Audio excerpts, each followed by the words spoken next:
Hey, Shalom Doooovid. We are live. Welcome to Week in Review. Hope everyone had a good week. And we're back, another Week in Review. So a lot to talk about. Not as much updates on the war. So I'll talk a little bit about my identity crisis as a Jew, my already midlife identity crisis that's been happening. We've been talking about for a while. Compounded by the war right now. So very tough to know what to do. Very distressing. Shocked, horrified, and especially as a Jew, where to fall in it, how to make sense of this. As someone who's largely dedicated my whole adult life to Judaism and the promotion to Judaism, and then seeing the war and the atrocity, and to a large extent being out of line with the mainstay of organized Jewry, to understanding Judaism different than the majority of Jews understand Judaism, and trying to make sense of that. So I'll do my best to address the issues coming in, and then we'll just return to some of the consciousness research.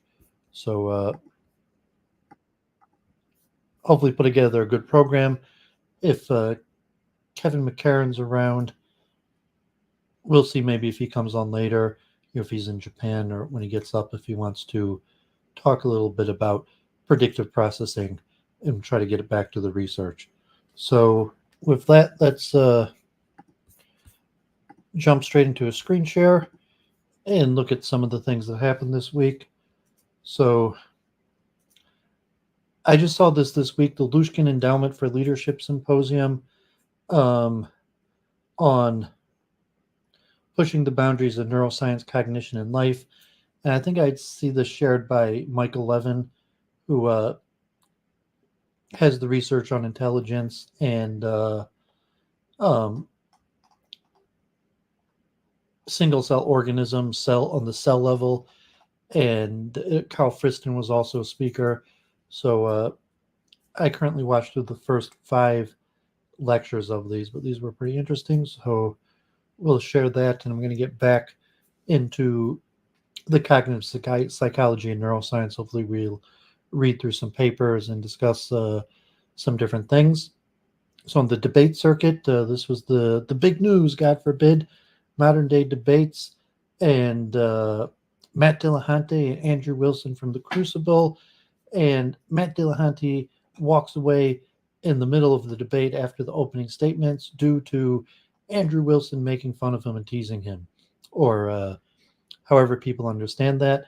And so it looks like the UAW debate resolved.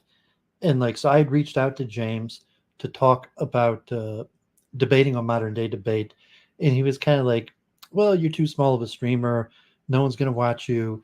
And maybe, I mean, he said he even thought to put me up against Destiny, and obviously Destiny's a big debater, and it would have been good for my viewership. But he said he wants to he doesn't want to have as he has more subs, he wants to grow his channel. And having small debates and with low viewership doesn't help the debate. So therefore he wants to get focused on big names, and God forbid, I think it's backfiring. So having like Andrew Wilson, or even a few notes like, oh, so Matt Dillahunty didn't even look into Andrew Wilson, because he said that in his statement, that he didn't even look into Andrew Wilson in advance, because if he had, he probably would have been able to guess Andrew Wilson's style and how the debate was likely to go in his combative style, or just kind of generally being an unpleasant person, that it was very likely to go this way, to complaining that this guy's not a nice guy, or he's not the etiquette that he desires for what he considered a proper debate. I guess Andrew Wilson puts himself out there as a blood sport debater, Matt Dillahunty not as a blood sport debater. So although Matt Dillahunty saying there was his last debate with modern day debate, And so modern day debate could get narrowcasted into just a handful of, you're really just the destiny orbit.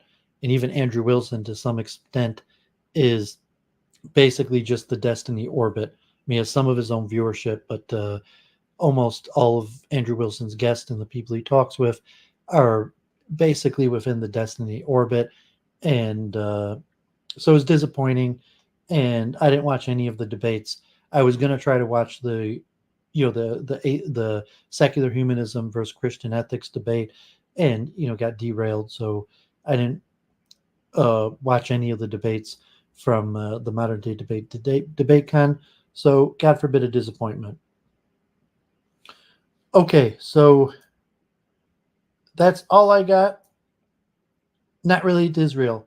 So quite a bit happening in Israel this week, and not much to update on it, actually. So relative, the war is somewhat at a standstill and like a slow grind. So Israel has just been grinding in Gaza, and there's not that much logistically to report about the war. Nasrallah gave a speech on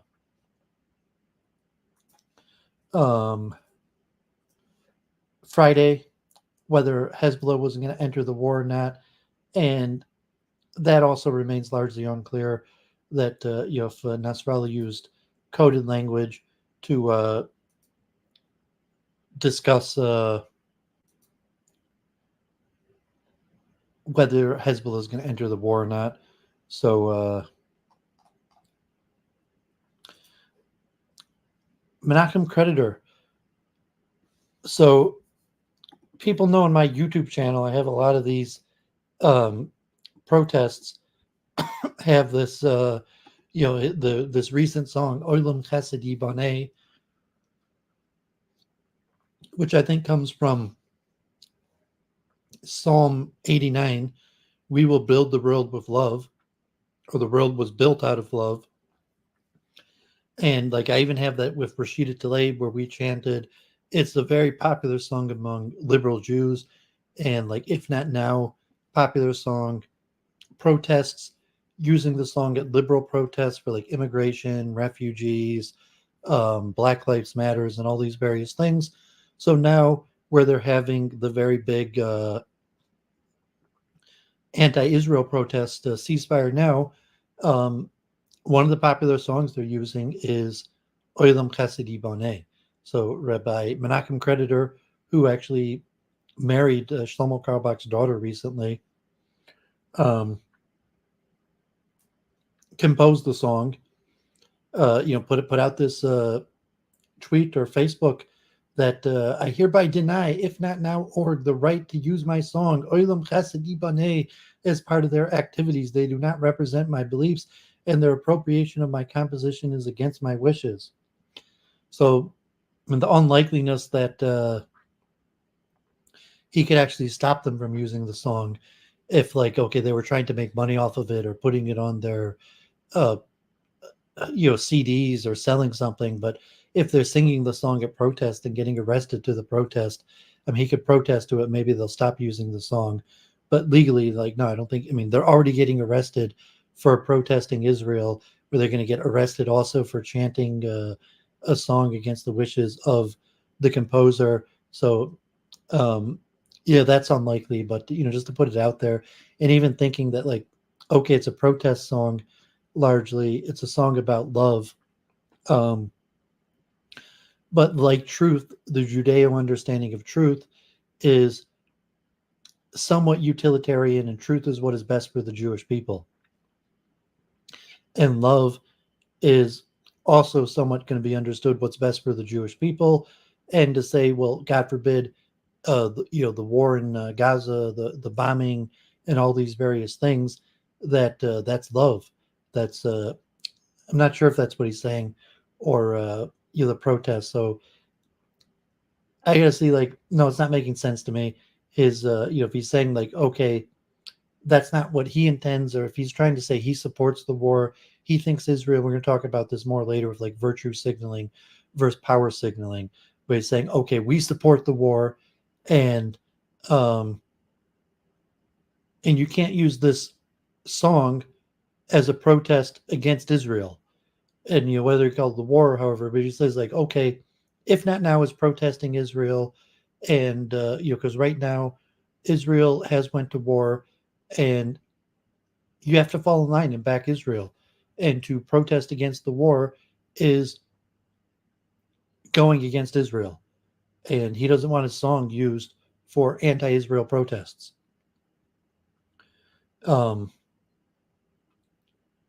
Verse saying like that's not what the song is about or represent his beliefs and their appropriation.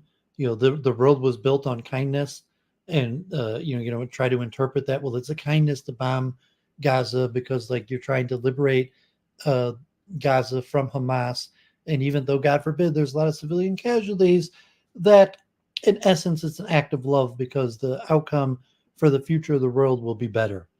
I mean, you could give that interpretation, but I think the if not now interpretation of being like an anti-war protest song actually makes more sense. But I'll chant the song briefly. I have it on my YouTube channel, mostly at like leftist liberal events.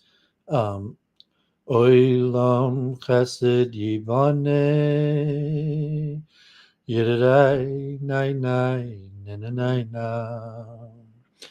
Oilam chesed yibane yedai dai dai da da dai dam. We will build this world with love. Yadadai nai nai na na na na. And the song goes a few verses, and the English and the Hebrew, and it's kind of a nice, pleasant song. Like props to Rabbi Creditor for coming up with a song. It was like a liberal Jewish anthem, mostly sung at protests. Maybe also like camp or Shabbos type things, Simchas Torah, but the majority of the time was actually at protest. You would hear the song sung, and that it makes sense that it would be used at these, if not now, stop the war protest, ceasefire now protest. So Rabbi Creditor himself coming up and saying no. So I thought that was interesting to mention. Okay, so I did a few Twitter spaces this week. So I hosted my first Twitter space that I've ever hosted this week, and I tried scheduling it, and then it didn't work. When I scheduled it and tried doing it, it didn't work. So I did 2 Twitter spaces with Kevin McCarran. The first one, Ryan Dawson. God forbid, Ryan Dawson, one of the experts in anti-Zionism in the world, so-called conspiracy theorist, a lot of information. So he was on Kevin McCarran show, and it was a Twitter space that he simulcasted to his Rumble, and the Twitter space is no longer available. So if you see, okay, it's working now. Doooovid is live, but you can see the Twitter space is no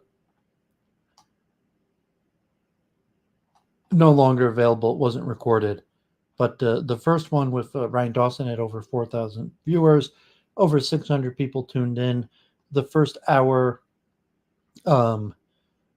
was just Kevin and Ryan, and then I joined in, and then a few other people joined in, and Muslims, and we talked about the Third Temple.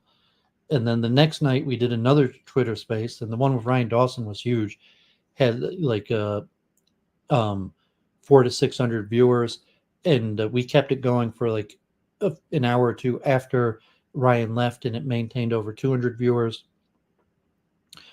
The one we did the next night had like 25 to 35 viewers, and we had a lot of participants, a lot of people spoke, a lot of new voices. You'd see the speakers.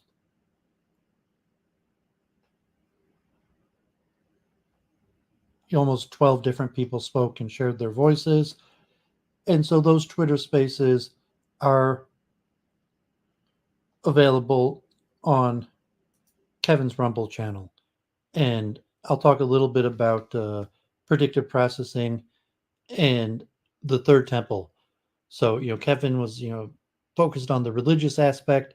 And so I was defending that, like, yes, eventually the Jews will rebuild our third temple. It is part of the messianic dream. And the conflict will not be over till the third temple is built.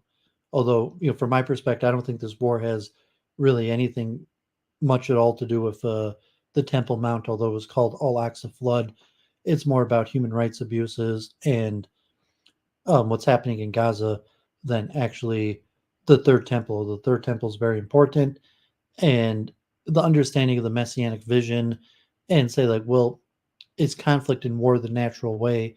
And the third temple is not just representative of, so to say, the Jews winning in the end, that all the struggles and problems that the Jews faced, that eventually the Jews will persevere and win, but also the messianic dreams of Isaiah and the prophecies being fulfilled, and the universal brotherhood of man and universal peace, and so on and so on. So Kevin McCarran wanted to speak to Muslims. I guess his wife's Muslim, and he had studied in Israel. He'd been to the Kotel in Jerusalem a few times, and he wanted to talk to Muslim scholars about eschatology, Islamic eschatology. So I reached out to Kevin Barrett, who I'd spoken to a few years ago. He was a guest on my channel. I was on his show. He was on Charles Moskowitz, and he actually reached out after I was on Adam Green. So I was on JF Garepi's, and JF Garepi messaged me that Adam Green was interested in talking with me. And from there, I talked to Adam Green. And from Adam Green, Kevin Barrett reached out to me and told me that he was interested in talking to me. And, Kevin Barrett's on the Oons Review. He's one of the, higher positioned Oons writers. He's got a monthly show with E. Michael Jones. He was actually a professor. I have my video, in fact, on my channel.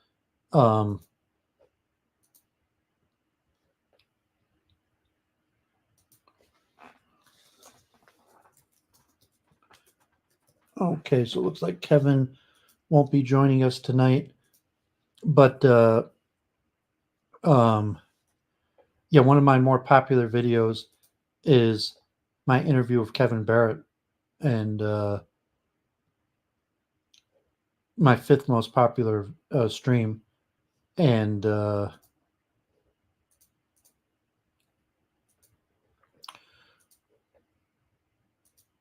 so we had an interesting conversation, and it focused almost exclusively on the third temple.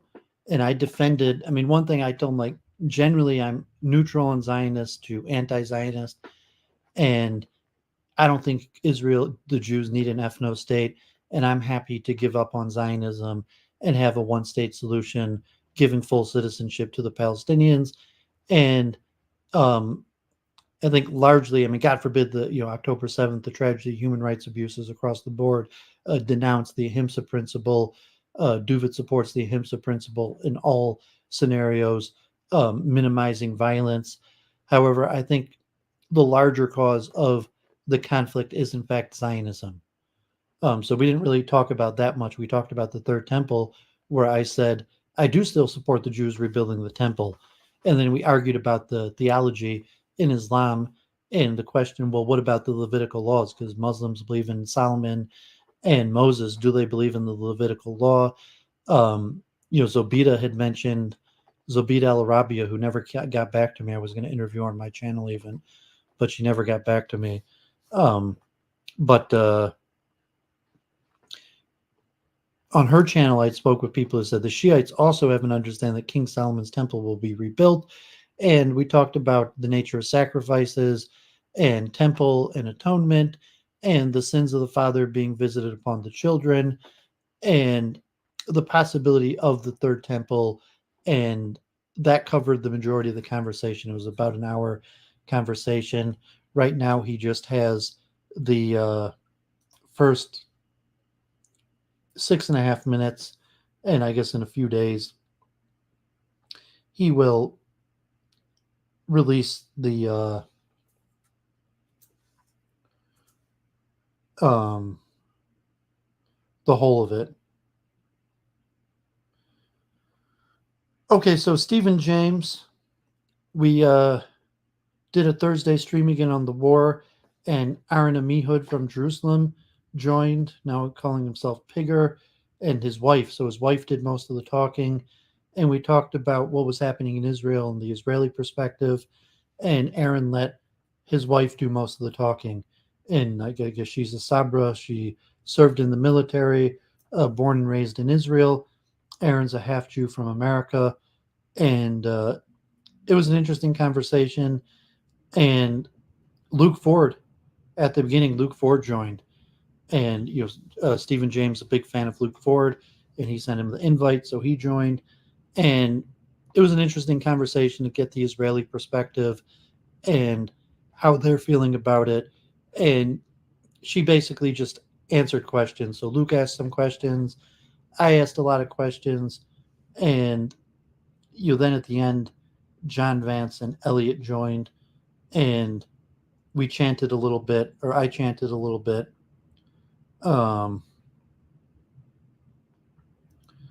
So maybe I will chant another song. So let me see if I could find this.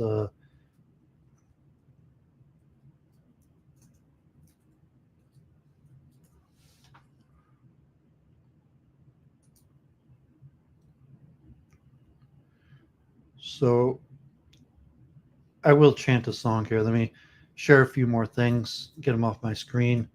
So President Zelensky was on NBC today, and there's a lot of speculation that it could be all over for Ukraine, that the Republicans are making the aid package solely for Israel.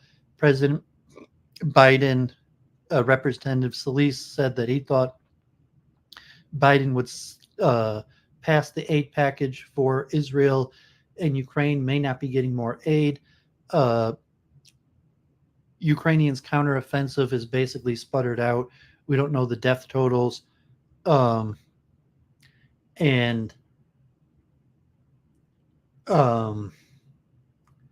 some people are even speculating that like Russia could roll into take Kiev even this year.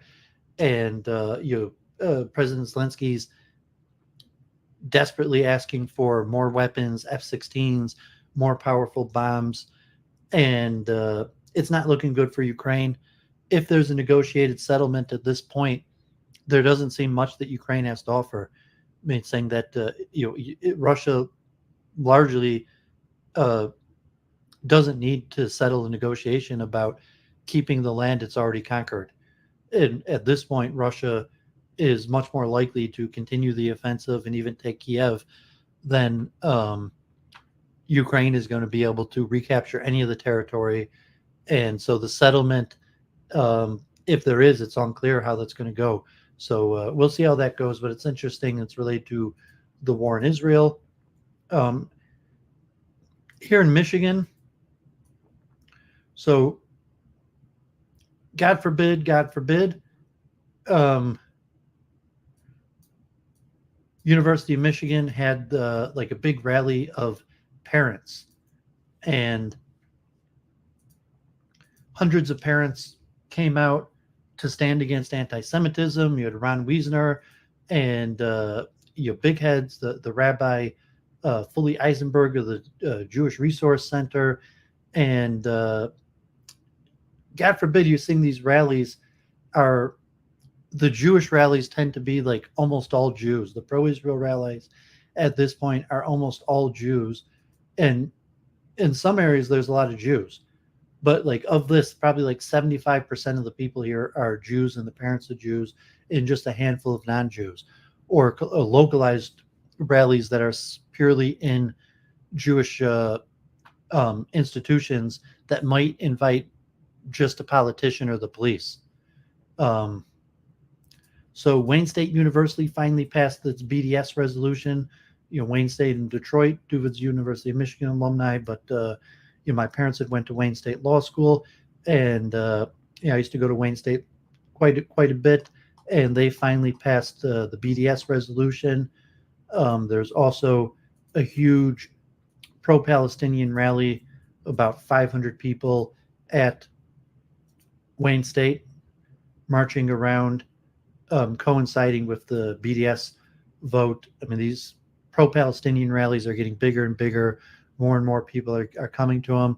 Elliot, what he was mentioning, like, okay, he outside of his apartment, there was a pro-Palestinian march, and there wasn't even a pro-Israel counter protest. Think if like thousands of people came to the pro-Palestinian march, and there wasn't even like a handful of Israeli pro-Israeli counter protest. So public tide is definitely shifting. Oh, it's unclear the elites or Congress, corporation, the elites are shifting at all in the pro-Israel stance.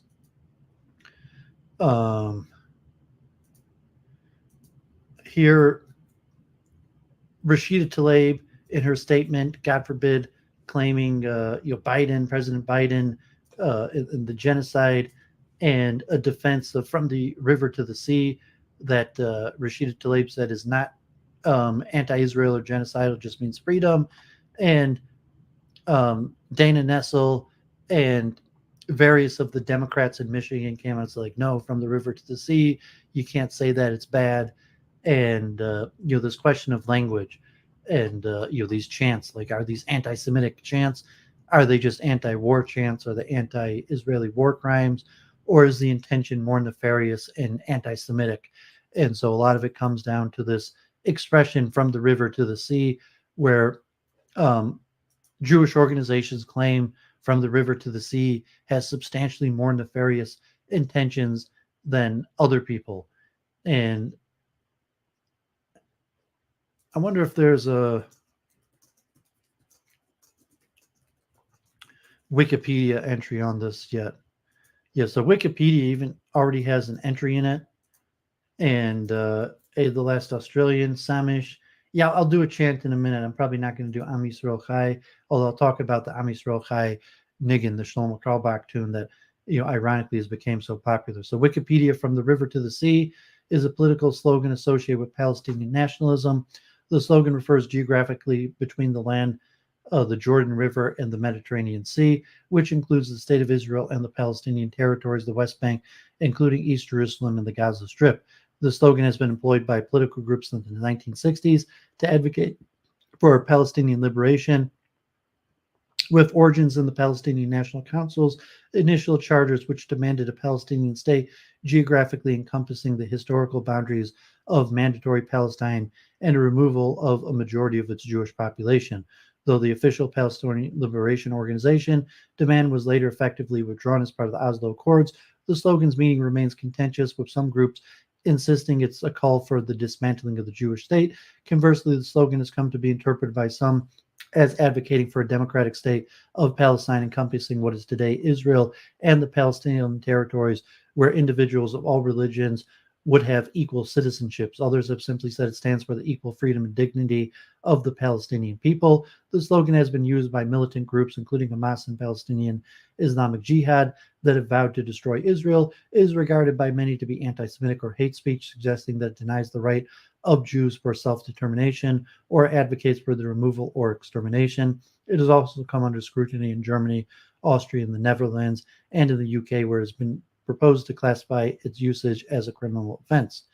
From what I've heard is that in Arabic, they don't actually chant from the river to the sea. And I don't know if Samish would know like the Arabic, but it's largely a Western slogan. And although it may have originally been part of come from Arabic, that Palestinians in Israel don't actually chant this slogan. And it's almost exclusively chanted among Americans and or in Western places. But the phrase has been claimed by some politicians and advocacy groups, such as the Anti-Defamation League and American Jewish Community, to be anti-Semitic hate speech or even incitement to genocide, suggesting that it denies the right of Jews to self-determination in their ancestral homeland or advocates for their removal or extermination. Such critics of the slogan claim that it has been explicitly used to call for the land to be placed entirely under Arab rule at the cost of the state of Israel and its Jewish citizens. The usage of this phrase had the effect of making some members of the Jewish community or people affiliated with Israel feel ostracized and unsafe. Palestinian American writers such as Yusuf Munir and University of Arizona professor Maya Nasser have suggested that such a persuasive definition relies on racist and Islamophobic assumptions.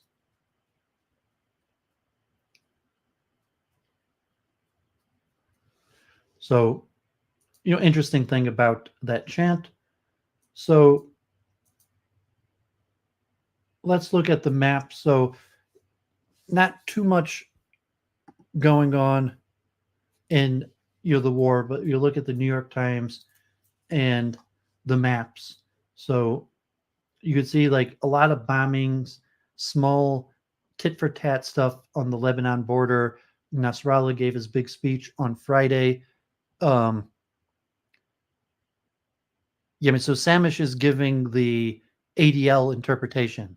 Even Wikipedia is rejecting that that's the meaning of it. And so, the to interpret that from the river to the sea means, you could say that if it means, Rashid Tlaib just said it means freedom. It means freedom for Palestinians and all Palestinians across all the territories. Some people say it means a one-state solution where everybody would be living equally, and some people claim that it means an ethnic cleansing from the river to the sea, free of Jews. But it's very interpreted, and a lot of Jewish fear is kind of based on these slogans and saying, well, there's these crowds of thousands, tens of thousands of people chanting, and Jews are scared because they think, well, what are they chanting? Because they want to stop the war, because they're worried about the human rights abuses of Palestinians, the thousands of people have been killed in the last few weeks, or are they doing it because, God forbid, they have nefarious intentions towards Jews and all Jews? And one of the biggest things that Jews are afraid of is this chant. And sometimes, people chant for intifada or various things. So you say, okay, me and Samish are here in the suburbs, and there's thousands of people. Like they say, the rally in Detroit the other day, last Saturday, had over 10,000 people, and they were chanting from the river to the sea. And so 10,000 people walking the streets of Detroit, 300,000. Some people say, I don't know how many people marched in Washington, D.C., but these marches are all over the place. And some of them are getting huge amounts of people in London, and tens of thousands of people chanting from the river to the sea. And it has these ambiguous understanding of what it means, and it causes Jews to be scared. And or as a political tactic to try to criminalize protests or speech, and say okay, you shouldn't allow these people to do these Palestinian protests because they're really rallying for violence. They're not just protesting the war or the human rights abuses that are happening to Palestinians. They're advocating for violence against Jews.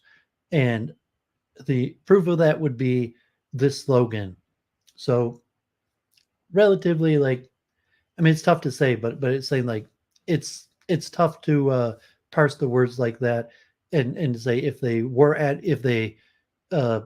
they're using an ambiguous slogan that may or may not mean what people think it means. God forbid, it could get a lot worse where they're openly using slogans that mean what it means. So Samish is convinced. He's just convinced that the slogan, has these completely nefarious intentions.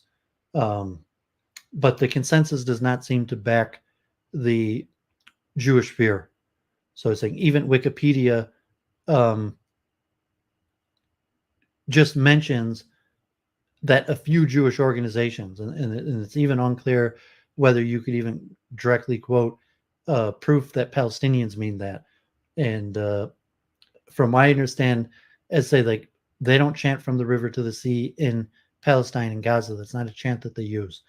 And although it may have originated from there, but I mean, you just see in the chat where Samish is convinced that that's what it means, and that they have this nefarious, God forbid, even genocidal intention when he hears that chant.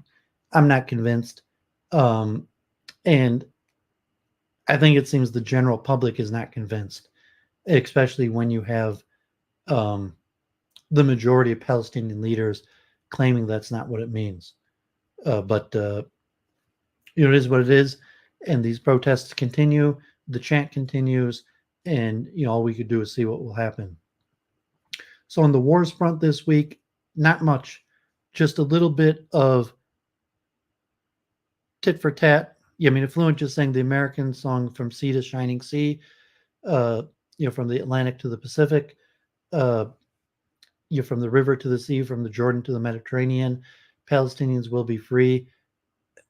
I think it's a little bit of a stretch, just from the words, Palestinians will be free. Like if you're saying like no justice, no peace, or intifada or something like that, those might be more clear. Even, a lot of people interpret no justice, no peace as not having any violent connotations. And even the intifada slogans not having any violent indications or hidden meaning. But say Palestine will be free, and you're going to say that the connotation of that is Palestinians will be free of Jews, of Israel. I don't know if it's a stretch. I mean, it may not be a stretch, but it's not clearly encoded in the meaning of the words itself to be insistent that that's what they really mean, especially when they don't say that's what they mean. But yeah, I mean, it just basically gets to mind reading, because you're going to insist what they're really intending, and you can't really know. So no use on belaboring that. Yeah, so there's a lot of tit for tat bombing, some casualties, although not many. Like a few on the Israeli side, uh, a few on the Palestinian side. I mean, the Lebanese side. There's been a lot of evacuations. A lot of people are predicting. So Doooovid a few weeks ago or last week was suggesting that it will be a few months before Hezbollah or Iran gets involved. And that was the long-term strategy. One is to try to push out American bases from the land corridor between Iran and the Mediterranean. And Blinken was just in Iraq today, and that at this point Hezbollah will just do tit for tat um, while the war in Gaza rages on. That strategically it doesn't pay for Hezbollah to get involved in the war yet, although it's likely they will get involved in the war if it continues for a few months. And part of the main reason, one, is the further discrediting of the United States globally, draining down Israel's military and Iron Dome resources, possibly trying to clear out many of the U.S. military bases in Iraq, possibly to eventually be joined by Iraqi, Syrian, maybe Iranian forces, possibly trying to retake the Golan Heights, or just a missile attack. But as of now, there's been no indications of a large escalation on the Hezbollah Lebanon front. Although the tit for tat and the fact that northern Israel has been evacuated, and there are bombs and bombings on both sides daily, but on a minor level. So in Gaza itself, I didn't really see any good graphics. But I mean, militarily, Israel has completely closed off the south of Gaza City. And I don't know if they've completely closed it off, if they have all of it, if they've erected some sort of barriers, or if they've just put groups of armored vehicles at various points. So it may not be completely closed off, but I think it is relatively closed off. And there's been incursions into the Beit Hanun and the top of Gaza City. So now Gaza City has been being attacked from the north and the south. And it's unclear how many people remain.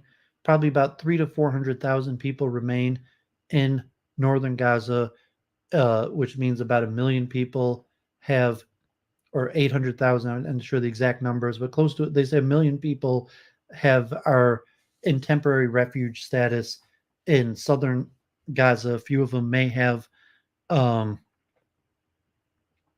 came from a few different places within Gaza. I mean, with including southern Gaza, and so Israel is just on the outskirts of Gaza City, and like I said last week, there's about 30 to 40,000 Hamas militants in this area, and from 2 to 400,000 civilians in this area, and there's regular battles going on, mostly on the outskirts of Gaza City. And there's been a trickle of Israeli casualties and a trickle of Hamas militant casualties. Maybe a few hundred, maybe like 200 Hamas militants have been killed, and about 30 Israelis have been killed. And the civilian casualties keep on ticking up. And from Doooovid's understanding, I don't think the bombing helps Israel. For what I said from the very beginning, to me, the bombings don't make sense. They don't actually advance the Israeli strategy. And eventually, you'd have to have a ground campaign, tunnels. You could have old classic siege warfare also, where they just try to starve out the population. But, God forbid, because there's 200,000 to 400,000 civilians that have stayed there, it's going to be a humanitarian disaster, plus the 1,000,000 people in the south that are also in humanitarian disaster.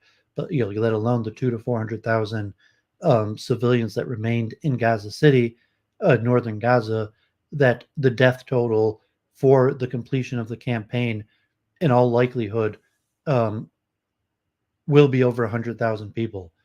And if Israel keeps on going with a trickle, trying to go in militarily, the bombings are still going on, so they're still launching rockets towards Israel. So a little bit of the pressure, like if they just wanted to do a siege and wait them out for like a month or two, and hope they starve or something, it could be that they're relatively long term, and Hamas might be able to launch rockets towards Israel for another month or two. So the bombings, God forbid, or the incursion, and so, I mean, from the Israeli perspective right now, there's not a bunch of good options. So either they just do a siege and try to starve them and would basically just kill everybody through a long-term siege of no water, no food, no electricity, and waiting for the people there to die. And if that includes the tens of thousands of Hamas militants and the hundreds of thousands of civilians, God forbid. But that's possible, one of Israeli strategy. Then there's also the question of how do they maintain international support for basically killing off hundreds of thousands of people through a long-term siege. But there could be some understanding that Israel does want to do a long-term siege, because Israel doesn't want to take the casualties of going in with the troops, even though Israel has hundreds of thousands of troops ready for a ground incursion, that they're losing troops every day. Probably if they lose tens of troops. The Truth, God bless, good to see you. Lambie, Lucy, Affluent, Ray, Oscar,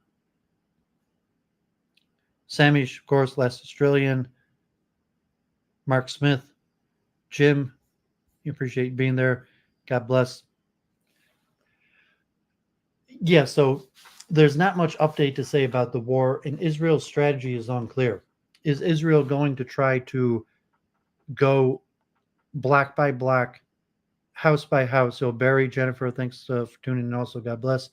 So Israel has the troops ready.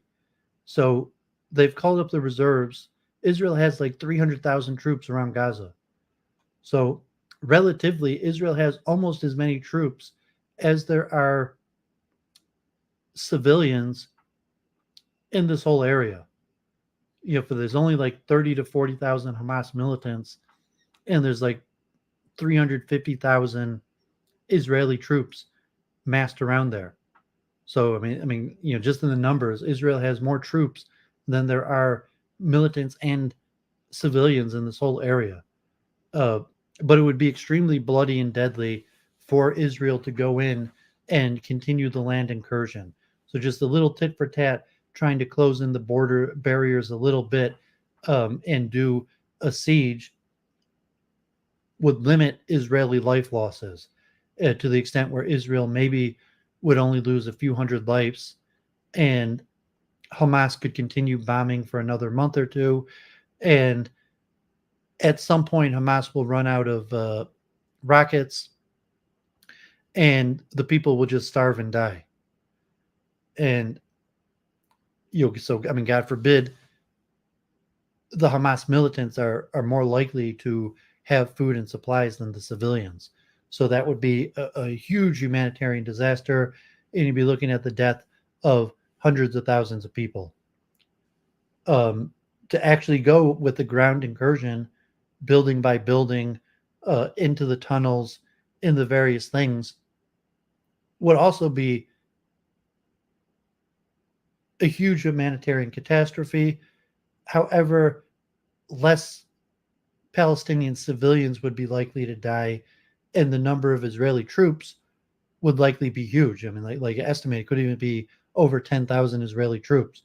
That if Israel actually goes in and tries to do a ground campaign, they could also wait. They could do the siege for a month or two before sending in the ground campaign, or little by little. So it's unclear. It's not even clear whether Israel's thought out this strategy, whether Israel knows. And so there's not much to update on the actual war this week.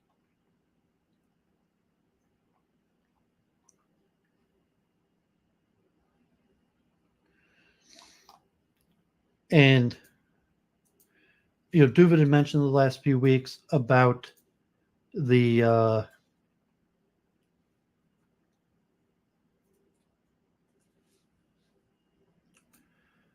desire to force Palestinians into Egypt, and even the New York Times is basically admitting it now. And Doooovid thinks that the U.S. government was implicit in on it.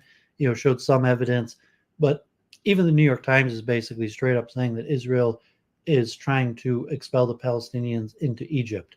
So let me read this article real quick.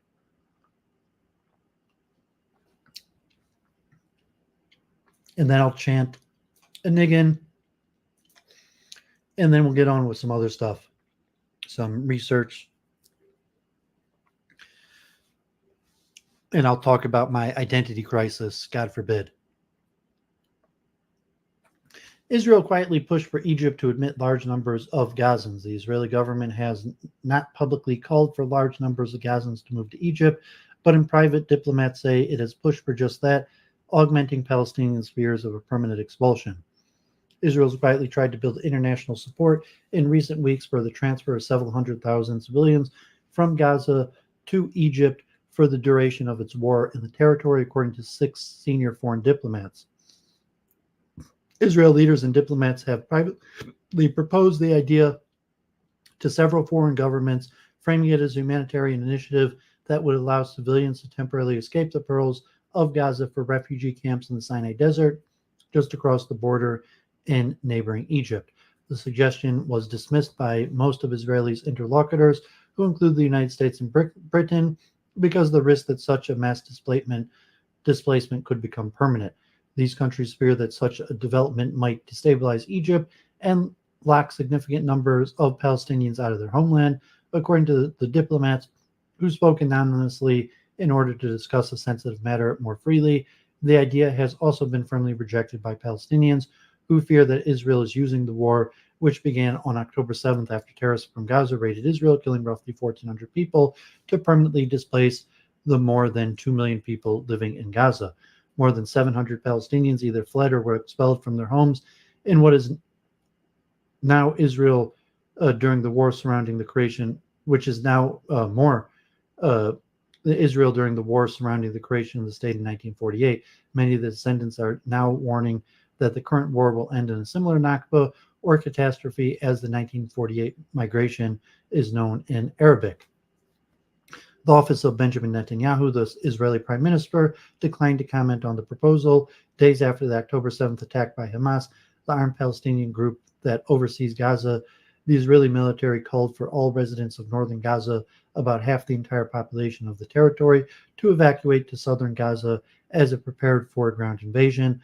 But Israel did not publicly suggest that Palestinians cross the Egyptian border, which has been largely sealed since the start of the war. Egypt has rejected the idea of temporary displacement, let alone a permanent one. A spokesman for the Egyptian government declined to comment for this article, referring instead to a speech made last month by Abdel Fattah el-Sisi, the Egyptian president, that dismissed the idea.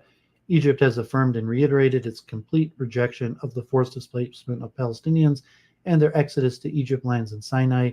This is nothing but a final liquidation of the Palestinian cause, Mr. el-Sisi said in a speech published on his website. Some of Mr. Netanyahu's political allies, however, have publicly backed the idea of temporarily moving large numbers of Gazans to Egypt, as well as other countries in the region and in the West. Danny Danan, a lawmaker for Mr. Netanyahu's Likud party and former Israeli ambassador to the United Nations, said he supported evacuating Gaza civilians to give Israel more room to maneuver during its ground invasion of Gaza and to move civilians out of harm's way. We're trying to lower the level of casualties for our troops and for the civilians, Mr. Danan said in a phone interview. We expect not only the Egyptians, but the entire international community to make a genuine effort to support and accept the residents of Gaza. Mr. Danan added that the idea would need the agreement of the Egyptian government, which controls Gaza's southern border. However, Mr. Danan is not a member of the government and could not confirm whether Israel has been pushing foreign governments to back such a plan. Israel's diplomatic push has added to a growing sense of uncertainty about what will happen if Israel takes control over parts or all of Gaza, even temporarily, at the end of its military operation. Israel's ground forces invaded Gaza on October 27th, nearly 3 weeks after Hamas overran parts of southern Israel. Israel's stated goals are the dismantling of Hamas and the rescue of more than 240 civilians and soldiers captured by the group and its allies on October 7th. But Israeli officials have repeatedly said that they are still assessing who should lead the enclave once those goals are achieved. One proposal is to cede Gaza to an international force that could then help reconstruct the infrastructure and housing before handing it to the Palestinian Authority, a more moderate Palestinian institution that administers parts of the occupied West Bank. But the authority has said that it does not want to take over the territory unless Israel allows the creation of a Palestinian state in Gaza and the West Bank. Some Israeli hardliners advocate keeping control of Gaza and permanently expelling its Palestinian residents. The Likud lawmaker Ariel Kalner has called for another Nakba that would overshadow the original mass displacement in 1948. Right now, one goal, Nakba, Mr. Kalner said on October 8th, Nakba in Gaza and Nakba anybody who dares to join. Egypt plays a delicate role in Gaza, a part border guard, part mediator, part aid facilitator, but it does not want to end up as the de facto administrator of the territory. And more than a decade of international turmoil Kicked off by the Arab Spring uprising, the country is now mired in deep economic crisis and fears a large influx of Palestinians could be even more destabilizing. Egypt fears that a sudden immigration of Palestinians could roil northern Sinai, where the Egyptian military has struggled to contain an Islamic insurgency, or that it could lead some Palestinians to launch attacks from Sinai to Israel, which could then draw Egypt into conflict with Israel.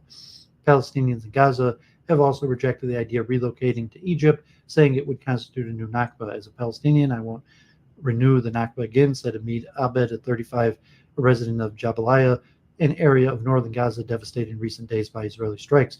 We will not leave our homes, he added in a phone interview. Mr. Danan said that Israel did not intend to expel Gazans from the enclave and that anyone who left would be allowed to return. The defense minister Yoav Gallant said last month that Israel would not seek to maintain day-to-day control over Gaza after the invasion, but the matter is still subject to considerable discussion and disagreement within Israel's government and governing coalition. Some members of Mr. Netanyahu's coalition and officials in his government have expressly called for the permanent expulsion of Palestinians from Gaza. Department within Israel's intelligence ministry, which has no executive power, published a paper on October 13th recommending the evacuation of the civilian population from Gaza to Sinai. After the document was leaked to local Khaw, an Israeli news outlet, the Prime Minister's office confirmed the authenticity of the document but said it was just a preliminary paper. A far-right government minister, Amichai Eliyahu, said on Wednesday that the Gazans' land should be given to former Israeli soldiers who fought in Gaza or to former Israeli settlers who lived in the enclave before Israel withdrew in 2005. Then on Sunday, Mr. Eliyahu said that Israel should consider dropping a nuclear bomb on Gaza, an idea that drew condemnation from Mr. Netanyahu and other members of the government. Video has also emerged of an Israeli military officer recently calling for Israel to reoccupy Gaza, as well as a separate video that shows a pop singer calling for a reoccupation of Gaza, prompting the approval of the audience of soldiers. In response, the Israeli military condemned the officer and said it was looking into the incident with the pop singer. Israel captured Gaza from Egypt during the Arab-Israeli War of 1967 and established 21 Jewish settlements there, but in 2005, the Israeli government dismantled those settlements, evacuated their residents to Israel, and handed the territory to the Palestinian Authority. Hamas forced out the authority 2 years later, leading Israel and Egypt to impose a blockade on the strip that has been in place for the past 16 years. And God forbid, as I mentioned last week, that Egypt has mentioned that they also fear Israel will use that as a precursor to wage war against Egypt. That if Egypt accepts Palestinians and then Palestinians displaced from Gaza attempt to wage war against Israel from Egypt, that Israel will use that as a pretense to wage war against Egypt. That was mentioned, someone in the New York Times article was mentioned more strongly in some of the papers I read last week. So History Speaks was on Destiny for over 2 hours, and they debated, and then History Speaks was on Luke Ford earlier today. He's been challenging Nathan Kaufness to a debate, some interesting things. So check that out, and hopefully I'll add a little bit more commentary. So let me chant a song real quick, and this is from Psalm 30.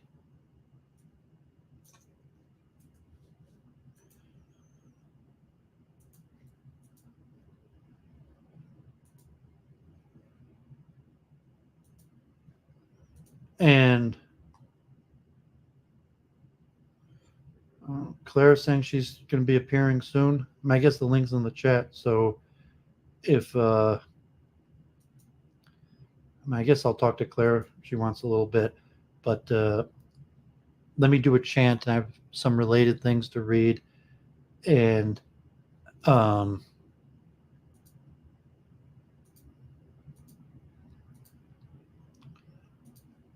just checking some of my other messages.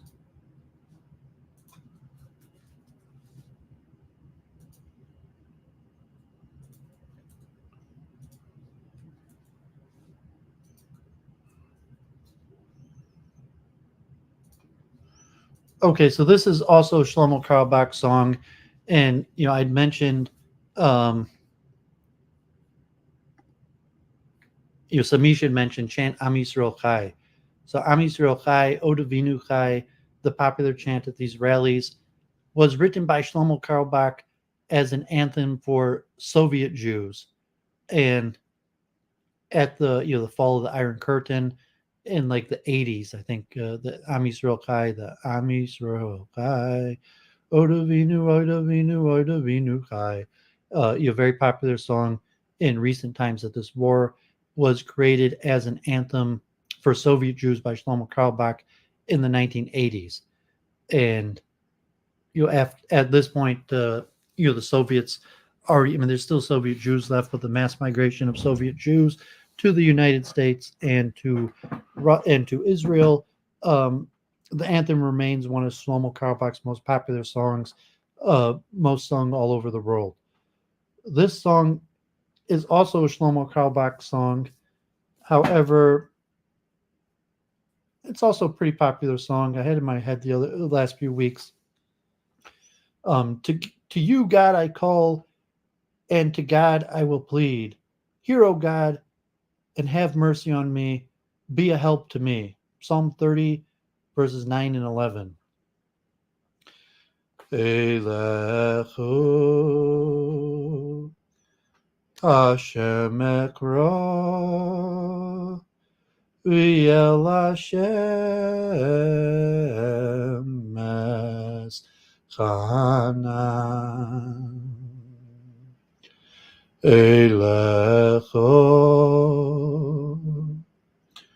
Hashem ekra v'yel Hashem eschana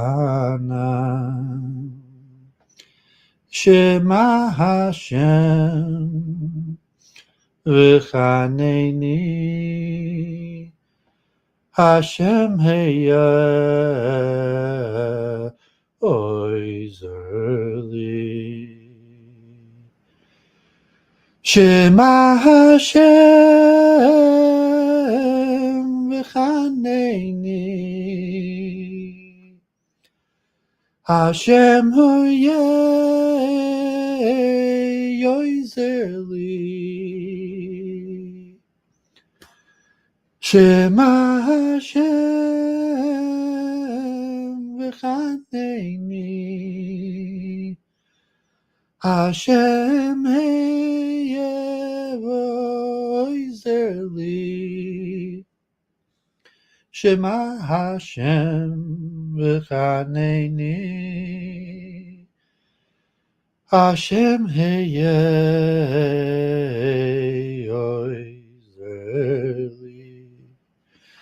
Okay, God should help us. So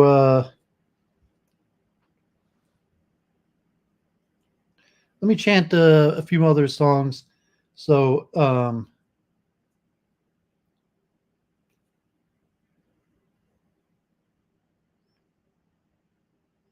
I actually chanted this one on Kevin McCarran, and this is Isaiah 56 verse 7. And because we were talking about the temple, and God forbid, Doooovid's not a big Zionist, although I do believe in Judaism, I do believe in the prophecies, and I do believe in the third temple. And I don't think that Zionism or a Jewish state is necessary for the Jewish people. I don't think it's part of God's plan. And I heard that from my rabbis. I learned that in yeshiva and in Borough Park. And so maybe I'll chant this and I'll open up a little about, like, God forbid, why Doooovid's a failure as a Jew. But this was a popular song. Rabbi Wolfson, blessed man, you should live to see the temple rebuilt, now 99 years old, used to chant this song. Litfox chanted, even like the Young Israel. I've heard this song chanted. And this verse was like the slogan of the Temple Institute, that is the biggest group actively trying to be involved in rebuilding the temple. I will bring them to my sacred mount and let them rejoice in my house of prayer. Their burnt offerings and sacrifices shall be welcome on my altar, for my house shall be called a house of prayer for all peoples. So, it's referring to the temple in time Isaiah, where the temple was still standing. And Tinkle, I'll talk a little bit about science and religion also. And, depends on how you define science. But he's saying, well, I'm scientific towards the material realm. Religion is talking about the soul. So, I mean, I've talked about this many times with Galileo, Descartes, and Newton. Newtonian mechanics, science, physics will tell you how the heavens go, but religion will tell you how to get to heaven. So they're dealing with two different aspects, and science is purely bound with the explanation of material laws and doesn't really have insight beyond that. And so you don't take a scientific approach towards religion. So let's chant this song about the temple. And the key to the last expression, for my house shall be called a house of prayer for all peoples. The messianic vision of a better time in the future where all righteous people, the universal brotherhood of man, stand shoulder to shoulder in worship of the same God. And some form of universal enlightenment, a paradigm shift where humanity functions at a higher level of consciousness, capable of getting together, working together without conflict. We have yoisim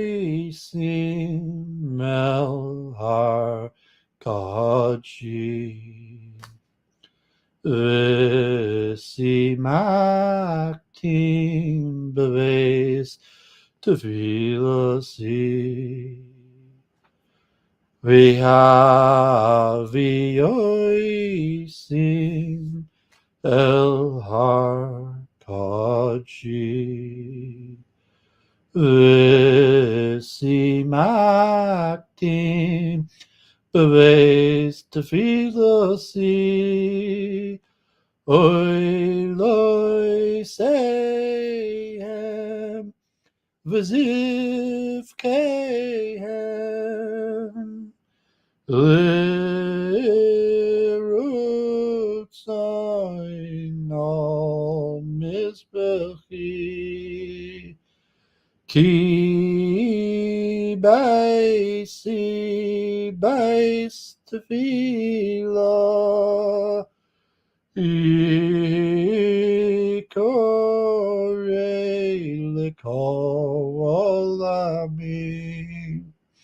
Everybody now. Oy loy sehem v'zivchehem l'rutzayin al mizbechi ki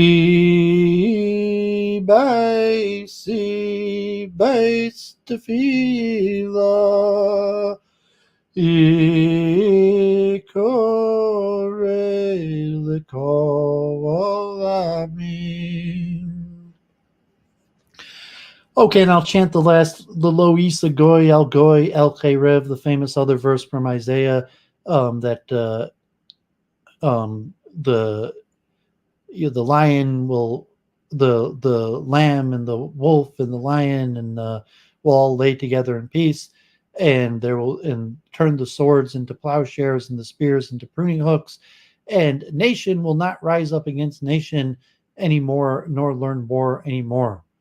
And the expression Lo Yisa Goy El Goy. And from the anti-Zionist Jewish perspective, Israel as a nation is simply a goy, like a non-Jewish nation. We're not supposed to be a nation like other nations. We're supposed to be a nation of priests. And when we're a nation like other nations that wages war, has a state, an economy, that's not the purpose of the Jewish people. We're not supposed to be a nation like other nations. And so in this, now that Israel has just became a nation like other nations, it wages war, and God forbid the catastrophe that we're seeing today. Lo yisa goy el goy cherev, lo yilmadu oid milchama, Lo yisa goyel goy chere. Lo yilmadu oid milchama. Lo yisa goyel goy chere. Lo yilmadu oid milchama. Lo yisa goyel goy chere. Lo yilmadu oid milchama. Lo yisa goyel goy chere. Lo yilmadu oid milchama. Lo yisa goyel goy chere. Lo yilmadu oid milchama. Lo yisa goyel goy chere. Lo yilmadu oid milchama. Lo yisa goyel goy chere. Lo yilmadu oid milchama. Lo yisa goyel goy chere. Lo yilmadu oid milchama. Lo yisa goyel goy chere. Lo yilmadu oid milchama. Lo yisa goy el goy. Lo yilmadu oid milchama.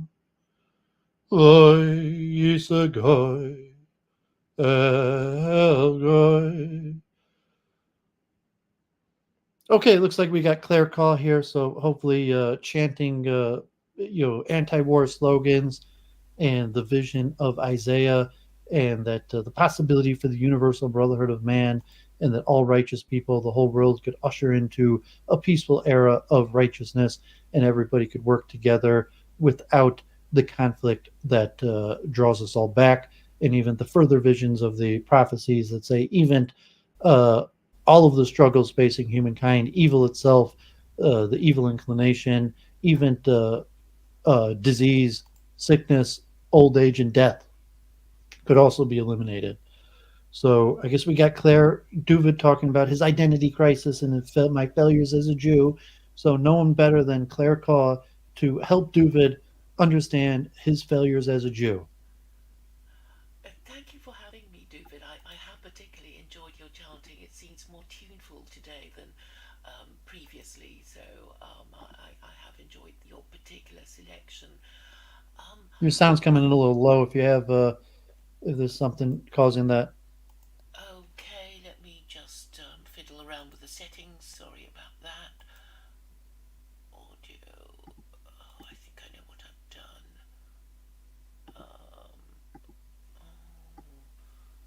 I turned your mic up a tiny bit. I'm not sure if that made a difference, but it's Yeah, it's I've got the I usually have Microsoft webcam, and now it's got Logitech headset, so I don't quite know how to do it. Stephen J. James helped me do it before. Maybe if I leave and come back in again, it might work. Sorry about that. okay. Yeah. So yeah, you're just a little low there. Um, so let's see if Claire comes back in a second. So let me read something. So Luke Vord was mentioning like how he doesn't really like Destiny, and you find it useful or academic or modern day debate, and he's saying it's just polemics, and even the Israeli narrative in general, the war narrative, what side you are on. You do another chant, one of the protest songs, Eish Tamid to Kad al Mizbeach lo sikve. Which side are you on? Which side are you on? So, in the sense, like polemics. So, just look briefly. What's polemics? Um, Polemic is a contentious rhetoric intended to support a specific position by forthright claims and to undermine the opposing position. The practice of such argumentation is called polemics, which are seen in arguments on controversial topics. A person who writes polemics or speaks polemically is called the polemicist. The word derives from ancient Greek uh, plemikos, warlike, hostile, from polemos, war. Polemics often concerned questions in religion or politics. A polemical style of writing was common in ancient Greece as the writing of the historian Polybius. Polemic again became common in medieval and early modern times. Since then, famous polemicists have included satirist Jonathan Swift, Italian physicist and mathematician Galileo, French Enlightenment writer, historian, and philosopher Voltaire, Christian anarchist Leo Tolstoy, socialist philosopher Karl Marx, and Friedrich Engels, novelist George Orwell, and playwright George Bernard Shaw, communist visionary Vladimir Lenin, psycholinguist Noam Chomsky, social critics Christopher Hitchens, and Peter Hitchens, existential philosopher Soren Kierkegaard, and Friedrich Nietzsche. Polemical journalism was common in continental Europe when libel laws were not as stringent as they are now. To support study of 17th to 19th century controversies, a British research project has placed online thousands of polemical pamphlets from that period. Discussions of atheism, humanism, and Christianity have remained open to polemic into the 21st century. In ancient Greece, writing was characterized by what George Lloyd and Nathan Sivan called strident adversariality and rationalistic aggressiveness, summed up by McClinton as polemic. For example, the historian Polybius practiced quite bitter self-righteous polemic against some 20 philosophers, orators, and historians. Polemical writings were common in medieval and early modern times. During the Middle Age, polemic has a religious dimension as Jewish texts written to protect and dissuade Jewish communities from converting to other religions. Medieval Christian writings were also often polemical, for example, their uh, in disagreements on Islam, or the vast corpus aimed at converting the Jews. Martin Luther's 95 Theses, nailed to the door of the Church of Wittenberg, was a polemic launched against the Catholic Church. Robert Carlyle's 1619 Defense of the New Church of England and diatribe against Roman Catholic Church. Major political polemicists in the 18th century include Jonathan Swift with pamphlets such as A Modest Proposal, Alexander Hamilton with pieces such as A Full Vindication of the Measures of Congress, and A Farmer Refuted, and Edmund Burke with his attack on the Duke of Bedford. In the 19th century, Karl Marx and Friedrich Engels' 1848 Communist Manifesto was extremely polemical. Both Marx and Engels would publish further polemical works, with Engels' work Anti-Düring serving as a polemical against Eugene Düring and Marx's critique of the Gotha program against Ferdinand Lassalle. Vladimir Lenin would also publish polemics against political opponents. The Proletarian Revolution and the Renegade Kautsky was notably directed against Karl Kautsky, and other works such as The State and Revolution attacked figures including Edward Bernstein. In the 20th century, George Orwell's Animal Farm was a polemic against totalitarianism, in particular the Stalinists in the Soviet Union, according to McClinton. And other polemicists of the same century include such diverse figures as Herbert Marcuse, Noam Chomsky, John Pilger, and Michael Moore. In 2007, Brian McClinton argued in Humanity, the anti-religious books such as Richard Dawkins' The God Delusion are part of the polemic tradition. In 2008, the humanist philosopher A.C. Grayling published a book, Against All Gods, 6 Polemics on Religion, and the Essays of Kindness. So from that perspective, we would say that most of the Israeli-Palestinian dialogue is polemics, and most like modern day debate and even political dialogue is polemics. If you think like Andrew Wilson and Matt Dillahunty is largely both polemicists, although Matt Dillahunty claiming that he's a solid debater and Andrew Wilson is the polemicist, when the reality is they're probably both polemicists, although maybe one more crude than the other. So you back, Claire? Yes, how is my sound? Okay, now your sound is fine. So if you want to allow me to read one more important thing, and then I'll bring you in, and hopefully you comment on this because I wanted to mention on virtue signaling. And did you watch Matt Cockerill on Luke Ford earlier today? Oh, I missed that. History Speaks. And so Luke Ford was mentioning, virtue signaling versus power signaling, and Oh Israel. yes, Matt. Yes, I did see that. Thank you. Yes, it was very interesting. He seemed a genuine, sincere, very intelligent man who he's Jewish, isn't he? No, he's half Anglo, half Egyptian. Okay. At the London School of Economics, and I even suggested you two get together in person, which he seemed open to. So let me just read Okay. this real quick, and then I'll turn it to Claire, because it's an interesting thing they'll get her take on also. And Luke had mentioned that the virtue signaling. So I would say that pro-Israel parties, possibly also pro-Palestinian Hamas, tend to power signal in the Middle East, while virtue signal in the West, and that's why it caused the hypocrisy or the counter signaling, because it's a virtue signal in the West, like where the good guys were moral, or we need to be protected, or victim playing. Well, to the Arab world, you need to power signal and show strength. So just virtue signaling is an expression of a conspicuous, self-righteous moral viewpoint with the intent of communicating good character. According to the Cambridge Dictionary, virtue signaling is an attempt to show other people that you are a good person, for example, by expressing opinions that will be acceptable to them, especially on social media, indicating that one has virtue merely by expressing disgust or favor for certain political ideas or cultural happenings. The expression is often used to imply that the user that the virtue being signals is exaggerated or insincere. One example often cited as virtue signaling is greenwashing, when a company deceptively claims or suggests that its products or policies are more environmentally friendly than they actually are. The history, according to The Guardian, the term has been used since at least 2004, appearing, for example, in religious academic works like Nicholas Taleb, citing Matthew as an example of virtue signal being proclaimed as a vice also in antiquity. Beware practicing your piety before others in order to be seen by them. For them, then you have no reward from your Father in heaven. British journalist James Bartholomew claims to have originated the modern usage of the term virtue signaling in 2015 Spectator article. His 2015 formulation described virtue signaling as an empty boasting. No one actually has to do anything. Virtue comes from mere words or even from silently held beliefs. There was a time in the distant past when people thought you could only be virtuous by doing things involve effort and self-sacrifice. Merriam-Webster editor Emily Brewster described both virtue signaling and humble brag as examples of self-glorifying online behavior.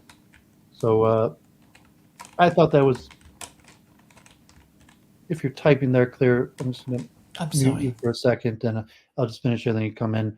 Um, so just the strategy when you refer to like the war in Israel. So Luke, I was saying, just give an amoral, um,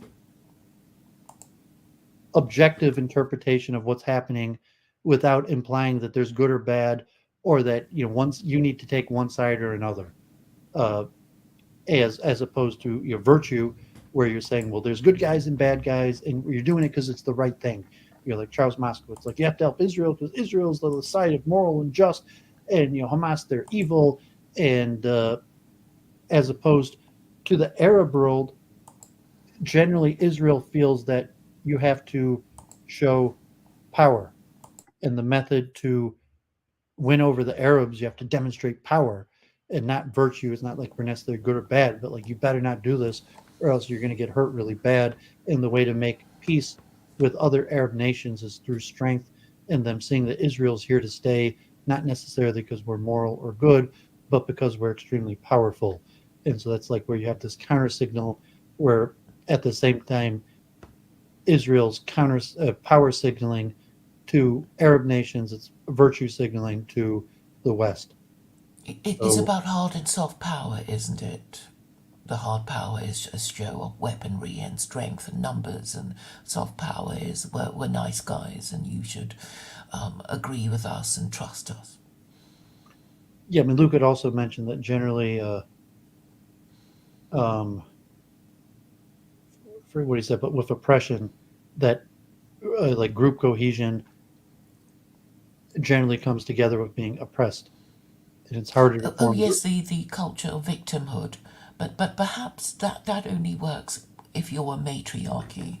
In that people have noticed that if you call yourself a victim, I mean, this is part of intersectionality, then you have more status than somebody who isn't a victim, because they're supposed to feel sorry for you, and it is part of their virtue signaling to feel sorry for children and women and, the oppressed and the weak and the feeble-minded and that sort of thing. Yeah. But this is the culture of the matriarchy, the feminine instinct to feel sorry for weak and sickly things, while a masculine culture would scorn this sort of behaviour, because it encourages weakness within members of society, particularly men. Okay, so was there anything you wanted to talk about, or do you want to, help Doooovid with deepen my identity crisis by helping inform me and the audience of my failures as a Jew? Well, Or I did you have don't think anything you you wanted should to talk feel about the too war in bad general? about it, Doovid, because I think everybody has an identity crisis. But I think it's more important for Jews to know who they are, because it's sort of like, well, once Jews know who they are and they start behaving properly, then, the rest of the world will know how to behave properly. And this is also what I think is the problem between men and women. If only either men or women would behave as their sex dictates that they should, then the other group will just instinctively behave properly, and it just takes only one side. But that is a matter of religion, and I think many people, Jews included, are also confused about the rules of their religion, because they're being given so many conflicting instructions about how to follow it. But now I'll keep quiet and hear your side of things. Okay, I mean, 'cause Claire had me on her channel a week and a half ago to talk about, God forbid, Samantha Wool, and we talked about my failures in the downtown synagogue, and Samantha Wool's rise to power.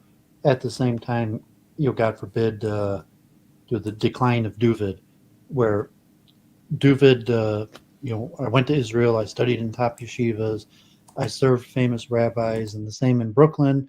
And I don't know, I mastered, but relative to anyone in Detroit, like I mastered, many Jewish texts. I finished the whole Talmud. I spent 5 years, a majority of the day studying Talmud and serving rabbis, doing communal service, and then tried to help build up a minyan and Torah study. And after a little period of success, it basically got ran through by liberal Jews, feminism that had very little interest in anything I had to offer in terms of chanting, praying, and Torah learning, and were more interested in democratic politics, social activism, you more just pleasant communal gatherings, being like hip and fun, and social climbing type things. So that was a serious failure on Doovid's part, and since I dedicated 5 years of my life to trying to build up a Torah and Minyan in Detroit, and I failed, and then all of my labors were basically put to naught, and was taken over by leftists and feminists that almost completely discarded all the work that I'd done as worthless,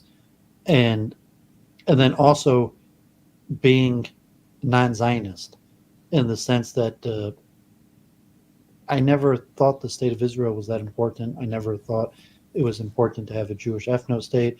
I was always willing to include Palestinians or Arabs in some universal vision, and that was always a minority, even among the Hasidim and ultra Orthodox that are generally non-Zionist. However, they're segregated. So for Hasidim and Haredim that might be anti-Israel, living in Israel or Brooklyn, it's a different nature than Doovid, because they live in their segregated environments, and although they're anti-Zionist, it's not impractical. It's impractical as Doovid. I wasn't able to intermarry and fully become a member of the Hasidic culture, and then I was on the outside where I'm basically back in the role of the goyim, and so you being um, and most I've not like most people that leave, off the derrick, people who leave the Haredi Hasidic lifestyle, the first thing that they do, along with becoming less religious, is become more Zionistic. That even if they come from a Haredi background and they were taught, to be anti-Zionist or anti the state of Israel, as they become less religious, they tend to warm up to the state of Israel. They tend to, cast a wider net of Jews from various backgrounds and see the values of having a collective state. So, Doooovid leaning towards anti-Zionism has always put me at odds with the majority of Jews. So in the position of the war right now, um, I have no place, because like what I should be doing is rallying the wagons and supporting the war effort, virtue signaling about Israel is moral and ethical and how they need to be doing this, and the necessity of a Jewish state, which I just don't feel like that. I don't feel Zionism as part of me. Um, I believe in the temple and Judaism, but I just don't feel that. I feel that we could live peacefully.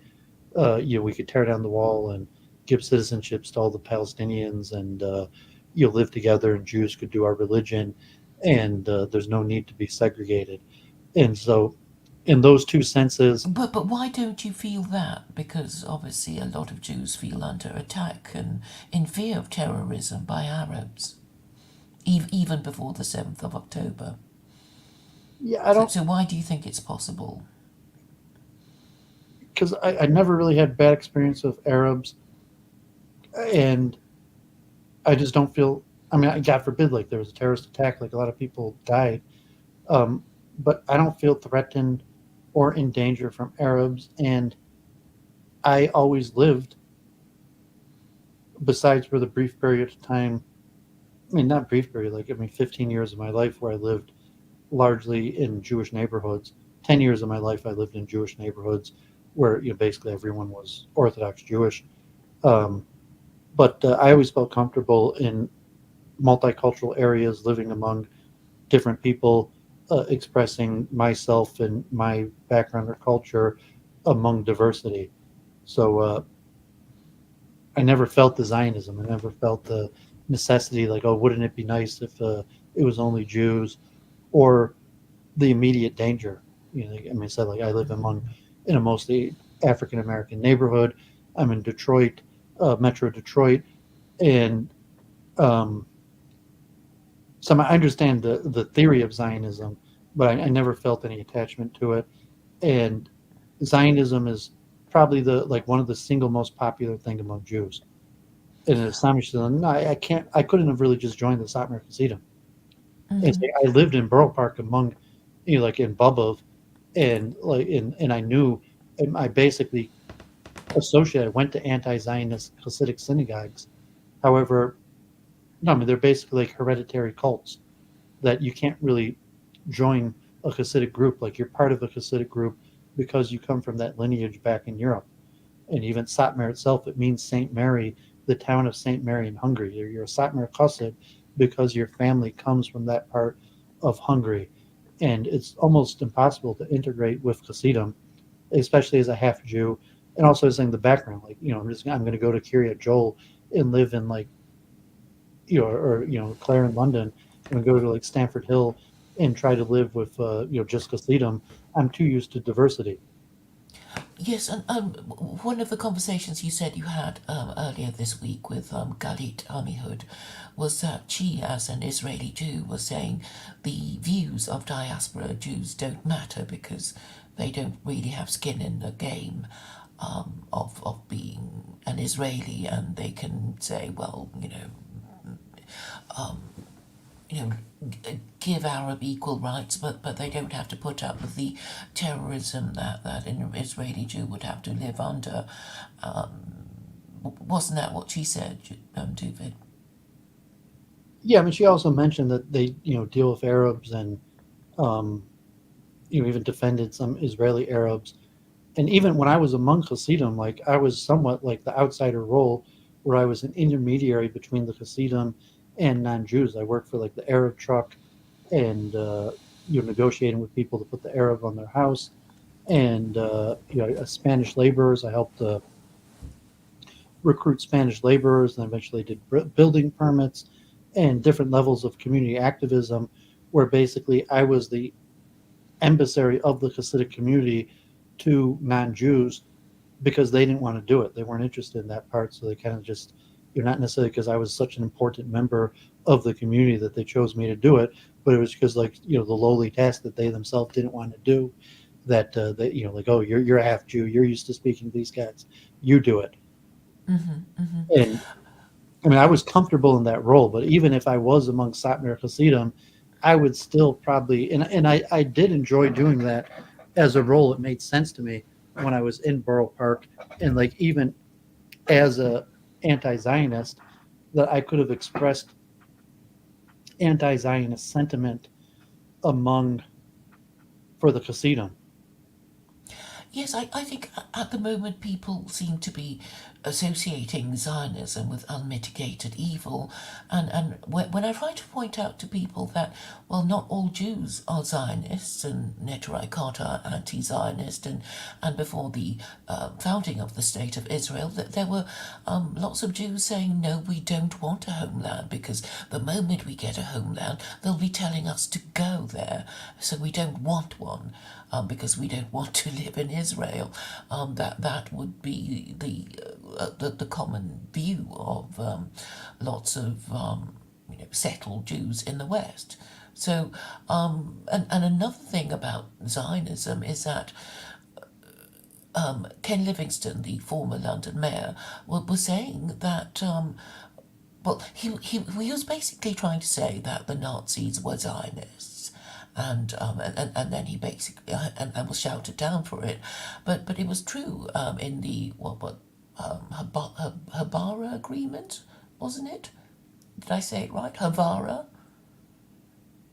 Yeah, the transfer agreement, and just saying that. I mean, there was yeah, a because period. if you want to get rid of your Jews, you need to find them a place to send them to, and this was basically why Nazis were Zionists. They wanted to get rid of their Jews, and they had to send them somewhere, and that was why they were also called Zionists, as Ken Livingstone was trying to say. So Zionism is something that hasn't been defined properly, and which even Jews don't agree about, because Neturei Karta was saying, we should have just gone to live in Israel as it was, and it would have meant us living under Sharia. But as Orthodox Jews, we find living under Sharia, walk in the park anyway. It's not a big deal. It's only the secular Jews who are having the heebie-jeebies about living under Sharia. But Orthodox Jews shouldn't have any problem. I would here in Metro Detroit, probably only 5% of Jews are anti-Zionist, and there might be some neutral, but within organized Jewry, basically 100% of organized Jewry is pro-Zionist. In the Orthodox community, there might be a neutral element and a small anti-Zionist element. And where I lived in Borough Park, probably 30 to 40% of the Jews were anti-Zionist, and the strongest organized elements of the Hasidic groups were all anti-Zionist to different levels, Bubba, Vizhnitz, Satmar, but the major groups that rabbinic councils were almost all anti-Zionist, and in Williamsburg it's might even higher, 70-80%. So in London, probably Golders Green, maybe a quarter of the Jews are anti-Zionist, as were Stanford Hill, 75% of the Jews are anti-Zionist.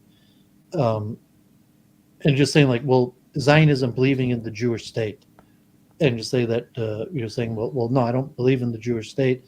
I don't think we need a Jewish state. I think it's actually bad for us as Jews to have a Jewish state. It's problematic, and most of the conflict, and especially with the Palestinians and the Arabs, and possibly even larger rising anti-Semitism in the West, is directly caused by the Jewish state.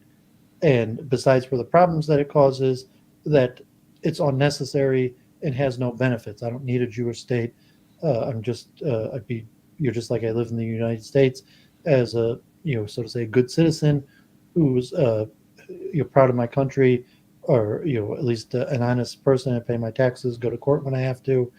I could do the same in whatever governance leads Israel, and having it be Jewish government is not beneficial to me, and let alone having an army that wages war on my behalf that causes collective guilt.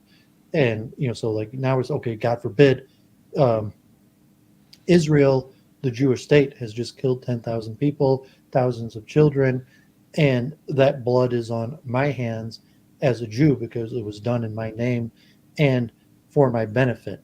And as like in the United States, that's also somewhat true of like Iraq or even the war in Israel right now. That America's backing the war, but conceptually for Israel it's much worse because it's done so that Jews could have their own ethno-Jewish state. And as religiously said, well, I have no. There's, as far as I understand, there's no religious component that even to suggest that there should be a Jewish state. I mean, like, okay, I believe in the third temple and the mitzvahs, and maybe the Noahide laws and Shabbos and so on and so on. Where does it say anything about a Jewish state? It doesn't. And where does it say anything about that it's better to live amongst all Jews? It will say it doesn't. And then let alone to cause problems and oppress other people for that. And so within the Orthodox world, even in Metro Detroit, there's small strands of like, we'll say neutral on Zionism. Although even the Orthodox community in Detroit, probably the vast majority, 75% are pro-Zionist, 20% neutral, and 5% anti-Zionist. And so it's there's no real place, my failure as a Jew, that you can't really be an anti, like, okay, if I lived in Golders Green or Stamford Hill, only Notori Carter really joins the protests. So like, I'm not anti-Israel like I would be protesting, but just saying like, well, I don't support Israel. But I'm not protesting it. Even how they look at it, but to say Orthodox anti-Zionism is, I'm not a part of Orthodox anti-Zionism. I just studied in Orthodox schools. Like, I would have never even thought to be anti-Zionist. I would just assume that, like, as a Jew, by default, I'm Zionist, I'm pro-Israel. It's only because I went to Orthodox schools that I even understood such a concept of anti-Zionism. And I struggled that for 5 years. For 5 years, like, I asked all my rabbis and people, like, I studied these texts, and it was really a struggle to, like, well, why do the Orthodox Jews dislike Israel so much? And, to say, well, it goes against the tenets of our religion. Which was if you've been expelled from somewhere, I suppose the moment of your expulsion, there is created the desire to return. So if somebody kicks you out of your home, you immediately want to return to it, and maybe in although centuries ago it wasn't called that, and people just accepted the situation and migrated to Europe and all that. But I think there is. What do you have to say to Samish's statement? Like, to me, it's like, Zionism, is that, well, self-determination, but I mean that refers to a state. I mean, saying Jews have the right to form our own state and then govern our own state as we see fit as Jews. And you're gonna, from a religious perspective, you say, well, that's not my understanding of what it means to be Jewish. But I'm saying, so that's why I say, well, I mean, if you're phrased in the negative, like, no, you don't have the right to self-determination. And so I'm not like necessarily like anti-Zionist, like I'm, like against the Jews for doing it. I just don't feel part of it. It's not how I feel.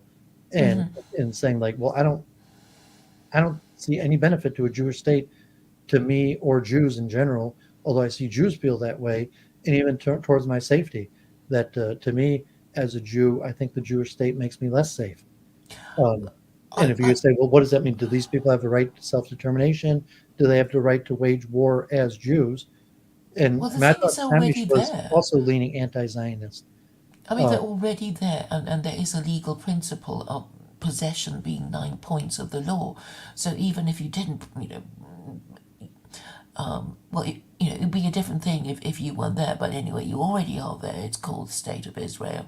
So, what is in dispute is the legitimacy of it, and there might be religious arguments saying, well, if Israel does have legitimacy, it would have to be a theocracy.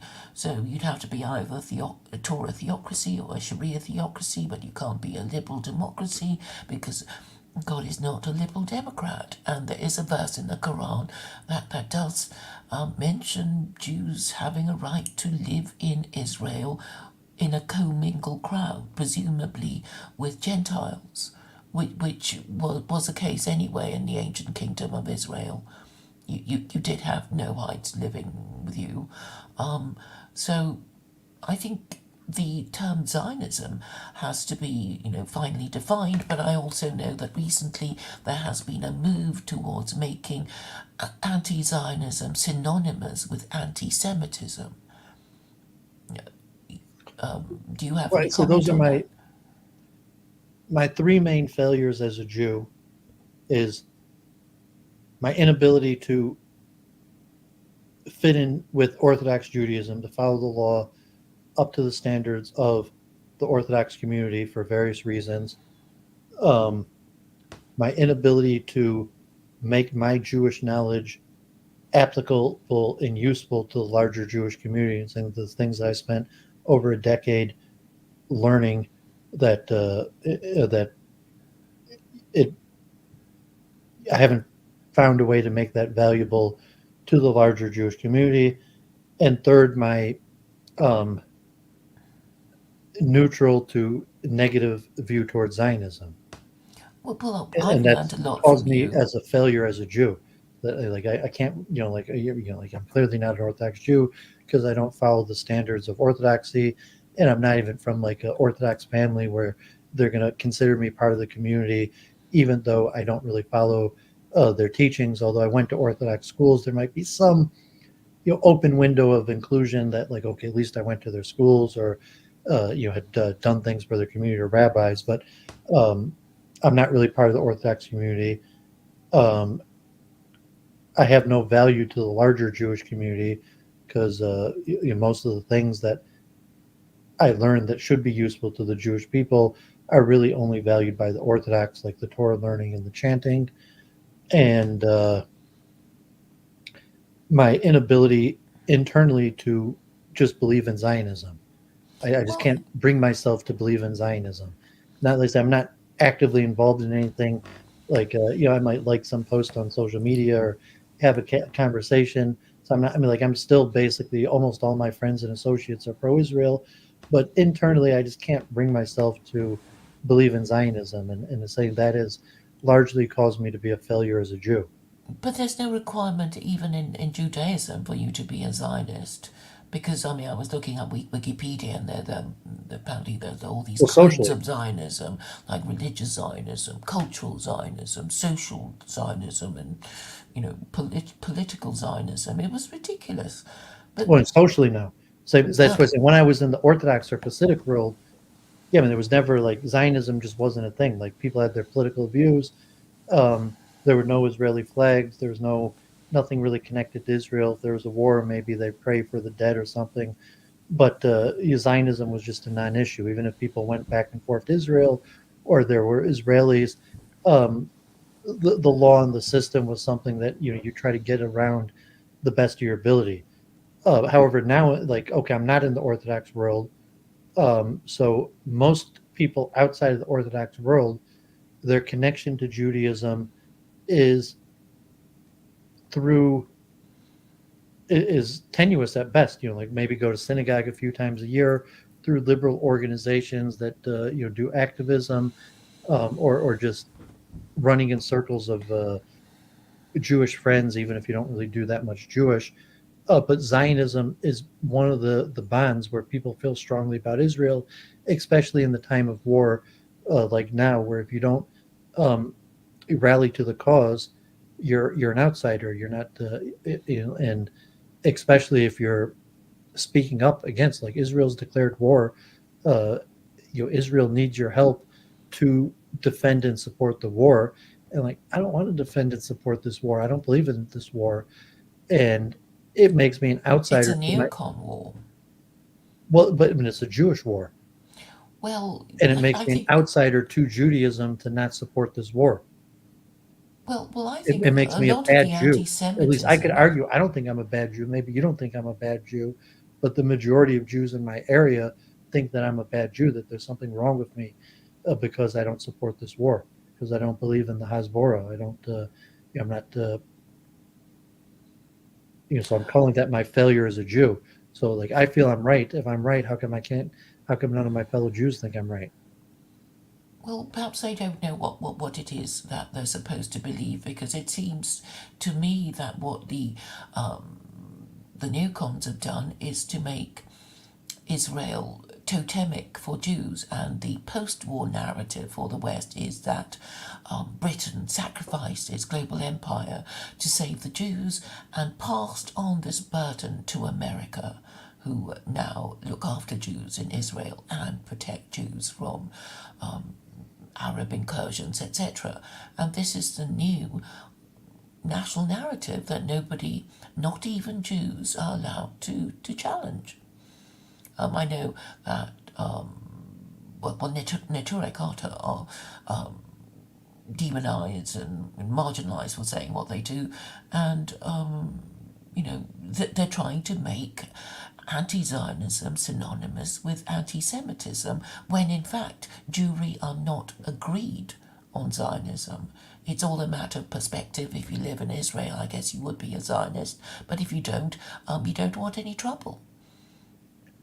And it's all tied up with neocon wars. And it could be the case that Jews are maybe being used in the same way by the neocons as the Ukrainians have been used.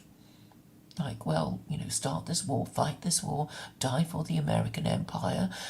Israel is not an independent country, but an American protectorate. And Jews there just have gone to people it to serve American imperial interests. That could be an alternative narrative. No, but I mean, this war is really for Zionism. It's for the Jewish state. And even, the whole purpose of having pushed the people into Gaza, putting the wall up, the settlements, all these things is for the sake of the ethno state, for the Jewish state. But it's not really an ethno state, since there are 20% of Israeli citizens are not Jewish, right? That's what I. Well, it's not a pure I ethno read. state, but it's a Jewish state that is designed for Jews, that gives a right of return to Jews, that favors the Jewish way of life, and it's clearly a Jewish state. That But yes. in saying that, and the majority for the war the majority reason for the war right now is the preservation and protection of the Jewish state.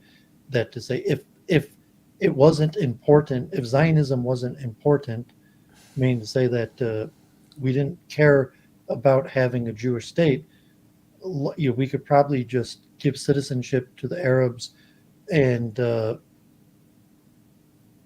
not have this war. The reason we're having the war is in defense of the Jewish state, in defense of Zionism. And that if we were willing to give up on Zionism, we wouldn't have to fight these wars. It's not Well, if you were similar prepared to to live under America. Sharia, which is what the Hamas Charter demands, then you'd be okay, presumably. When I'm even saying, okay, like, well, what would the alternative system be? And would it be Sharia or Islam or democracy? And saying, okay, like in the West, if you like historically you believed in the principles of America, you're fighting for freedom, for free markets, for the Constitution, like Piers Morgan, and was talking to the Egyptian guy Bassam, and freedom of speech and all these various things that you have in America, in the West, that conceivably at some point in history had to be fought for.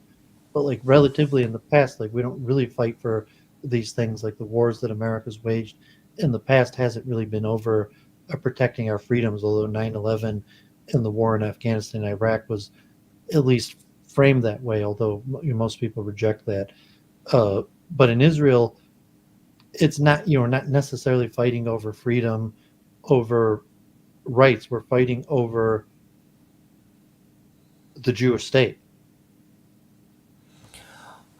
I mean, there've been so many theories about why things have turned out the way it is, and there is this evil neocon plot to create a series of events that would mean America starting a war with Iran, which is the objective all along, and therefore that even Jews are the pawns of the American empire. That could also be, but it's still about the protection of the Jewish state. It means that, okay, America or neocons or various interests might have reason to go with a war with Iran that has nothing to do with Israel. But in terms of Israel's connection in it is the protection of the Jewish state. If that Israel, because it's so emotive, and there are Christian Zionists who. I mean, you're saying that, like, as a Jew, like, do I care about the Jewish state? Do I care about Judaism? And do I need the Jewish state to be a Jew? Does it help? Does it even help to have the Jewish state to be a Jew? And I mean, that's where it comes separate between Judaism and Zionism. Zionism is about the Jewish state. Yes, and the Jewish state can be secular or religious, and obviously God would, if he exists, would not be supporting a secular Jewish state, and that might explain why you've been having all these problems. But well, the state's already been secular from its founding, and that the protests the last year in Israel were partially about maintaining. I mean, from the 75 years from the founding of Israel till today, it's been largely a secular state, and only in the last decade have there been major inroads into making Israel into a religious state, and there were huge protests, and the protests largely won in preventing Israel from becoming a religious state. But even at that point, like, as a religious Jew, do I want Israel to become a religious state, or saying I just want to be religious? I don't want Israel to become religious. I don't even think I need a Jewish state at all. And like, so the answer, I mean, so the religious people in Israel have largely been won over to Zionism through, I mean, it was really Netanyahu. That's how he rose to power in the late 90s, was by bringing in the Haredim and winning them over to Zionism to form the coalition. And then through the taste of power over the last 25 years, the majority of Haredim in Israel have become Zionists. They partake in elections, they have power within the government, and now they even have the feel that they could take over and control the Israeli government. And it's like, well, no, I'm still leaning anti-Zionist. Like, I don't think it's going to be better to have the religious people take over Zionism. I think you should separate the state from religion. But it's not possible, is it? Because the whole idea of Israel is that it should be a theocracy. Everybody expects it to be a theocracy because, Jews being in receipt of the Torah, the first message of God to humanity, etc. So I don't think anyone, I mean, a handful maybe, but like, no, I mean, Israel was always a secular state. It's still a secular state. It's only in the last few years there's even been minor moves towards theocracy. And the expectation was, I mean, some people may be for theocracy, but the major expectation was simply an ethno-state, a state for Jews. But that is resented. It's just like France. Like, France isn't expected to be a theocracy. It's expected to be a state for the French people. England is not expected to be a theocracy. It's expected to be a state for the English people. Israel was not expected to be a theocracy. Who could be religious or secular? But the official religion of the English is Anglicanism, but they don't follow it. So I think that's where that's just like Israel. The official religion of the state is Judaism, but the majority of Israelis don't follow it. And so there's only a few symbolic powers that the rabbis control, like kosher, burial, and marriage. And basically everything else in the holy sites, everything else is secular. And, only in the last decade has there been inroads to increase the power of the rabbis, and that caused like the biggest demonstrations in the history of Israel. What do you But mean it's saying like, no, the I don't agree with demonstrations? you. I don't think we need a theocracy. I don't think the answer is the rabbis taking over Israel, and that's what I say. So like, I'm not just anti-Zionist that we don't need a secular Jewish state, anti-Zionist. We don't need a Jewish theocracy. We don't need a Jewish state at all. That you could separate politics and statecraft from religion and ethnicity, and that's why I just can't push myself to believe in Zionism. And so Jews from both perspectives, like religious Jews want the theocracy, or even secular Jews, even liberal secular Jews want the ethno-state. They think that Jewish security, they're worried about Jewish security and But they more can't secure. be. If nobody practices Judaism, then the Jewish identity wouldn't continue. They'd just be Israeli citizens if Yeah, nobody but millions practiced of people practice Judaism. Judaism. You don't need the Jewish state to have millions of people practicing Judaism. Millions of people in Israel, millions of people around the world practice Judaism. I mean, you don't need a Jewish state. That you still have Stanford Hill and Golders Green in the English state. In secular Israel, you still have over 1 million religious Jews. In America, you have over 1 million religious Jews. Uh, you don't need a state for that. You just need freedom under the law. But obviously, It Israel, doesn't of all even help you. places, should be, should have Jews living there and practicing Judaism. I mean, that's the whole point of having a homeland, right? Where, all these things are possible, rather than, overseas diaspora Jews, doing their thing in a different way. But And anyway, there's there some seems to be benefit a why. religious dispute between Jews and Muslims, and I don't know. Maybe are you I don't trying know to why argue on nobody behalf ever of Zionism, asks or you're the trying to argue question on about behalf of who religious God would Zionism? support. I don't understand even what you're trying to do. You're trying to defend Zionism, but you're defending religious Zionism, not secular Zionism. No, I'm saying that if God exists and he has a view on how Jews should live in Israel, he won't be saying they should be living in Israel as a liberal democracy. I mean, it seems obvious to me, but I guess, even religious Jews don't think in that way because they don't think in that way anymore. Well, I'm saying they're not even. I mean, you're saying, but they should be living under a religious Jewish Yeah, because the theocracy. Hamas charters makes clear that Hamas demands that Jews live under Sharia, even though whenever the Western media report it, they say, oh, Hamas wants to exterminate Jews, and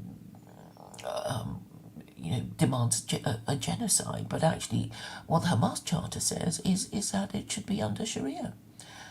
Yeah, It but was if only there was a pure democracy in Greater Israel where all people were given full citizenship to vote, where maybe there'd even be more Arabs than Jews, that the Arabs would not team up. Like, there's no consensus among Arabs to have Sharia law or Islamic law.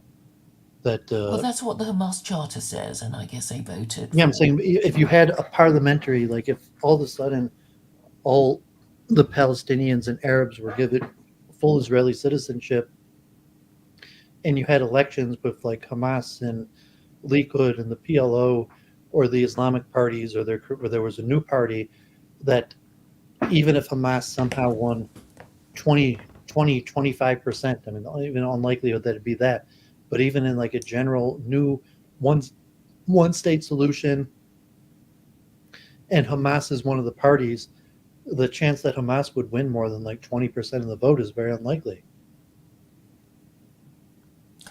Well, I suppose if you put it up to Israeli citizens as a referendum, should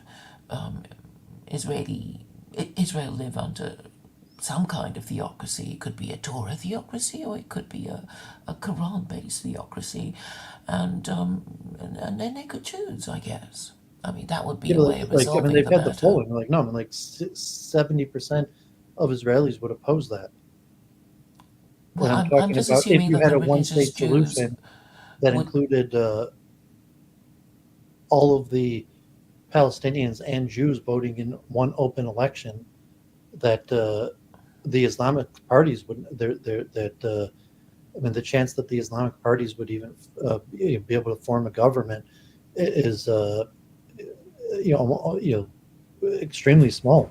Well, I'm talking about a referendum rather than voting for particular You're parties. talking about a referendum in the current state of Israel, Yes, that's what I as meant. opposed to like a future state of Israel that would have granted full citizenship to all the people in Gaza and the West Bank. Well, that will be all tied up with the thing, because obviously their objection is that Israel is a liberal democracy, which is presumably why the Hamas Charter says that they want Israelis to live under Sharia. I mean, I guess that's what's bothering them all this time, that Israel is a liberal democracy, and they can't stand that. And maybe Americans can use their imagination and imagine Mexico being Muslim and Canada being communist and not liking it. Yeah, I mean, but I'm not. So I mean, like if you're in prison and you're dreaming about like one day you're going to break out of prison, and then like one day you're going to like take over and be in charge after you break out of prison. So they say, okay, Hamas, they got a lot of steps. Like first they got to break out of prison, they got to take control of Israel, and then they got to implement their vision of how they'd rule Israel. So I'm not necessarily that concerned with their vision of how they're going to rule Israel when they get to power. They got a lot of steps to that. And you're saying, well, right now, I think that the war is more about the human rights abuses. It's more about getting their land back, being able to participate, than this like future vision where they're going to usurp power and be in control of all the, now if it's like 7 million people or I mean, the Jews in Israel, but with like Israel has like 10 million people, there's only 2 million people in Gaza. So if the 2 million people, like, they're thinking about how when they get in control of all 10 million people in Israel. So I'm not really concerned about it. Saying if you just enter them into the political process, and you had now, the next election has 12 million voters instead of even if you gave all the people in the West Bank. So the next election has 14 million voters, and at this point there's 7 million Jews and about 3 million non-Jews to make up 10 million Israelis, and another 2 million in Gaza, and another 2 million in the West Bank. I think you're assuming the continuation of the American empire. I do. I mean, is Israel actually viable without the support of America? Continuation. I'm talking purely about Israel right now. And yeah, but is it viable if America didn't support its military, and all the weaponry that? What's that have to do with granting all the Palestinian citizenship and participation in Israeli elections? Well, I'm assuming if America can no longer protect Israel, then there will be no more elections, and I mean, you're assuming the continuation of elections and everything. Yeah, I'm saying Israel, if they granted full citizenship to all the Palestinians, and then they held elections, I don't see how that has anything to do with America or outside powers. You're just talking something internal within Israel. Well, I'm thinking of how much money America spends every year on Israel. What is it, 100 billion or something like that? No, it's like 3 to 4 billion. I mean, this year it might end up being much more, or some years there's more, but usually 3 to 5 billion. Oh, I read it was about 100 billion somewhere else. No, but 100 anyway, billion I mean, over like. It seems that Americans are always complaining about the military spending that Israel gets from America, and Well, this Israel's is the also largest. a source of anti-Semitism. Israel's the largest recipient of aid by a large amount. The next highest amount of aid is less than $1 billion. But I mean, whatever the factual state is, like I'm not referring to. I mean, just from an Israeli perspective, and just someone as an American Jew has the right of return. Someone who lived in Israel, who thought of making Aliyah, becoming an Israeli, and just my opinion of what I would do if I was in charge, and I'm not in charge, and I'm saying that's why I'm a failure as a Jew. So for me even to think about, well, what would you do?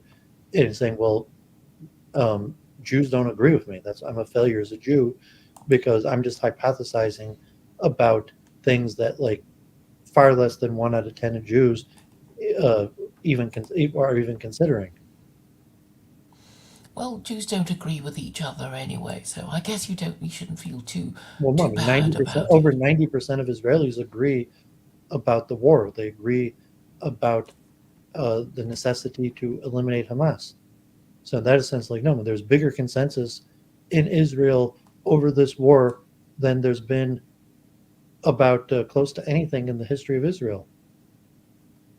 Well, I thought there were some demos in Tel Aviv for About a the resignation ceasefire. of Netanyahu. There was like a demo against the war that like 40 people showed up. I think the polling is as high as 90% of Israeli Jews support the war to eliminate Hamas. I mean, even 50% of Jews support the expulsion of Arabs.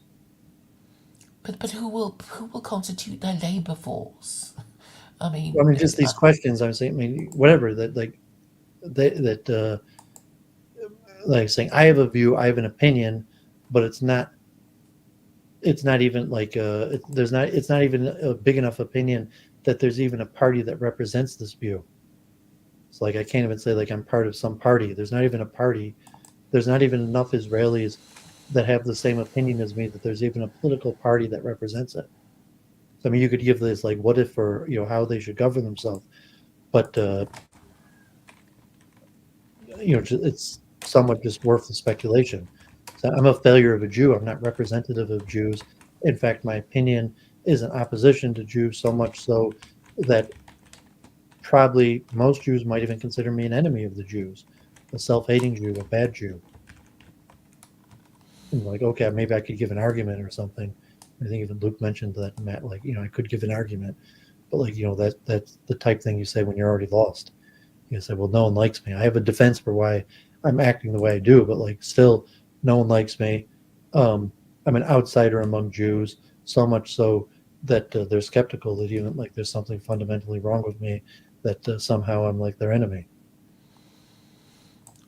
well, you've been very helpful to the dissident right to obviously value you as a Jew who will talk to them, and I'm sure they appreciate it. And perhaps you are more used to the Gentile than the Jew, but then that's also because you're half Jewish, and you know you Well, I don't you want to are be an serving. enemy to Israel and the Jews. So if I'm just speak, someone okay, I spoke with Ryan Dawson this week.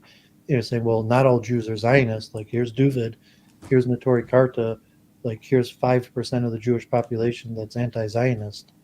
So you say like, yeah, not all Jews are Zionists, but like 95% of them are. Yeah, but I mean, there's nothing in Judaism that says you have to be a Zionist. It's one of those. You can interpret it. Some of these always said like, what is Judaism? What Jews do? You were saying, well, Judaism is what the books say, and like I could debate with somebody, like I mean, these days you don't even see it. Like if there could even be such a thing. Like I mean, a few years ago, maybe someone like would have came on, and we could have debated Zionism from like a Torah perspective. But at this point, like no, I would just be insulted as a bad Jew or as like an enemy to the Jews.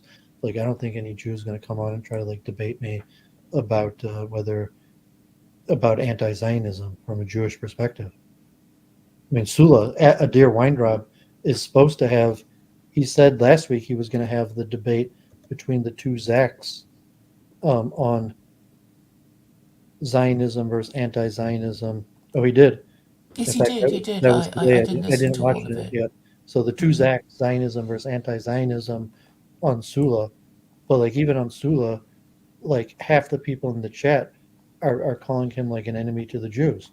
I don't know half the people, but like even Sula in his own chat, like people like the Mossad or that he's a dissident Jew, and like okay, so he's hosting a anti-Zionist versus Zionist Jew debate, and so he even hosted me. I was on his channel, and even Adar was like questioning like is Doovid somehow a secret enemy of the Jews? What is he going to make of this guy? Um, and he feels that way about me, and the majority of Jews feel that way about him. And so Well, we can't even like get two together Jews, like of three the dissidents. opinions. And it's like the alt-right. There's so much infighting. So of the dissident Jews, it's too difficult to even form. That's why I said there's not even like one political party in Israel that represents any of these views, because they're either, even if maybe 5 to 10% of Israelis feel this way, there's too much infighting amongst them to collectively form a party that would represent this view. Well, the Muslims don't seem to be particularly united either. Did you listen to any of the speech of Hassan Nasrallah? No, I read the highlights. I mean, it took forever, and speaks in coded language, and but yeah, I mean, I was following it. I read it. I talked about it a little bit at the beginning of my stream, and my prediction is that it's just going to be tit for tat for probably even a month or two. That right now, um, they want to weaken the U.S. And so the bigger goal right now is the U.S. military bases in Iraq and not Israel. And so for the next probably month or even 2 months, will be little tit for tat on the northern border, but it's just going to be Israel and Hamas and Gaza. Um, that's my impression. And Nasrallah gave coded language that made it seem like, yeah, they could wage war any day, but maybe they're not going to do anything. And but from my military analysis, I think that Hezbollah, or the greater axis of possibly like Hezbollah, Iran, maybe Turkey, Russia, that what they want to do is get the U.S. to withdraw from the military bases in Iraq and Syria first. Oh well. Well, I hope it all works out for you. I don't think you should feel too bad. No, nobody knows what. Well, I believe in God. Like I still do love you? Judaism, but I mean, it hurts to be a failure of a Jew, because Judaism is a communal religion, and I'm not really part of a Jewish community. Like I still know Jews. I could probably go to synagogue. I could just not share my politics and participate. But yeah, I mean, it hurts to have failed as a Jew. It hurts that my understanding of Judaism is basically universally rejected. Well, I think that it's only I think I got maybe. 26 people watching, so yeah, everybody tuning in the chat, like Yeah, saying I don't think. pretty I mean, good. obviously, there's some people who feel the way I do. Like at least okay, Doooovid's like a leader of dissidents. I got a few hundred people watch my program. I got 25 people here, so that, appreciate everyone who's here. Most of them are non-Jews, but like relatively, yeah. I mean, it hurts to be rejected in something that means so much to me, Judaism, to be rejected by my own people, or my beliefs to be even put as bad for the Jews, anti-Jewish. When it's like Judas Maccabeus is like, I thought I dedicated my whole life to Judaism, and here you're telling me that like I'm bad for the Jews. I'm an enemy of the Jews. Well, in my own understanding, I dedicated my life to Judaism. David, have you ever read chapter 17, verse 104 of the Quran? No. I don't have a Which I memory. think has a bearing on Zionism. I mean, you could say, but I mean, I've read the Quran multiple times, but I don't know the Quran like that. I don't even know what chapter. Okay, so Talks you about. haven't really discussed it with I any mean, Muslim. yeah, I mean, you might as well just like copy and paste it in the chat. I can't use the chat because of my various restrictions and disabilities on YouTube. But I'm saying that verse is the one to use to argue with Muslims because it I don't doesn't argue with seem to be Muslims. saying that God is a conditional Zionist. Did you see? Yeah, I spoke with Kevin Barrett Friday. What did you say? What was it? The Did gist you of your see any of my discussion? conversations with Kevin McCarran? Or are you familiar with Kevin McCarran? He's the one with a beard. I've yes, He's the I former can't Anglo remember in what he Japan, said. the neuroscience scientist Yeah. with like the SARS bioweapon theories and Zog conspiracies. But he's originally from North London, Anglo-Italian Goy, but he spent 3 years in Barlan University, and now he's a dissident in Japan. I see. But I streamed with him, and he had on, like Ryan Dawson this week. So he put me on in the Twitter space. So I spoke with Ryan Dawson the first time this week. He had Lucas Gage, Albert Bashai, but he also has a lot of like SARS-CoV stuff and neuroscience. And so we spoke about a whole bunch of different things. And ironically, I think he married a Muslim woman, and so he has like a half Muslim kid he's raising in Japan. But Oh, we were Ryan talking, Dawson. Okay. not Ryan, this guy Kevin McCarran. Oh, right. I'm saying he had Ryan Dawson as a guest this week, of which he brought me on into the conversation. But ironically, Kevin McCarran was like, he wanted to talk with Muslims, and he thought the eschatology and was very important, and like he likes Adam Green type stuff, and like the script, everyone's following the script, although he's like more atheist. I mean, he's more agnostic. And he might have some like secular Christian, but I mean, he thinks it's largely false. But we were talking about the temple, and for whatever reason, he was supportive of allowing Jews to rebuild the temple. And so he wanted to talk to Muslims about the eschatology. So I reached out to Kevin Barrett, who I think you've had him on your channel. Yes, I did. So he's living in Morocco now, Kevin Barrett. I'm not sure if he was the last. I think he was in America or Canada the last time we spoke, like 3 years ago. But now he's in Morocco. His wife is Moroccan, and so it's too much of a time difference for me in the U.S., Kevin in Morocco, and Kevin McCarran in Japan. So we weren't able to have a three-way conversation. So but Kevin Barrett invited me on his Friday radio program, which I guess it's live somewhere, and then he just put out like the first few minute teaser, and then in a few days or like a week he'll release the whole program. So you can't see it yet now, but I shared it at the beginning. But we talked mostly about the third temple, and in the beginning he was like very defensive that like Islam, even that the war is about the Jews trying to take over the third temple. And so I said, I don't believe in Zionism. I don't believe in the Jewish state. I'm happy to give up on Zionism and give, let all the Gazans have full Israeli citizenship and so on and so on. However, I do believe in the third temple, and I even said that in my, meager, humble opinion, that in return for giving the Palestinians full Israeli citizenship, the one thing Israel should demand in return is the temple, that the Muslims allow us to rebuild our temple. And so we were discussing the dynamics of the temple and the Levitical laws, whether Muslims believe in sacrifice or whether Moses and whether they think there's any value to rebuilding the temple, how important is actually the mosque or the shrine, the Dome of the Rock, because like Al-Aqsa is actually on the side of the Temple Mount.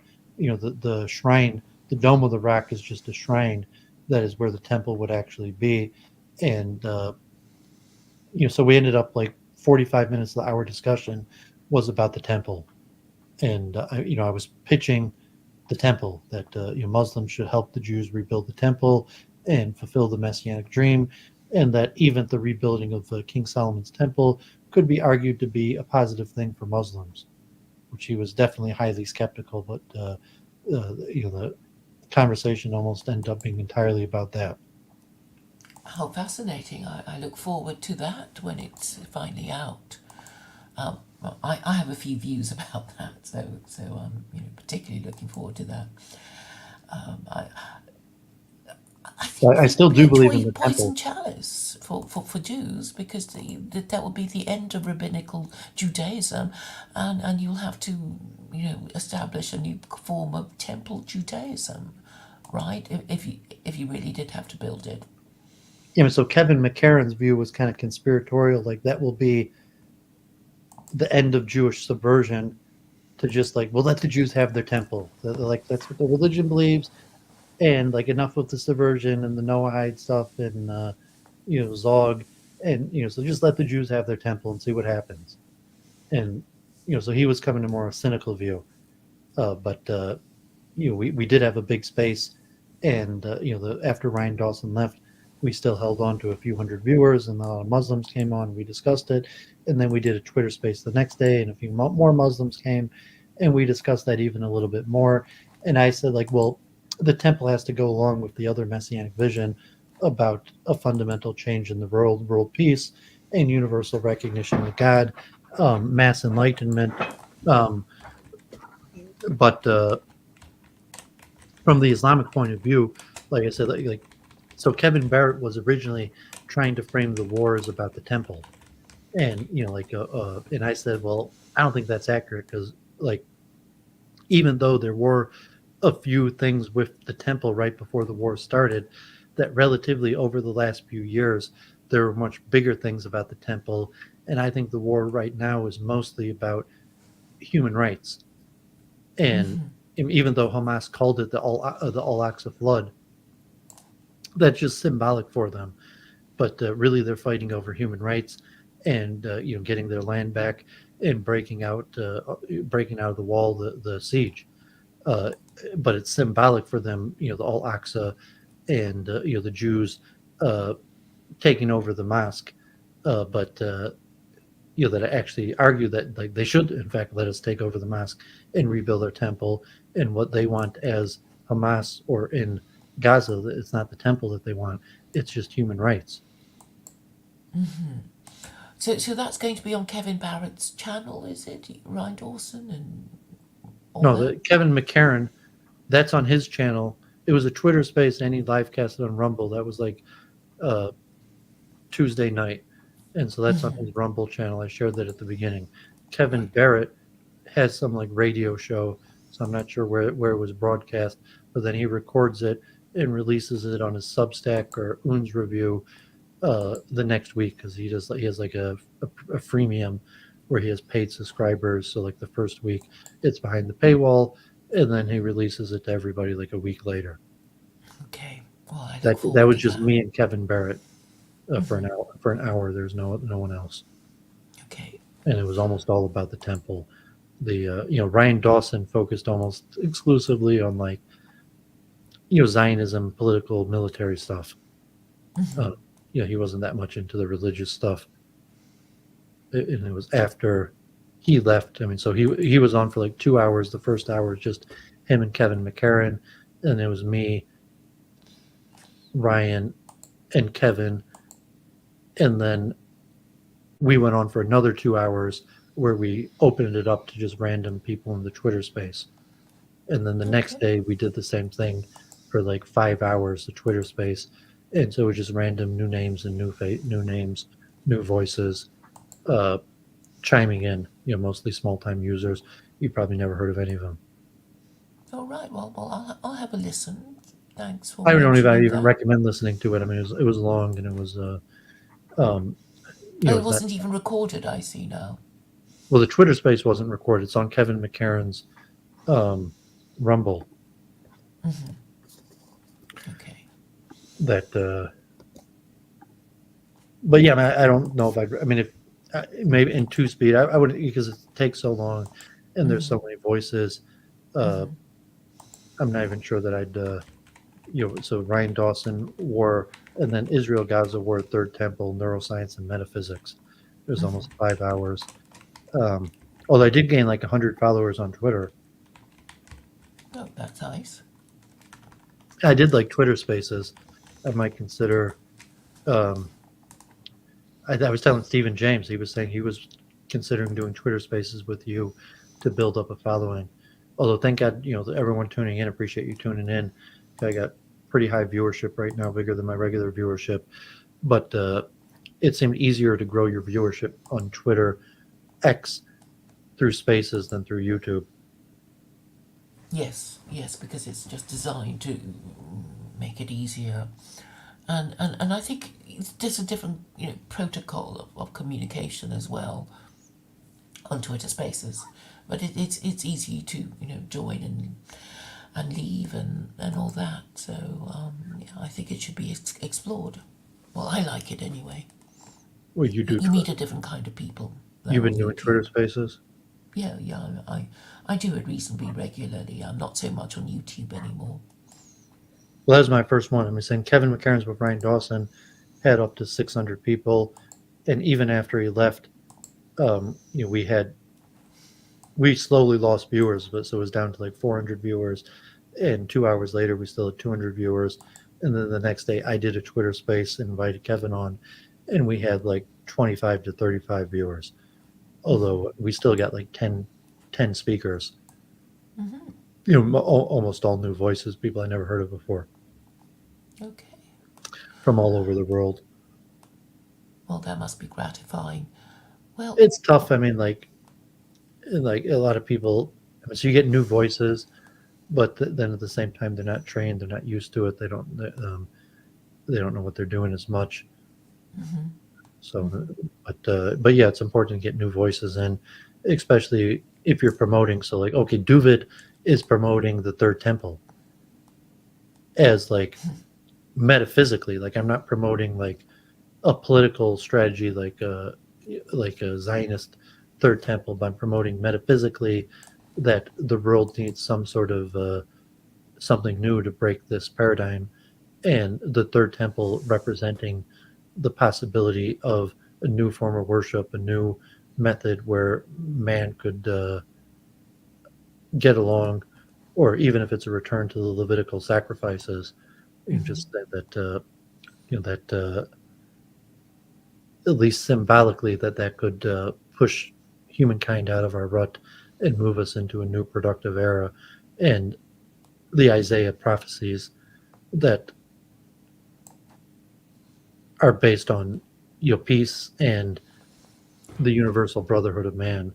That like, so you have the temple prophecies, like the rebuilding of the temple, but then there's also the prophecies about the perfection of humanity and utopian society, that people fear, like the Vince and the Noahide laws, and idolaters and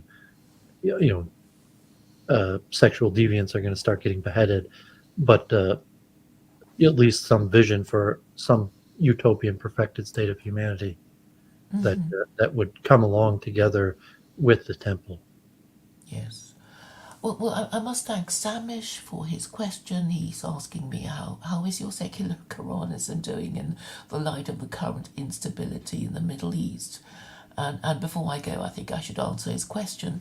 And it's just my little idea that, if Jews are going to live under Sharia, they might go for the Islam light option of secular Quranism with Israeli characteristics. And that's my hope in the light of the 7th of October, if liberal democracy is no longer going to continue in Israel and they have to live under Sharia, they could just say, well, we'll have the Sharia-like version of secular Quranism run by Jews rather than by Muslims, and that's just my little idea.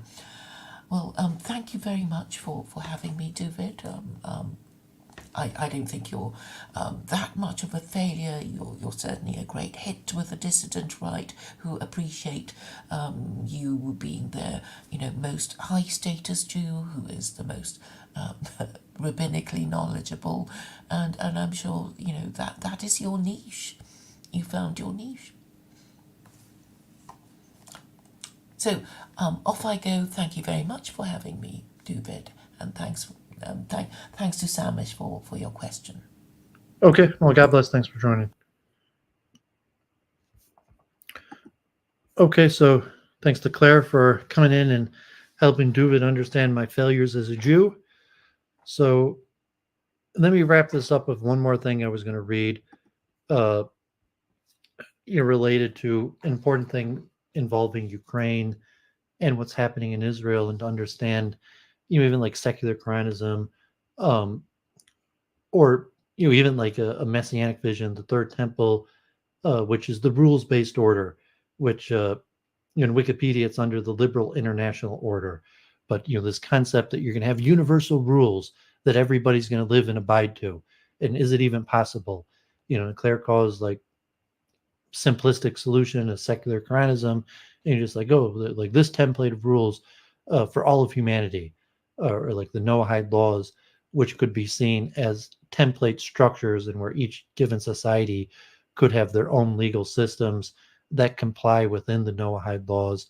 And even the question of like Zionism in general, of saying, well, is it a rules-based order, or just saying, well, the rule is like to be as you got to be Jewish. We have a Jewish state for Jews, and understanding. And then, like we were saying earlier, the virtue signaling versus power signaling, where in the West, the defenders of Israel say like, well, it's a rules-based system, and we're following the rules, and they're not, and we're fighting a just war, and they're terrorists, and so on and so on.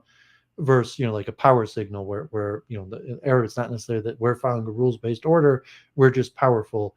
Or then even the questions of morality, like do you think that the right side wins? Does it even matter if you're right? Is there a connection between being right and winning? So it's an important concept. It comes up a lot in the talk about Ukraine versus Russia. And yeah, thanks, Drill Citizen, El Jim, Lauren, Lambie, Ray, for being in the chat. So I got some high viewership here. So, the link is in the chat if anyone else wants to come in. Otherwise, after this, I'm going to go back to consciousness, some interesting things. Liberal international order and international relations. The liberal international order, also known as the rules-based international order, or the rules-based order, describes a set of global rule-based structured relations based on political liberalism, economic liberalism, and liberal internationalism since the 1940s. More specifically, entails international cooperation through multilateral institutions like the United Nations, World Trade Organization, International Monetary Fund. It is constituted by human equality, freedom, rule of law and human rights, open market, security, cooperation, promotion of liberal democracy, and monetary cooperation. The order was established in the aftermath of World War II, led in large part by the United States. The nature of the rules-based order, as well as its very existence, has been debated by scholars. The rules-based order has been credited with expanding free trade, increasing capital mobility, spreading democracy, promoting human rights, and collectively defending the West from the Soviet Union. The rules-based order facilitated unprecedented cooperation among the states of North America, Western Europe, and Japan. Over time, the rules-based order facilitated the spread of economic liberalism to the rest of the world, as well as helped consolidate democracy in formerly fascist and communist countries. Origins of the rules-based order have commonly been identified in the 1940s, usually starting in 1945, with some scholars pointing to earlier agreements between World War II era allies, such as the Atlantic Charter in 1941. John Mearsheimer has dissented with this view, arguing that the rules-based order only arose after the end of the Cold War. Core founding members of the rules-based order include the states of North America, Western Europe, and Japan.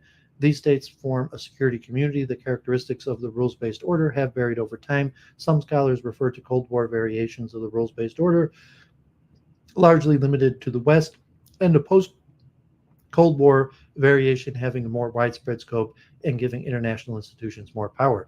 Aspects of the rules-based order are challenged internally when liberal states by populism, protectionism, and nativism. Scholars have argued that embedded liberalism, or the logics inherited in the double movement, are the key to maintaining public support for the planks of the rules-based order. Some scholars have raised questions whether aspects of embedded liberalism have been undermined, thus leading to backlash against the rules-based order. Externally, the rules-based order is challenged by authoritarian states, illiberal states, and states that are discontented with the roles in world politics. China, Russia, Iran, and North Korea have been characterized as prominent challenges to the rules-based order. Some scholars have been argued that the rules-based order contains self-undermining aspects that could trigger backlash or collapse. So in terms of the current state of the war in Israel and Gaza, Israel would like to position itself as on the side of the rules-based order, with Gaza, Hamas being representative of authoritarian states, illiberal states of Russia, China, and Iran, preventing the world from moving to this utopian rules-based order. David Lake, Lisa Martin, and Thomas Ray's define order as patterned or structured relations among units. Interactions and the rules-based order are structured by rules, norms, and decision-making procedures. They note that the rules-based order is not synonymous with rules-based international order, as non-liberal rule-based orders may exist, such as the Westphalian order. They define liberal as a belief in the universal equality of individuals, as well as individual and collective freedoms. Political liberalism entails the rule of law and the sovereign equality of states, as well as protections for human rights, political rights, and civil liberties. Economic liberalism entails the free market-oriented policies. Liberal internationalism entails principled multilateralism and global governance. Michael Barnett defines international order as patterns of relating and acting derived from and maintained by rules, institutions, laws, and norms. International orders have both a material and social component.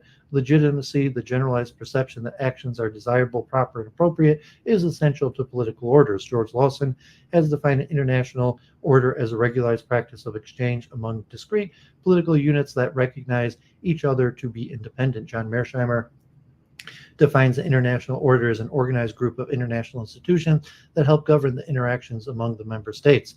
In After Victory 2001, Jack Ingenberry defines a political order as the governing arrangements among a group of states, including its fundamental rules, principles, and institutions. Political orders are established when the basic organizing arrangements are set up, and they break down when the basic organizing arrangements are overturned, contested, or in disarray. He defines a constitutional international order as a political order organized around agreed upon legal and political institutions that operate to allocate rights and limit the exercise of power. There are four more main core elements of a constitutional order.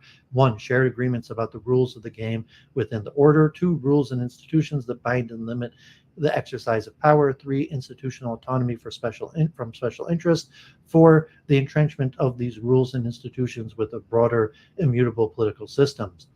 In 2018, Eikenberry defined the liberal international order as multi-layered, multifaceted, not simply a political formation imposed by a leading state. International order is not one thing that states either join or resist. It is an aggregation of various sorts of ordering rules and institutions. There are deep rules and norms of sovereignty. There is a sprawling array of international institutions, regimes, treaties, agreements, protocols, and so forth.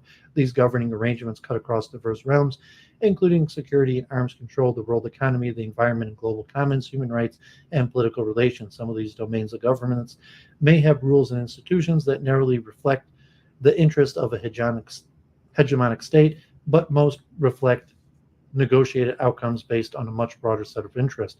Charles Glazer has disputed the analytical value of the concept of the rules-based order, arguing that the concept is so broad and vague that almost any international situation qualifies as an international order, so long as its members accept the sovereignty norm. Some critics of the rules-based order, such as John Mearsheimer, have argued that liberal democratic promotion and hyper-globalization are elements of the rules-based order. Jeff Colgan has characterized the liberal international order as the theme that unites multiple subsystems in the international systems. These subsystems can experience drastic change without fundamentally changing the liberal international order. Debates. The debate about liberal international order has grown especially prominent in international relations. Daniel Dewdney and John Eikenberry list 5 components of this international order: security, co-binding, in which great powers demonstrate restraint, the open nature of U.S. hegemony and the dominance of reciprocal transnational relations, the presence of self-limiting powers like Germany and Japan, the availability of mutual gains due to the political foundation's economic openness, and the role of Western civil identity. According to Charles Glazer, there are 5 key mechanisms in the rules-based order: democracy, hierarchy built on legitimate authority, institutional binding, economic interdependence, and political convergence. The most supportive views of scholars such as Eikenberry have drawn criticism from scholars who have examined the imperial and colonial legacies of liberal international institutions. The contributions of non-Western actors to the formation of the liberal international order have also recently gained attention from scholars advancing global international relations theory.